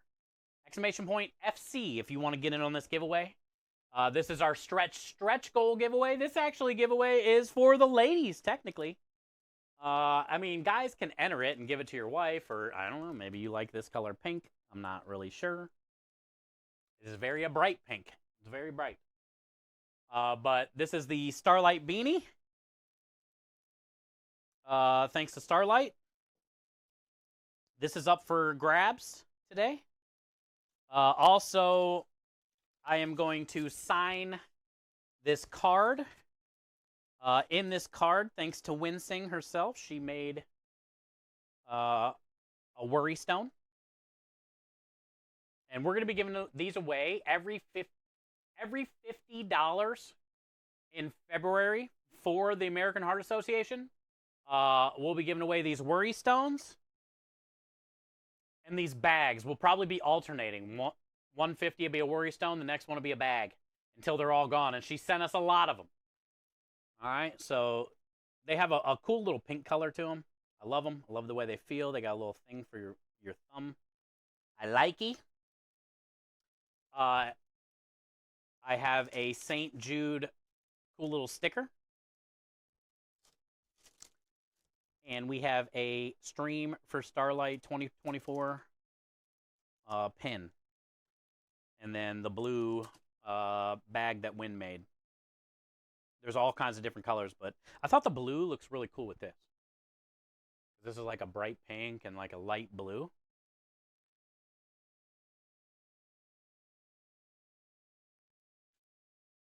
Did you make sure it's not on YouTube? No.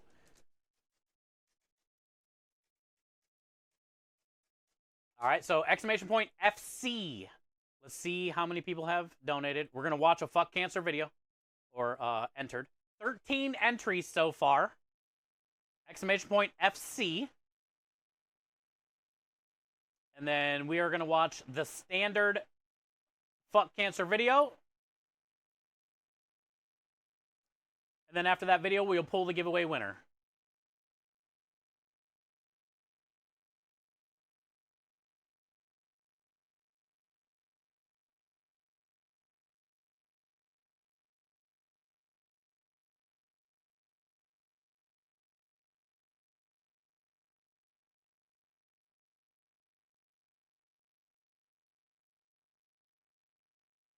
All right, I got it loaded up. I want to donate but dollars. Oh, it's okay, Ada. You don't have to donate. Just being here is more than enough, so I appreciate you. Michael says, excuse me, Steve. Chat, excuse me.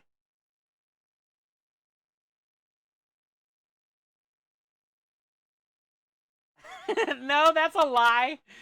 That is a lie, Gordon. We call that fake news. Fake news, chat. Don't listen to Gordon or Michael.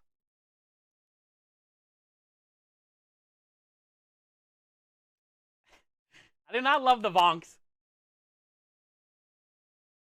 $39 away, Bartleby. Look what happened, dude. We're almost there. We triggered our next giveaway. So exclamation point FC in chat. Starlight beanie. This. Pin. Stickers. Worry stone. A signed envelope. No nudes or anything, but I'll sign it. I'll put a nice message. And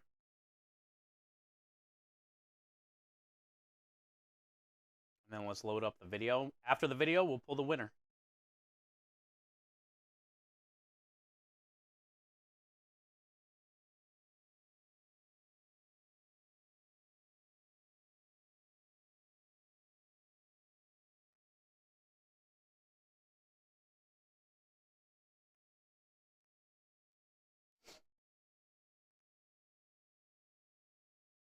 All right, I'm going to turn it up. There we go.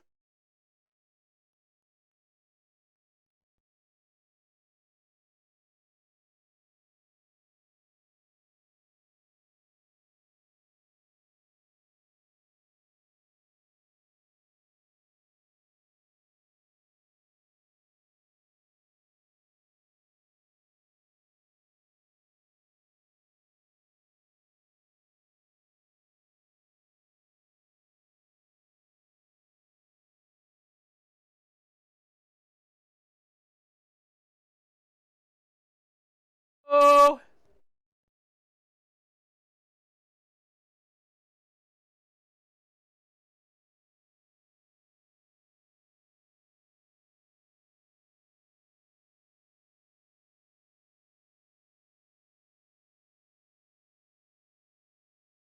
For sale.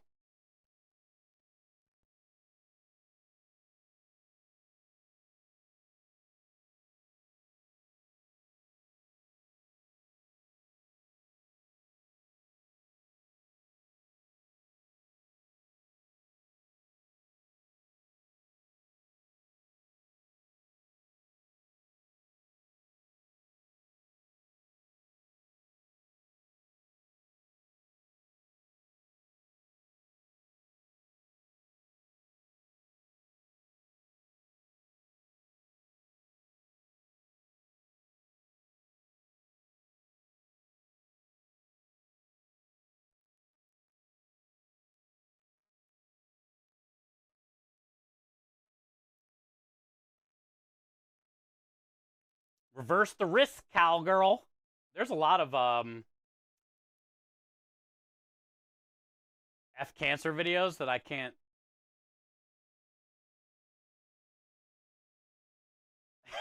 Like this one. Dating is hard. Checking your skin is not. I can't show this video.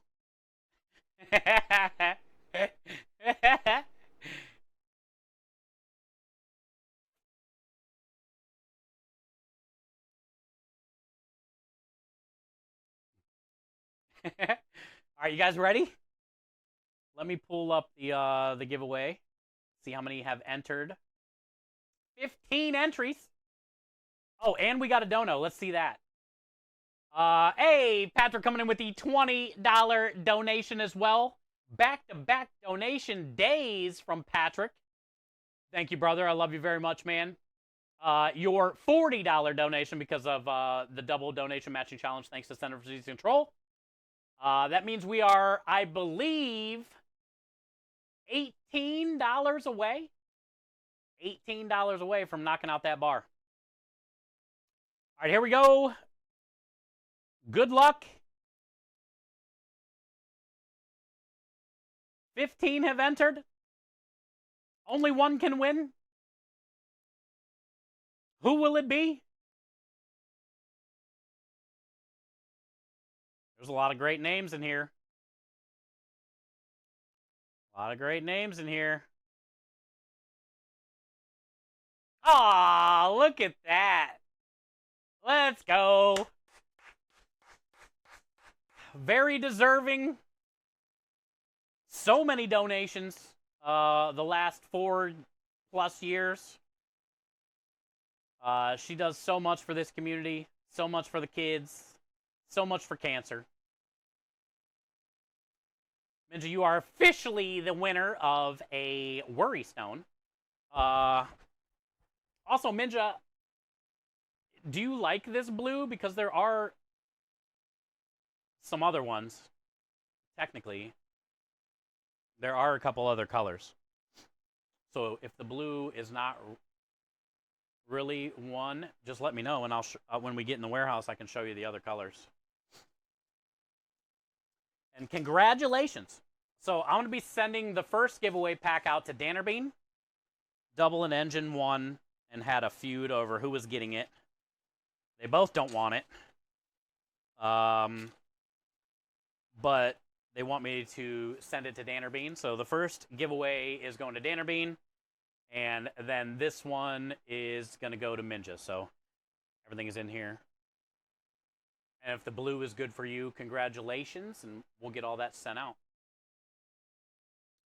Congrats. And thank you, guys. That bar is almost gone. And this is also exciting. This is also exciting. Let's look this up here real quick.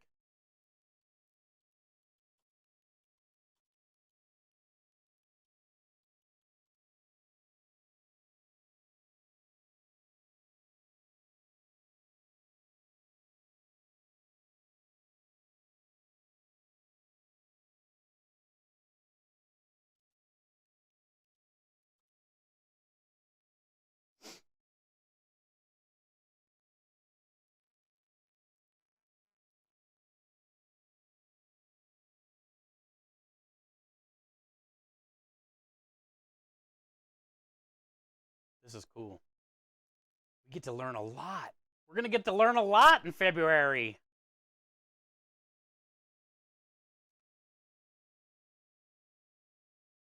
Whoa, cool. Awesome. So chat. Ooh. February is going to be dedicated to the American Heart Association, their 100th year anniversary, the 28-day takeover.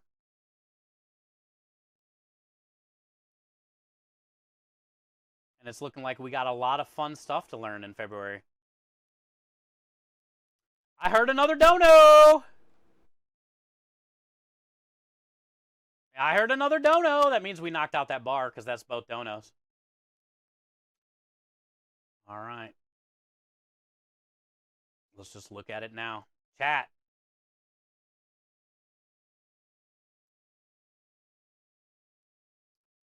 Hey, Minja. Minja coming in, knocking out that goal with another $20 donation, which was $40. So, Minja, that's $140 donated tonight. $140 donated tonight. Thank you guys. Patrick, love you, brother. Wind. Gloria. Matt. Rebel. Look at all these names, man. Double. Craw. Grumpy. Appreciate you guys. It's the same. You guys are literal heroes, man. All right, here we go. We can all agree that a calzone is just a savory pie. Ergo, a ravioli is a savory Pop-Tart. And then, logically, a sausage is a savory banana. And it follows that pulled pork is just savory Big League Chew. Culinary science is amazing. I couldn't agree more. Centers for Disease Control, thank you again for another $250 donation matching challenge that we knocked out. Thank you for another amazing message that we all look forward to every time. Every one of them seems to be getting better and better. And we're all dying to know, Bartleby / Centers for Disease Control. When can we look forward to hashtag Centers for Disease Control, hashtag Bartleby 2026? Let the campaigning begin. Let the campaigning begin, because I feel, Bartleby, you are going to have an army, you are going to have a legion behind you, willing to vote, buying into the system. And we all agree that a banana, we all agree that a sausage is just a savory banana. Thank you guys. Incredible. $2,101. Honestly, I couldn't think of a better way to end January. $2,000 is an incredible start to the year on this crazy push to $75,000 by the end of the year, which will help us get to $500,000 lifetime raise for this team, this community, these heroes. I couldn't be more proud of each and every one of you. Thank you guys, man. We had over 80,000 last year, and you haven't stopped going into this year. You guys are the best. And now we get to look forward to a new campaign, which I wanted to get in last year, in February for American Heart Association. So we have a whole month to learn about the heart, watch a lot of videos, and try to help raise as much money as we can in their 100th year of doing what they do. So thank you guys for that. Thank you guys for an incredible night that I didn't expect to have happen. And it's pretty cool, man. You guys are the best. So thank you for everything you do. Bartleby says, doesn't matter if I'm a bit left of center or right of center. Hey, it doesn't matter what side of the fence you're on. If you say jump, we say how high.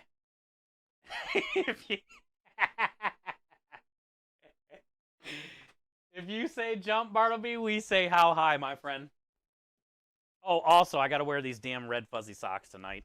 I will be posting pictures in Discord. Thanks to Wind.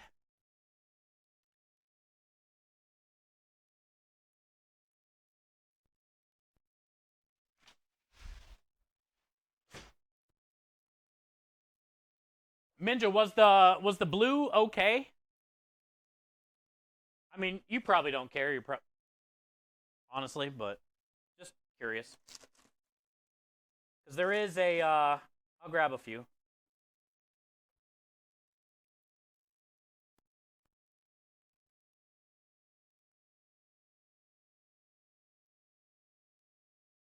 These are like, this one's the only other like solid color. And then these ones have like cool little designs and stuff. I think this one's one of my favorite ones because it's like a fluorescent yellow with like a weird navy blue. You don't see these two colors together often. And I really like this one because it has the white stitching with the other three colors.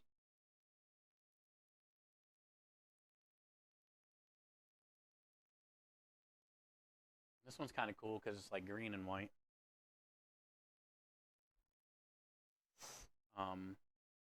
Feet pics. Yeah, Matt, tonight. I'll be wearing these to bed, dude. It's gonna suck. It's gonna suck. I don't know how you guys do it.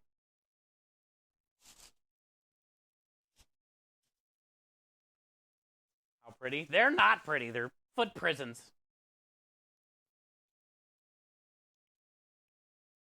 Feet need to breathe. Feet are human too. Feet lives matter. Ukraine bag? Kinda, yeah. Had the colors of the, yeah.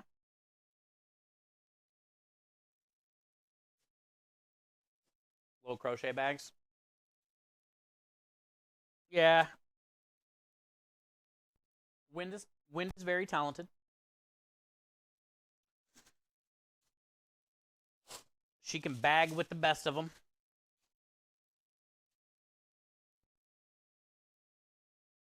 The white stitch one, but it doesn't matter to me really. Okay.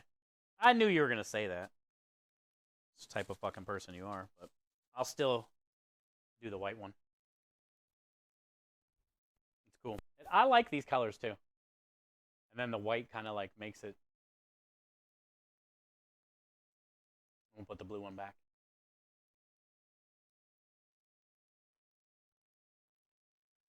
We'll put the blue one back for the next time. Yeah, my plan is every $50 donated next month, we'll alternate between the little coin purses or whatever you want to call them, and then the worry stones. There's 1, 2, 3, 4, 5, 6. Ooh, there's another one of these. 7, 8. We have 9 more of these. Every $50. So that's a huge amount of money we can raise just in these little guys. And then we have 1, 2, 3. We have 4 of these left. We have 4 of those left.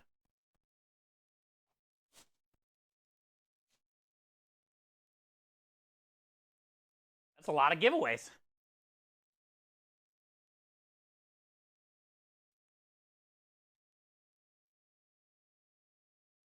It's the Galaxy themed one is cool. Ada. The Galaxy themed one? Let me see if I know what you're talking about. Oh, this one? I think this one's cool too because it looks like it would be black and white, but it's actually pink. It's like a really light pink. And that looks really cool together, like that black and pink. If it was like a bright pink, it would be weird. It's almost like an illusion. Illusion. Yeah.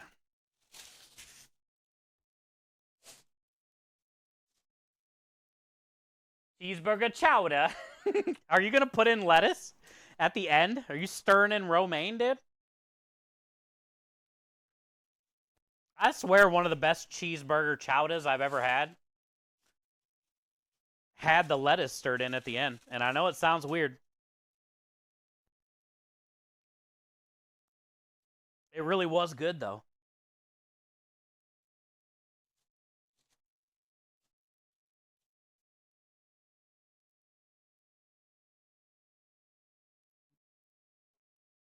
Oh, yeah. It didn't look pink, right? Let me see. You wouldn't have known if it was pink unless I told you, right? Like, it did look black and white to you guys? Because I know the lighting in here is ass. Can you even see any of the pink? What if it's not pink? Win, what is this? What if I'm effed up? What if it's actually white and I think it's pink? Also, this black looks like it has little sparklies in it too, which is cool. This one's cool. what? What if it's actually white and I think it's pink? And you guys are like, no, nah, bud. That's white. You only see black and white. It's obviously yellow. It identifies as pink. The bag formerly known as pink. Oh, was that the dress? Or no, was that the thing? Laurel, Yanni, what do you hear? I remember that.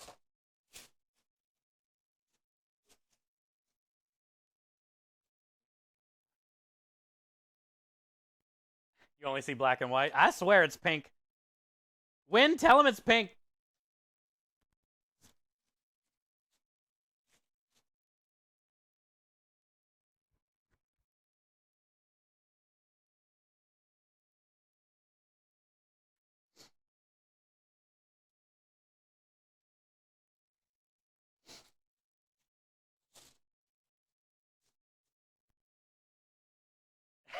Salmon? It's not salmon.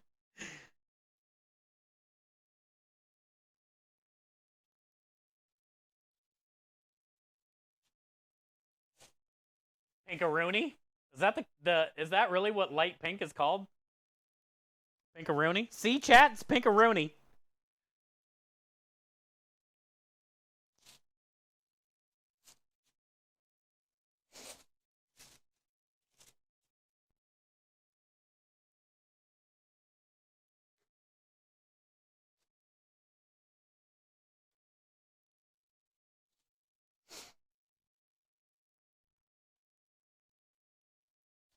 We got cheese for days, dude. I've eaten so many cheese scraps, I don't even want these. I'll eat this. And this.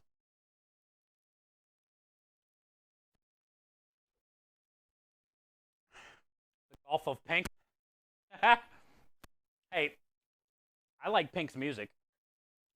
She's pretty badass, dude. Is she in the Hall of Fame? I feel she should be in the Hall of Fame.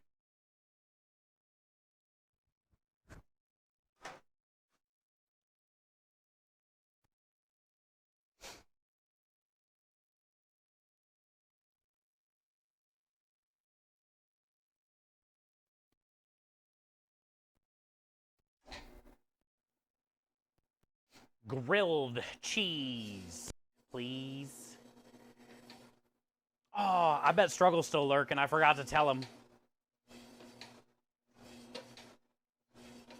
I got 3 cans of sliced peaches 2 days ago. They're already gone.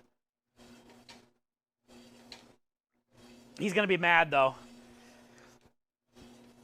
because out of the 3 cans of sliced peaches in juice, which also I didn't know they used pear juice and peach juice, but out of the 3 cans, I only made toast 1 time.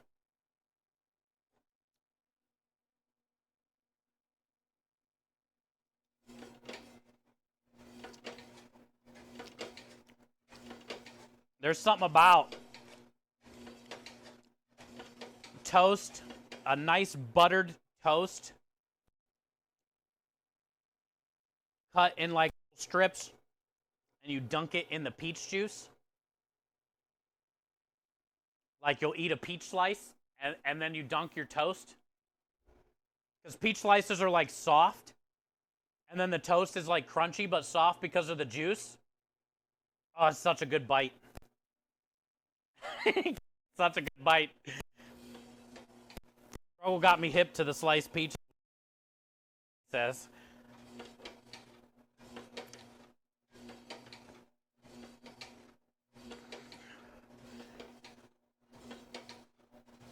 And at the restaurant store, I didn't know they had tiny cans of them. They're pretty cheap. They're like $1.10 or something for a can of sliced peaches, dude. I'm about to become a peach slice addict. I'm gonna need intervention.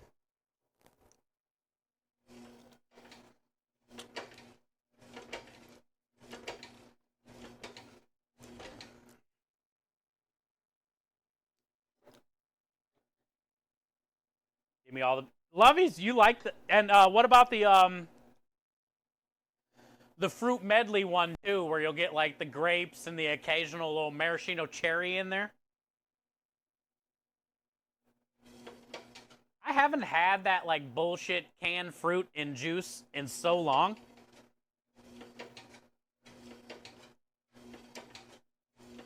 And I think like last month or something, we were talking about the canned peaches with the soldiers, like struggle like, and I was like, fuck it, dude, I'm buying a can.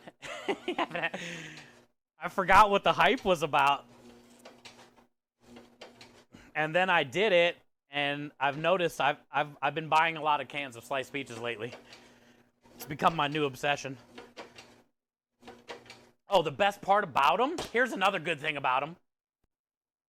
Have the new style can, where you don't even need a can opener. So you can like drive with your knee, and you can open your can of sliced peaches right there. Drink a little bit so you don't spill it on your lap while you're driving. Whoever thought of the pop top cans on cans? Brilliant. Are the alcoholic fruit any good in a can? I didn't even know they made alcoholic fruit in a... Oh, are you talking about like the marinated cherries in a can? Yeah. Those are expensive as hell though.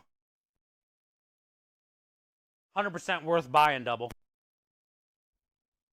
The best fucking marinated cherries ever for like an old fashioned or something.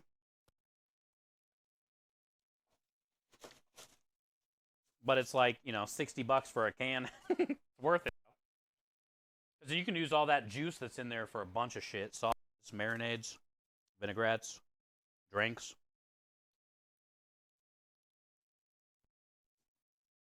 Peach intervention time. I forgot how good peaches are, dude. Even out of a can, they're just like perfect.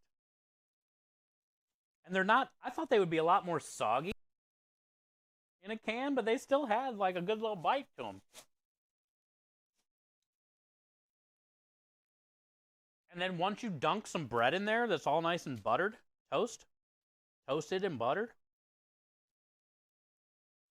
it adds a great crunch when you're eating your sliced peaches.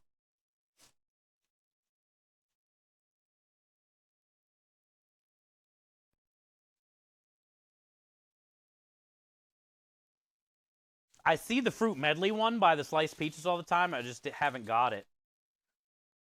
I just remember it from like a long time ago. But I might pull the trigger on the veggie medley next time too, just for science. for canned fruit veggie medley science. Let's do the fruit in a jar and cover it with brandy and sugar. Yeah, that's like the legit way. There's no nostalgia involved in that, Gloria.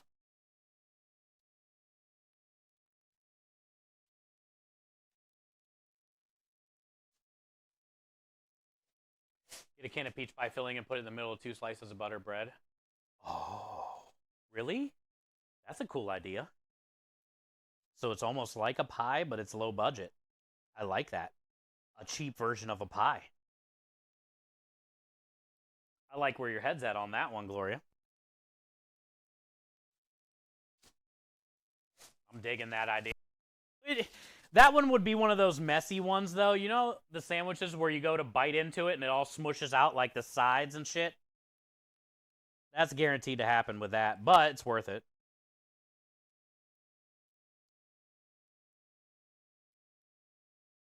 You know what that happens on? You know what grinds my gears? Egg salad sandwiches. Almost every time I put way too much egg salad, and when I go to make a bite, it squirts out everywhere. On all four sides.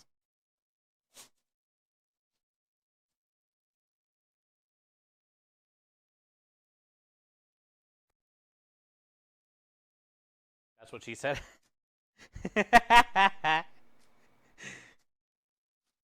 Chicken salad holds up great. Ham salad, perfect. Egg salad, squirts out all four sides.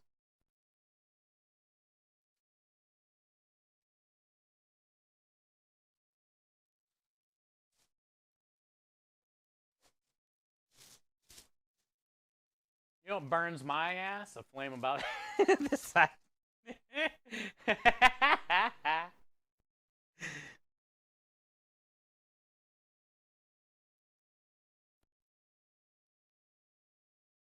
Clutch out of adjustment. Not those kind of gears.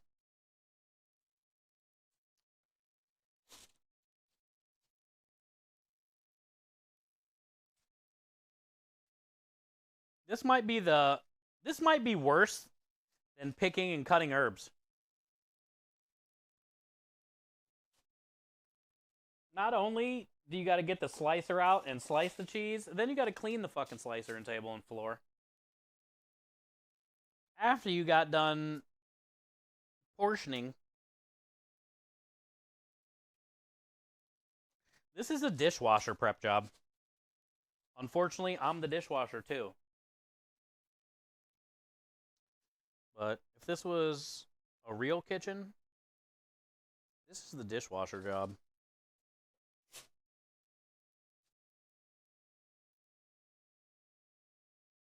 The heck is ham salad? Oh, Annie, you've never had ham salad? The hell?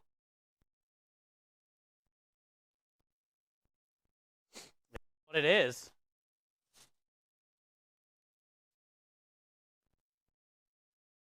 It's best to do with the ham.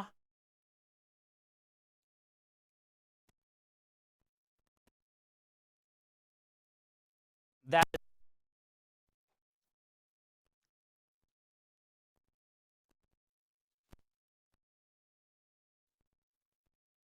pureed up and put in a casing and cooked. But you can still do it with like a bone. It's really good with like a chunk of bologna.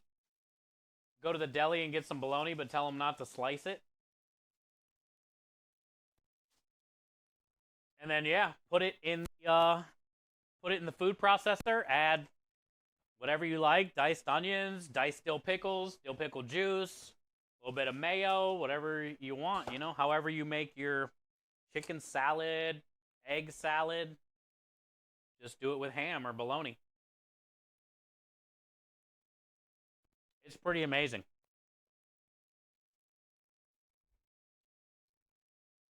It's pretty amazing. Great on crackers. Yeah, that too. You don't even have to use it for sandwiches. Awesome for crackers. Oh, it's also good for, take a little bit of that ham and mix it in with some cream cheese and form a ball. And then put a bunch of crackers around it, dude. You got a little ham salad cheese.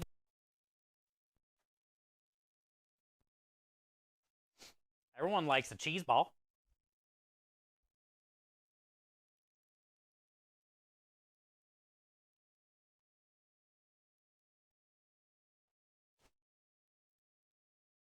Is that cheese I just got here? Yeah, this is provolone. Provolone on the meatball sub and the hot or cold Italian sub. I use grated Parmesan and Romano cheese on the sausage and pepper sub.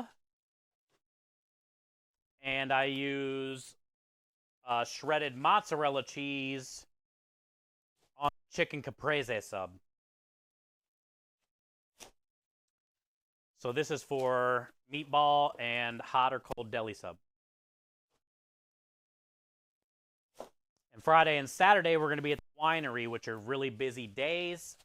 So we sell a good amount of meatball subs.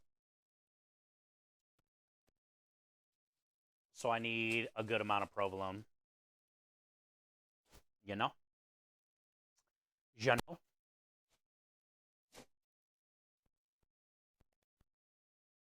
Service with sliced large meats or cheese logs. Hey, yeah, cut it to however you want. Yeah, that's good. That's a good. I feel like most supermarket butchers would too if you gave them a good enough heads up. Or you had time to wait. I mean, because they want to sell you the product.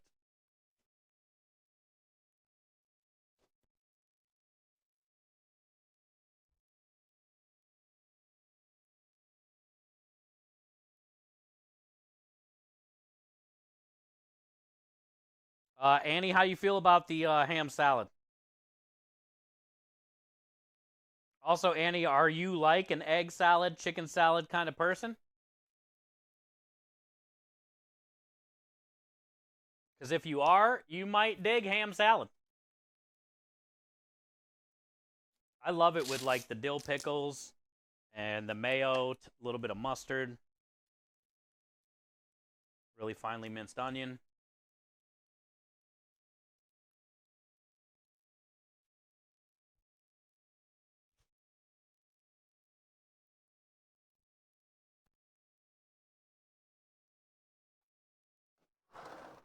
Actually, I'm going to put it in the cooler out here.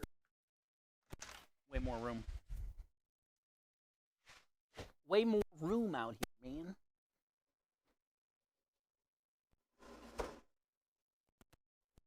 I got 2 cases of garlic bread for each day. But I probably won't go through a whole case each day.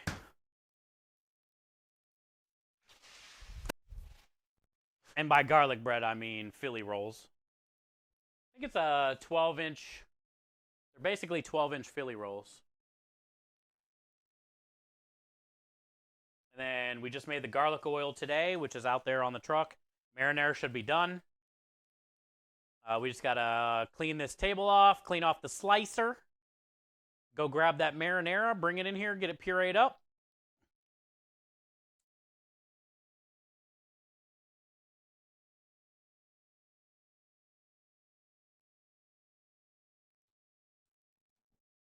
I'm going to get to filling up these sinks. Grab some scrubby water for the slicer. Scrubby water.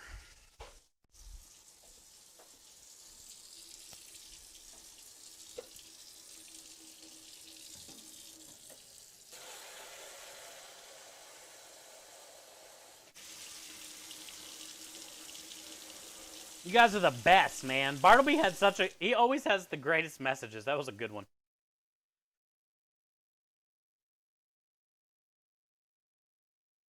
There's a lot of great comparisons there.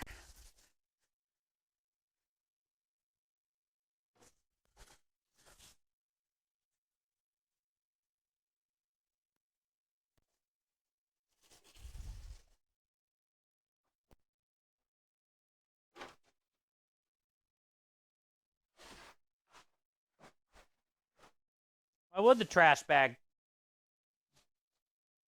stay there?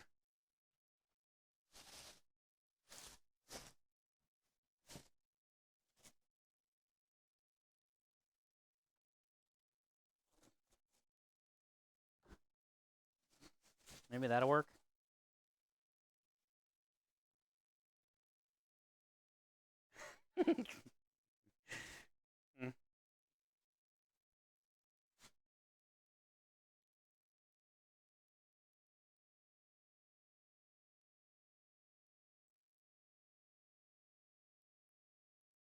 God, I suck at tying anything. My fat fingers.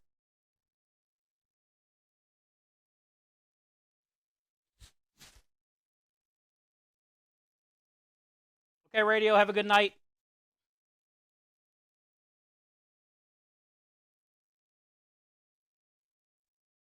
Nailed it.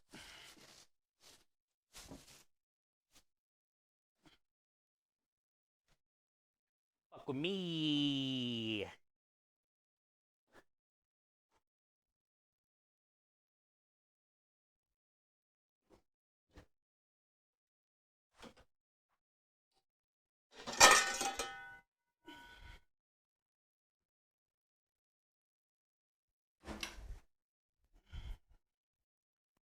That in the sink.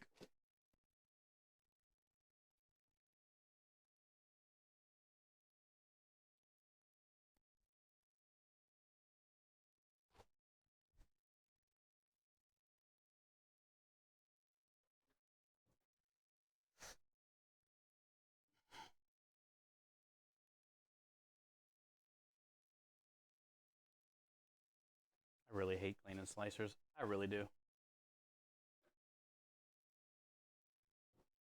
There's just so many like crevices and things and stuff and blades and sharpness and cracks.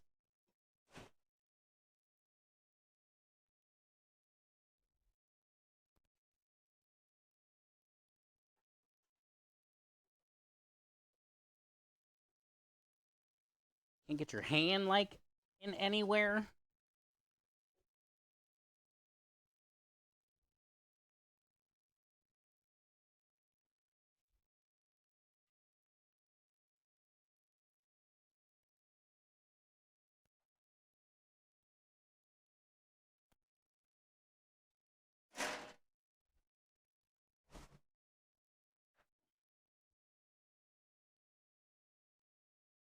Get a bulk of this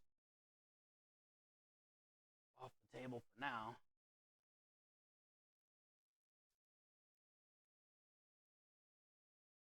Usually what happens is I'll start scrubbing it down and then all this gets wet and then it turns into gummy weird paste.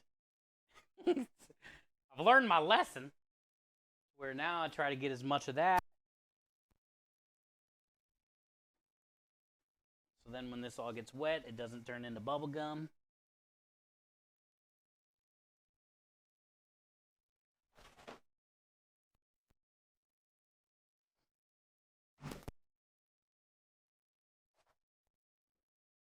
Ugh.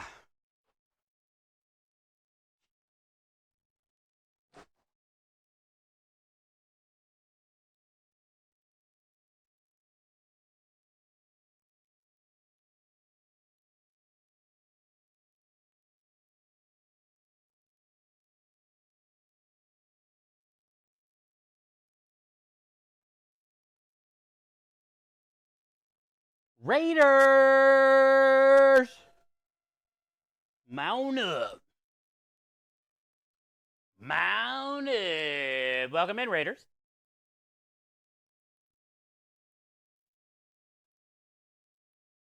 Hey, what up, Jock?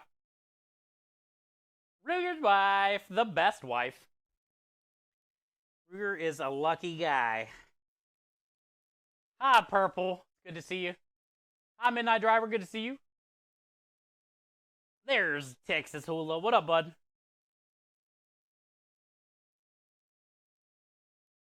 What was you doing? Was you actually in the shop tonight? Or are you still out and about IRLing? Or were you actually playing with your wood? I feel like it's been a while since you played with your wood, maybe. What up, Loops? Hi, Langor. Welcome back. Thank you for the hydrate. Hey, Hula. Is it just me, or when Langor... I don't know where the fuck I put it.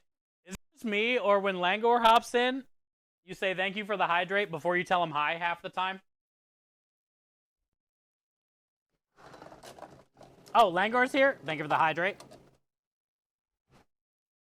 Hey, what's up, man?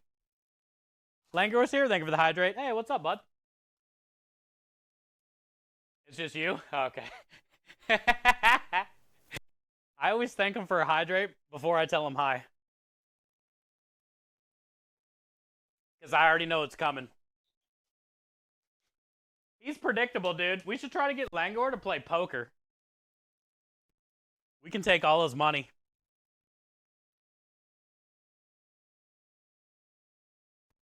Langor's every stream's hydration officer. I love it, though. So good. Chief Hydrate. You guys have fucking titles for him? All right, we got to make Langor a title and a command. So when he... Langor, we're going to make you your own hydrate command. And it can't be the exclamation point hydrate. It has to be like your own thing, because then we'll have a fun little thing that'll come up. So what is he? A CHO, Chief Hydration Officer. Oh, this will be good. We're going to make a Langor command.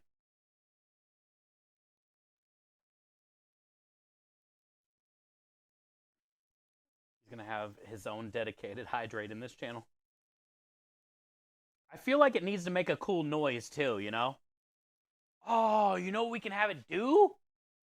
Like the noise of cracking open a beer. Yeah, so when he hits his command, it'll say a funny message about being the CHO. But it also makes the noise of like opening a can of beer.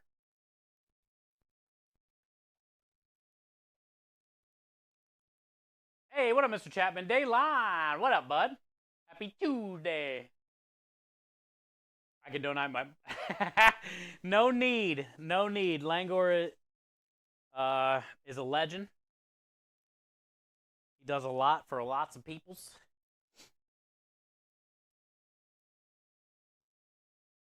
Also, you got to get in good with all the CHOs. You never know. You might need them one day.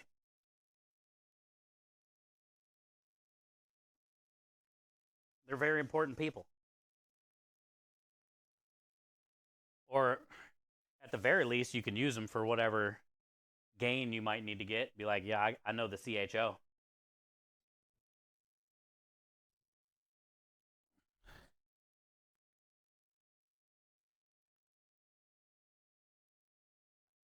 Hi, Luck. How are you? Welcome back. You're a legend. Yeah, if you guys are just getting here, we are just finishing up slicing provolone cheese, which is the least favorite thing I do, for our meatball sub and our hot or cold Italian sandwich. I don't mind the slicing the cheese part and the portioning the cheese part. I hate the cleaning the slicer part, because there's so many little areas and things. And then get me started about the big blade that can cut your fingers off.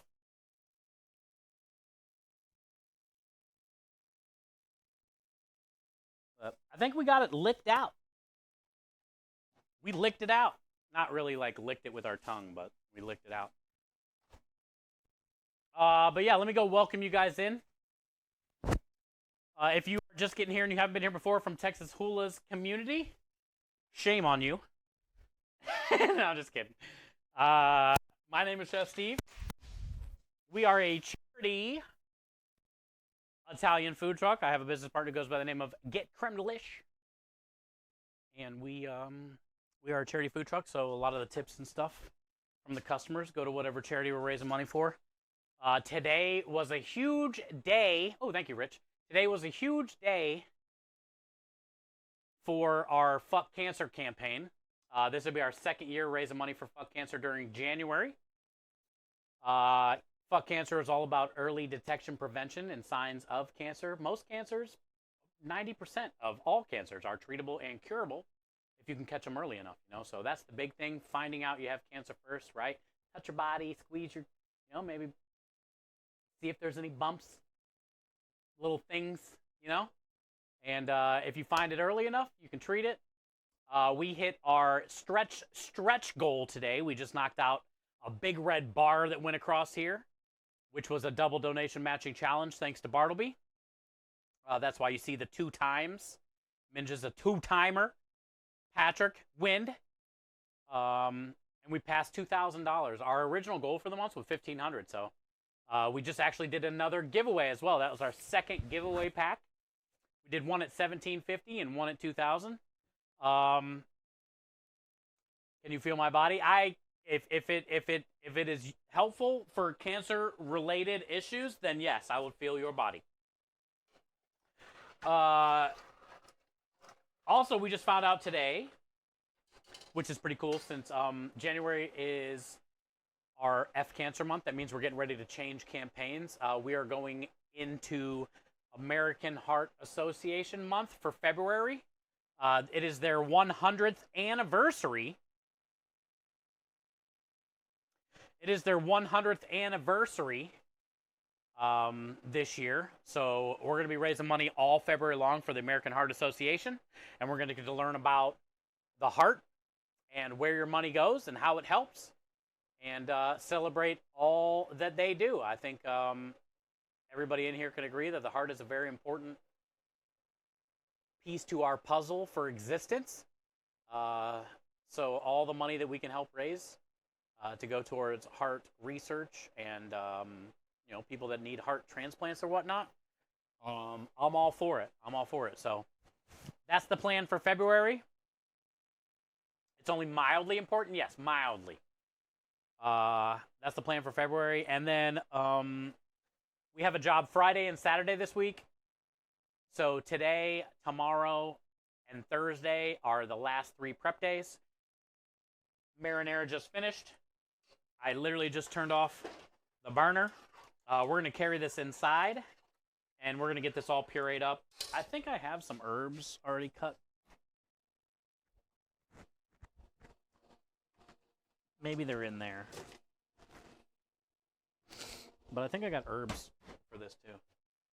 This is our garlic that we roasted off. We're going to puree this tomorrow, get it strained, get it pureed tomorrow. But this is basically a big old thing of confit garlic, which means garlic cooked in fat. So now it's nice and soft and golden brown color. We puree up all that garlic and we strain out all this juice. And we use this juice for our garlic bread and our garlic and herb butter sauce for our pasta. We do have a couple fun specials that we're going to be making the next couple days. Tomorrow, yeah, I'll show you. Tomorrow is, well, today we made spinach and artichoke dip filling. See all the garlic under there? It's like candy purple. It's sweet. It's really good. But we made a spinach artichoke dip today for stuffed shells. So we're going to be running stuffed shells this weekend for the special with like a spinach artichoke dip inside of the shells. And then I'm doing that with a vodka sauce. We're going to be making the vodka sauce tomorrow and getting all the shells cooked off tomorrow and dried. And maybe we can stuff. We'll see. So that's one of the specials for this weekend. And then we're making chocolate lasagna for the dessert special. That's probably going to be going down on Thursday. Since we have a job on Friday, I'll make the chocolate lasagna Thursday so it can sit in the fridge overnight. Yeah, that'd be fun. So I got Oreo cookies that come pre-crumbled. It's like a 5-pound bag of crumbled Oreo cookies with all the white stuff is still in them. It's not just like the outside. It's like just a whole Oreo crumbled up. But we'll mix some melted butter with that, and that's going to be the base for the lasagna. We're going to be using creme de lish, which we make and sell here online. I'll be using some of the creme de lish culinary powder, mixing it with cream cheese, white sugar, and probably a little bit of milk. And we're going to make like, and then whipped cream. And we're going to make like a creme de lish cheesecake mousse. So it'll be like a cheesecake filling, but more, the whipped cream will lighten it up, make it more fluffy. So it'll be the Oreos, then the creme de lish cheesecake mousse, then chocolate pudding, and then whipped cream with chocolate chips sprinkled on top and caramel sauce. So it's basically going to be a chocolate lasagna, I'm calling it, but it's Oreos, cheesecake, pudding, whipped cream, layered up. Please tell me you bought a gallon can of the chocolate pudding. Yeah, it's 7 pounds. The whole reason I'm doing this dessert is because of the pudding. It was on sale for $7, $1 a pound. And I was like, well, what the fuck am I gonna do with this pudding? But I can't walk by it. I want to eat. Honestly, I want to see if I can eat the whole can without getting sick, but I decided to do the chocolate lasagna instead.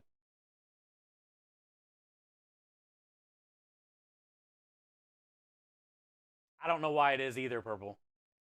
They got, this is it says hot fudge chocolate pudding. So I'm assuming it's thicker, I'm hoping. Which will make the lasagna better, like because of the layers. Yeah, I've never even seen it before, but I was like, yes, please. $7? Fine. Could have told me 30. It said hot fudge pudding. I'm buying it regardless. You know what I'm saying?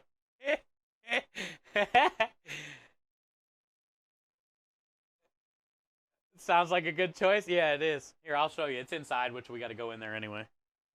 I'm bringing this marinara in there to puree up. But yeah, I'll show you, Purple. I think it said hot fudge. It was something like Fudgy Wudgy was a bear.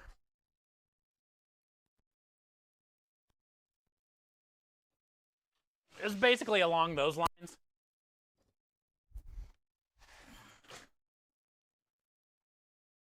Ah, chocolate fudge. Because then they had chocolate pudding too.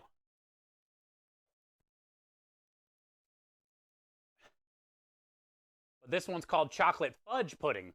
And then they had regular chocolate pudding, vanilla pudding, tapioca. They had tapioca too with all the little pearls. I haven't had that in so long. I really wanted to get this to see if I can eat 7 pounds in one sitting without getting sick. I thought that would be fun for charity. But then I also thought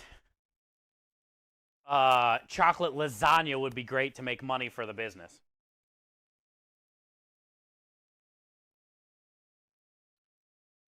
Tapioca. Yeah, I haven't had it in so long. I remember when I was a kid, I loved tapioca pudding. I never see it anymore. But I also don't look for it. And I remember my mom and my grandma would always make it homemade and stuff. But then a lot of times, like, you know those little snack cups you would get in your lunch of like puddings and jellos and shit? She would put tapioca in there. It was still good. It wasn't the same as homemade, though. Also, the cool thing about homemade tapioca is you can eat it when it's still a little warm. And that's really good, too. Because usually you just eat it right out of the fridge.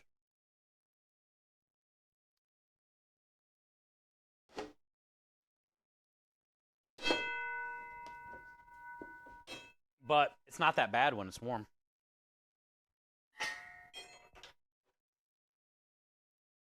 You see them at the store? Yeah, I don't look for them, but I know they're there. I should get them one time. I haven't had tapioca in so long. I just want to taste it again. You know? Hi, True.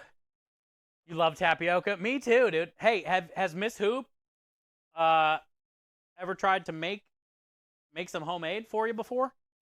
Or have you? Because if you like it and you've never had it homemade, you should definitely do it. It's one of those things like getting Pozzoli out of a can or eating your neighbor's Pozzoli. You know what I'm saying? You think you like tapioca pudding and you've only had it out of a can? Wait till you if you made it homemade and tried it. You'd be like, holy shit, why did I wait? Why? Why? Wait, why? It's so much different.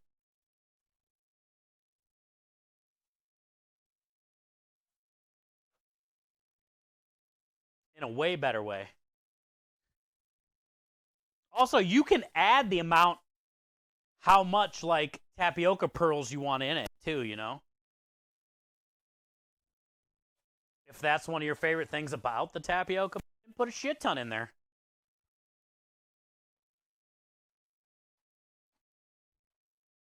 I've been meaning to make a creme de liche tapioca. It hasn't been done before, and I know it would be good. They go good together. That cinnamon sugar flavor would go great with the natural flavor of the tapioca pudding anyway, which gets vanilla extract usually. You wouldn't even need the extract, and you can just use the creme de liche. Also, I think the egg in the creme de liche would give the tapioca a really cool texture too.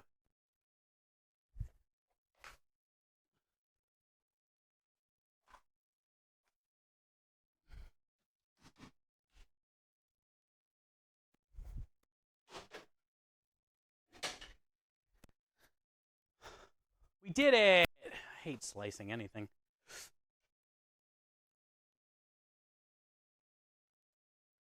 Once you have it homemade, you'll never want packaged again, basically. It's that different in a good way. S1 sells the minute tapioca pearls. Yeah, they're easy to get. They're pretty much anywhere. You're thinking about buying pasta roller for home use. I don't know if I've ever had fresh pasta before. Is it worth the work? Oh, yeah. Wolf. And what work?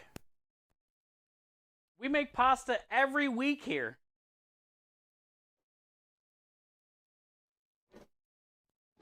It's not work. I mean, kinda. I think it's relaxing. Sometimes it gets messy. 100% worth it. You don't need... Are you talking about too, Wolf, this thing? What are you talking about? This is all you need. And you don't even need this, but this makes it helpful. This is a pasta sheeter. It plugs into your KitchenAid. And you can measure out a ball of pasta dough, roll it a little bit with your rolling pin so it fits in here. There's settings. And you feed it through this, and it flattens out your pasta so you can cut your noodles or make your raviolis or whatever. This is really all you need. Everything else, like as far as making the pasta, you don't need a KitchenAid to even make it. You can make it on your table. It just depends what type of pasta you want to make. You can do semolina flour and water, 2 ingredients, maybe a little salt. I would do a little salt. 3 ingredients, semolina flour, water, salt. That's it. Or you can go all out and do all-purpose flour, a little bit of oil, salt, egg yolk. Maybe do some egg yolk and whole egg. Or just do flour, water, whole egg, and a little bit of milk. How about flour, no water, milk, egg, salt? You know what I'm saying? You can't, it doesn't matter how you do it. It could either be 3 ingredients or 6 ingredients. And it's impossible to mess. How much water? How much flour, right? It literally, it doesn't matter. You can put a pile of flour right here, put a little well in there, and then just start adding water as you need it, and you work it, and it takes like 15 minutes, and before you know it, you have a ball. If your ball, when you're making it, is like too soft, then put more flour. If your ball, when you're trying to put it together, is like crumbling and not sticking together, add more water. It's that simple. It's that simple. It could be 2 ingredients. It could be 8 ingredients. You can cook down spinach and puree it up and cool it down and add that spinach to the flour and the water and make a green dough. The one thing you're going to need, though, is that thing. Because rolling it out by hand flat like that and as thin as you need it sometimes sucks. But making it, you don't need anything other than your hand. It is a little easier in like a KitchenAid, but the KitchenAid can't even finish the dough. because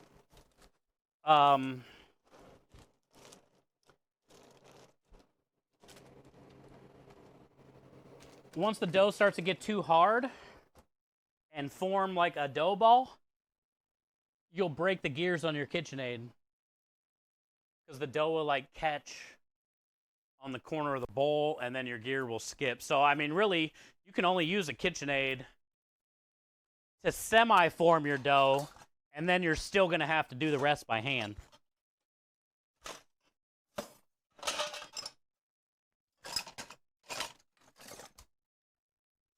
But yeah, it's that easy. And I would say, Wolf, it's worth it. It's fun to do with someone. You know, daughter, son, wife, girlfriend, whatever. Brother, siblings, mothers. But also, like, the way that it tastes, like, it has a better, like, chew to it, almost. There is a difference. Is regular store-bought dried spaghetti good? Hell yeah, I love pasta. But is like some from-scratch, fresh-made spaghetti better? Fuck yeah. Noticeable.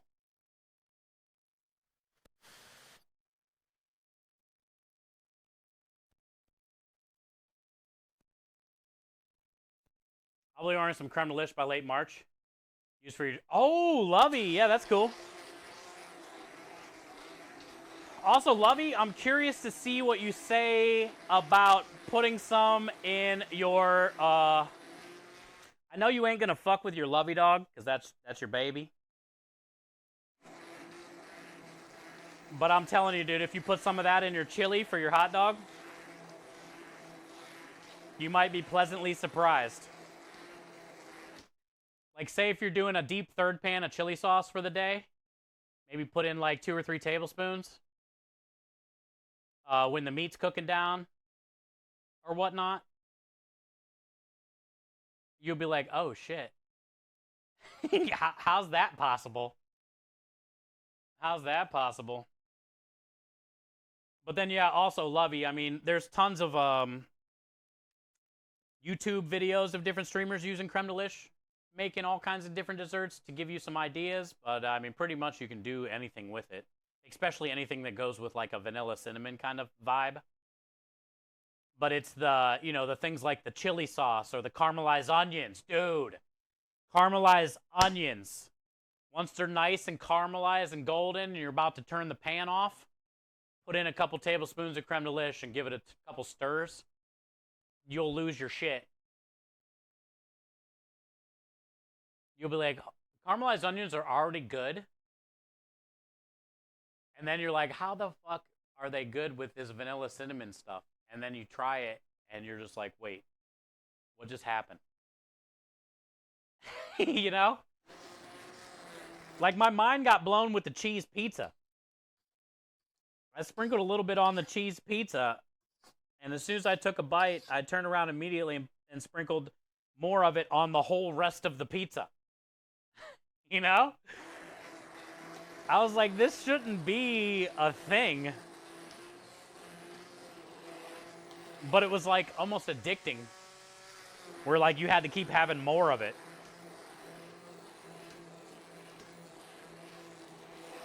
Yeah, no problem, Wolf. Hey, Wolf, the thing about cooking that I learned a long time ago is you're never going to know everything. And it's okay to be nervous or scared, and it's okay to fail.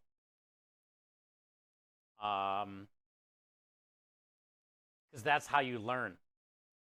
Sometimes you got to fail 2 or 3 times to finally figure it out, you know? And the thing about pasta too, Wolf, you can nail it your first try because it's impossible to fuck up. It's either too soft or too hard, so you add water or you add flour. You know? But eventually, with pasta, it's all about feel. You can't like follow a recipe because the humidity and the hydration and there's so many factors, right? Pasta dough is all about how it feels like when you're making it. When you push your thumb in it, does it pop back a little bit? Does your thumb go in too easy? I call it a pinch test. You know, like on the bottom side when you're rolling it out and it's starting to form a ball. When you pinch it and it stays together and doesn't want to come back open, that means it's hydrated enough. It's not overly dry. If you go to pinch it and it doesn't stay closed, that means it's too dry. That means you need to add water. If it's already too late to add water because it's already a ball, then put water on your hands and then just work the ball. Don't clip that. But the point is, you can't mess it up, and it's all about trial and error. And that's kind of like how all cooking is, dude.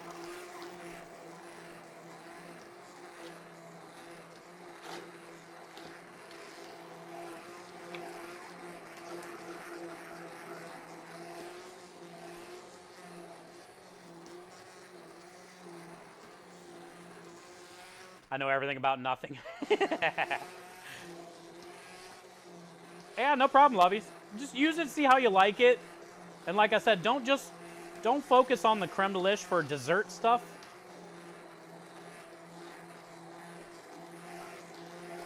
It's really good in savory things too. I don't know if you've ever considered doing like a Monte Cristo sandwich on your truck for a special one time, but fuck, man, creme de lish mixed in the milk for your French toast, and then use that for your like ham and cheese, pickle, mustard, like a Lovey McCristo. A Lovey's McCristo. But just adding the creme de lish to the milk for that will get people to be like, what the fuck is this?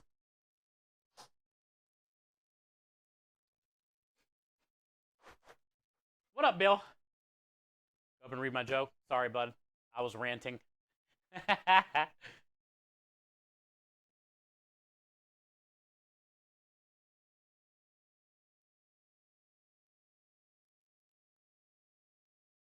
A redhead tells her blonde stepsister, I slept with a Brazilian. The blonde replies, oh my god, you slut.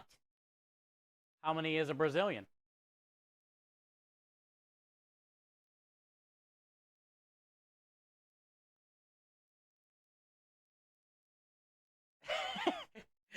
So, now I get it. So she thought a Brazilian was like a million. I get it. That was a good one. That was actually a good one.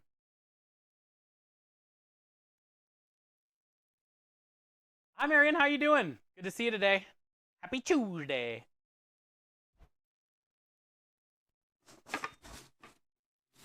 All I got to do is get some parsley and basil in here, but I don't have any cut, which we're going to be cutting some tomorrow. So we'll just stir it in there tomorrow. It's going to cool down tonight in this pot in the cooler. And then tomorrow when we put it in the containers,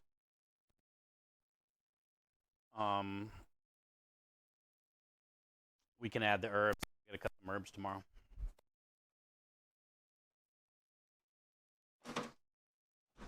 All right, so that's it, dude. Tomorrow we will concentrate on, if you guys missed it, we made spinach artichoke dip today for the stuffed shells. It was pretty eye-opening, honestly. I haven't had spinach artichoke dip in so long. And I had some leftover artichokes that I wanted to use. That's fire, dude. And some leftover spinach. So we cooked all that down with some shallots and garlic. And the artichokes. And then we strained it overnight, just let it hang so we could drain all the stuff out of it. And then today we added cream cheese, Parmesan cheese, shredded low moisture mozzarella cheese, and ricotta cheese, roasted garlic puree, salt and pepper. Oh, I forgot. I was going to do crushed red pepper too. Too late. But it turned out really good. And that's what we're going to use for inside of the shells. We're going to cook all the shells tomorrow. Get them all dry with a napkin. We also have to make our vodka sauce tomorrow, which is going to be the sauce that goes with the stuffed shells.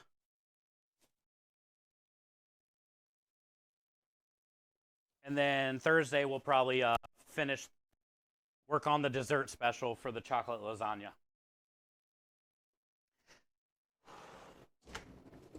So tomorrow will be stuffed shells and vodka sauce day.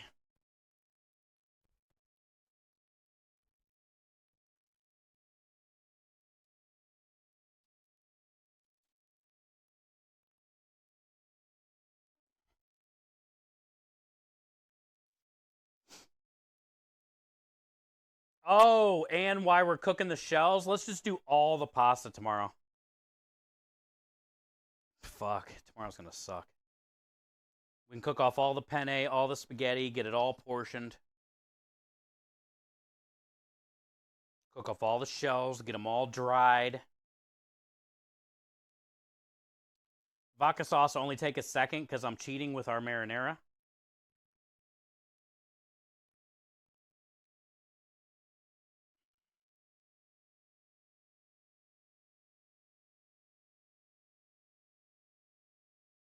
Really, that's a bulk.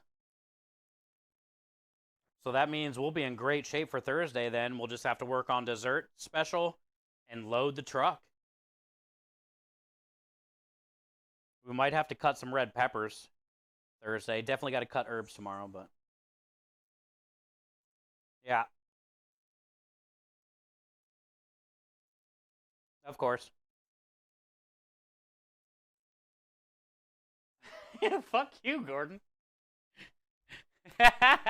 You never have my back. Every clip that I say don't clip gets taken out of context, and then I look like a fucking weirdo on TikTok.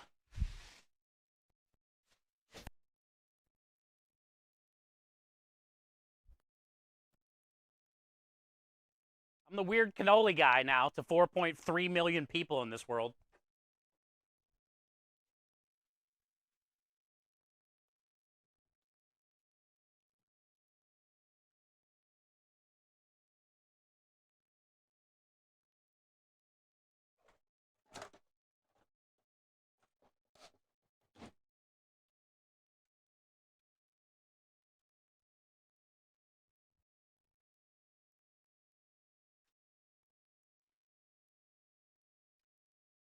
Swat, are you laughing at me or are you laughing with me? You can tell me a lot about you.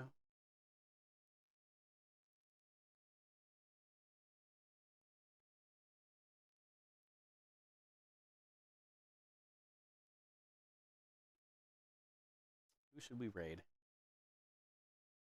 I feel like we had a pretty good stream. 5.5 hours.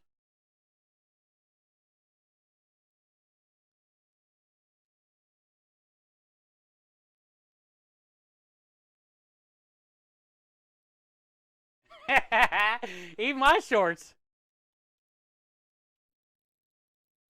You can't tell me to eat my shorts. You eat your shorts. Bill says, how do you tell if your wife is dead?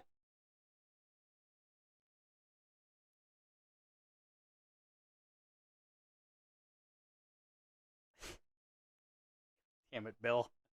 Sex is the same, but the dishes pile up. Ah, man. That's so fucked up. That's a kitchen joke. Bill is a man of the kitchen. And a man of the night. Thank you, Bill. Dude, why does the Bart Simpson voice always sound so weird? I feel like they could have done better with that. I appreciate you, Bill. Sex is the same? That sucks. She just lays there, waits for you to finish. That's the good cleaning right there, Swan. 11-hour day, first drink. Damn, dude. What is today? Tuesday? What do you got going on?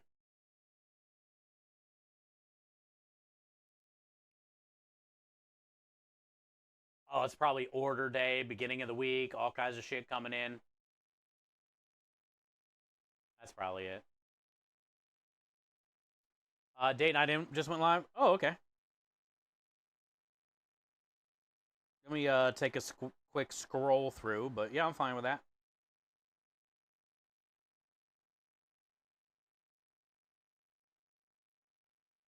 Shoddy Slim.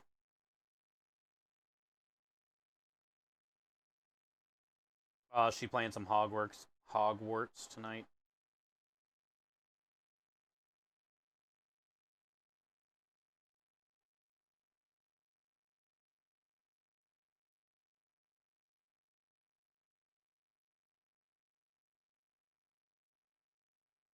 Hogwarts.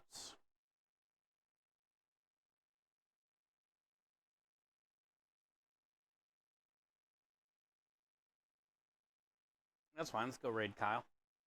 Show her some love. Yeah, that's what I was thinking, Bill. Well, at least it's over, bud. And you did it, and now you get your cheers. Bill, I'm proud of you, dude, always. Can't thank you enough for being you, and cheers, my friend. You killed it today. We killed it today. We killed it today. We got a lot of great prep done. We knocked out our double donation matching challenge. We did our second giveaway pack. We had an awesome message from Bartleby. We had the American Heart Association in here, which then inspired us, which is actually really cool because I really did try to make time last year. I was messaging back and forth with them a lot. And we just couldn't get it in with all the other stuff we had going on. So yeah, all month long we're going to be learning about the heart and where our money goes and helping them out. So what a great day to get today together. You guys are the best. I had a good time. I hope you guys had a good time. Thank you for being you. We're going to go share the love with a date night in. And tomorrow is going to be basically pasta day. We'll probably start out by getting all the spaghetti and the penne done so we can get that cooked off and portioned and out of the way. Then we can work on the shells because those are going to be tedious. We got to get them all boiled, cooled, dried. It's kind of going to be annoying.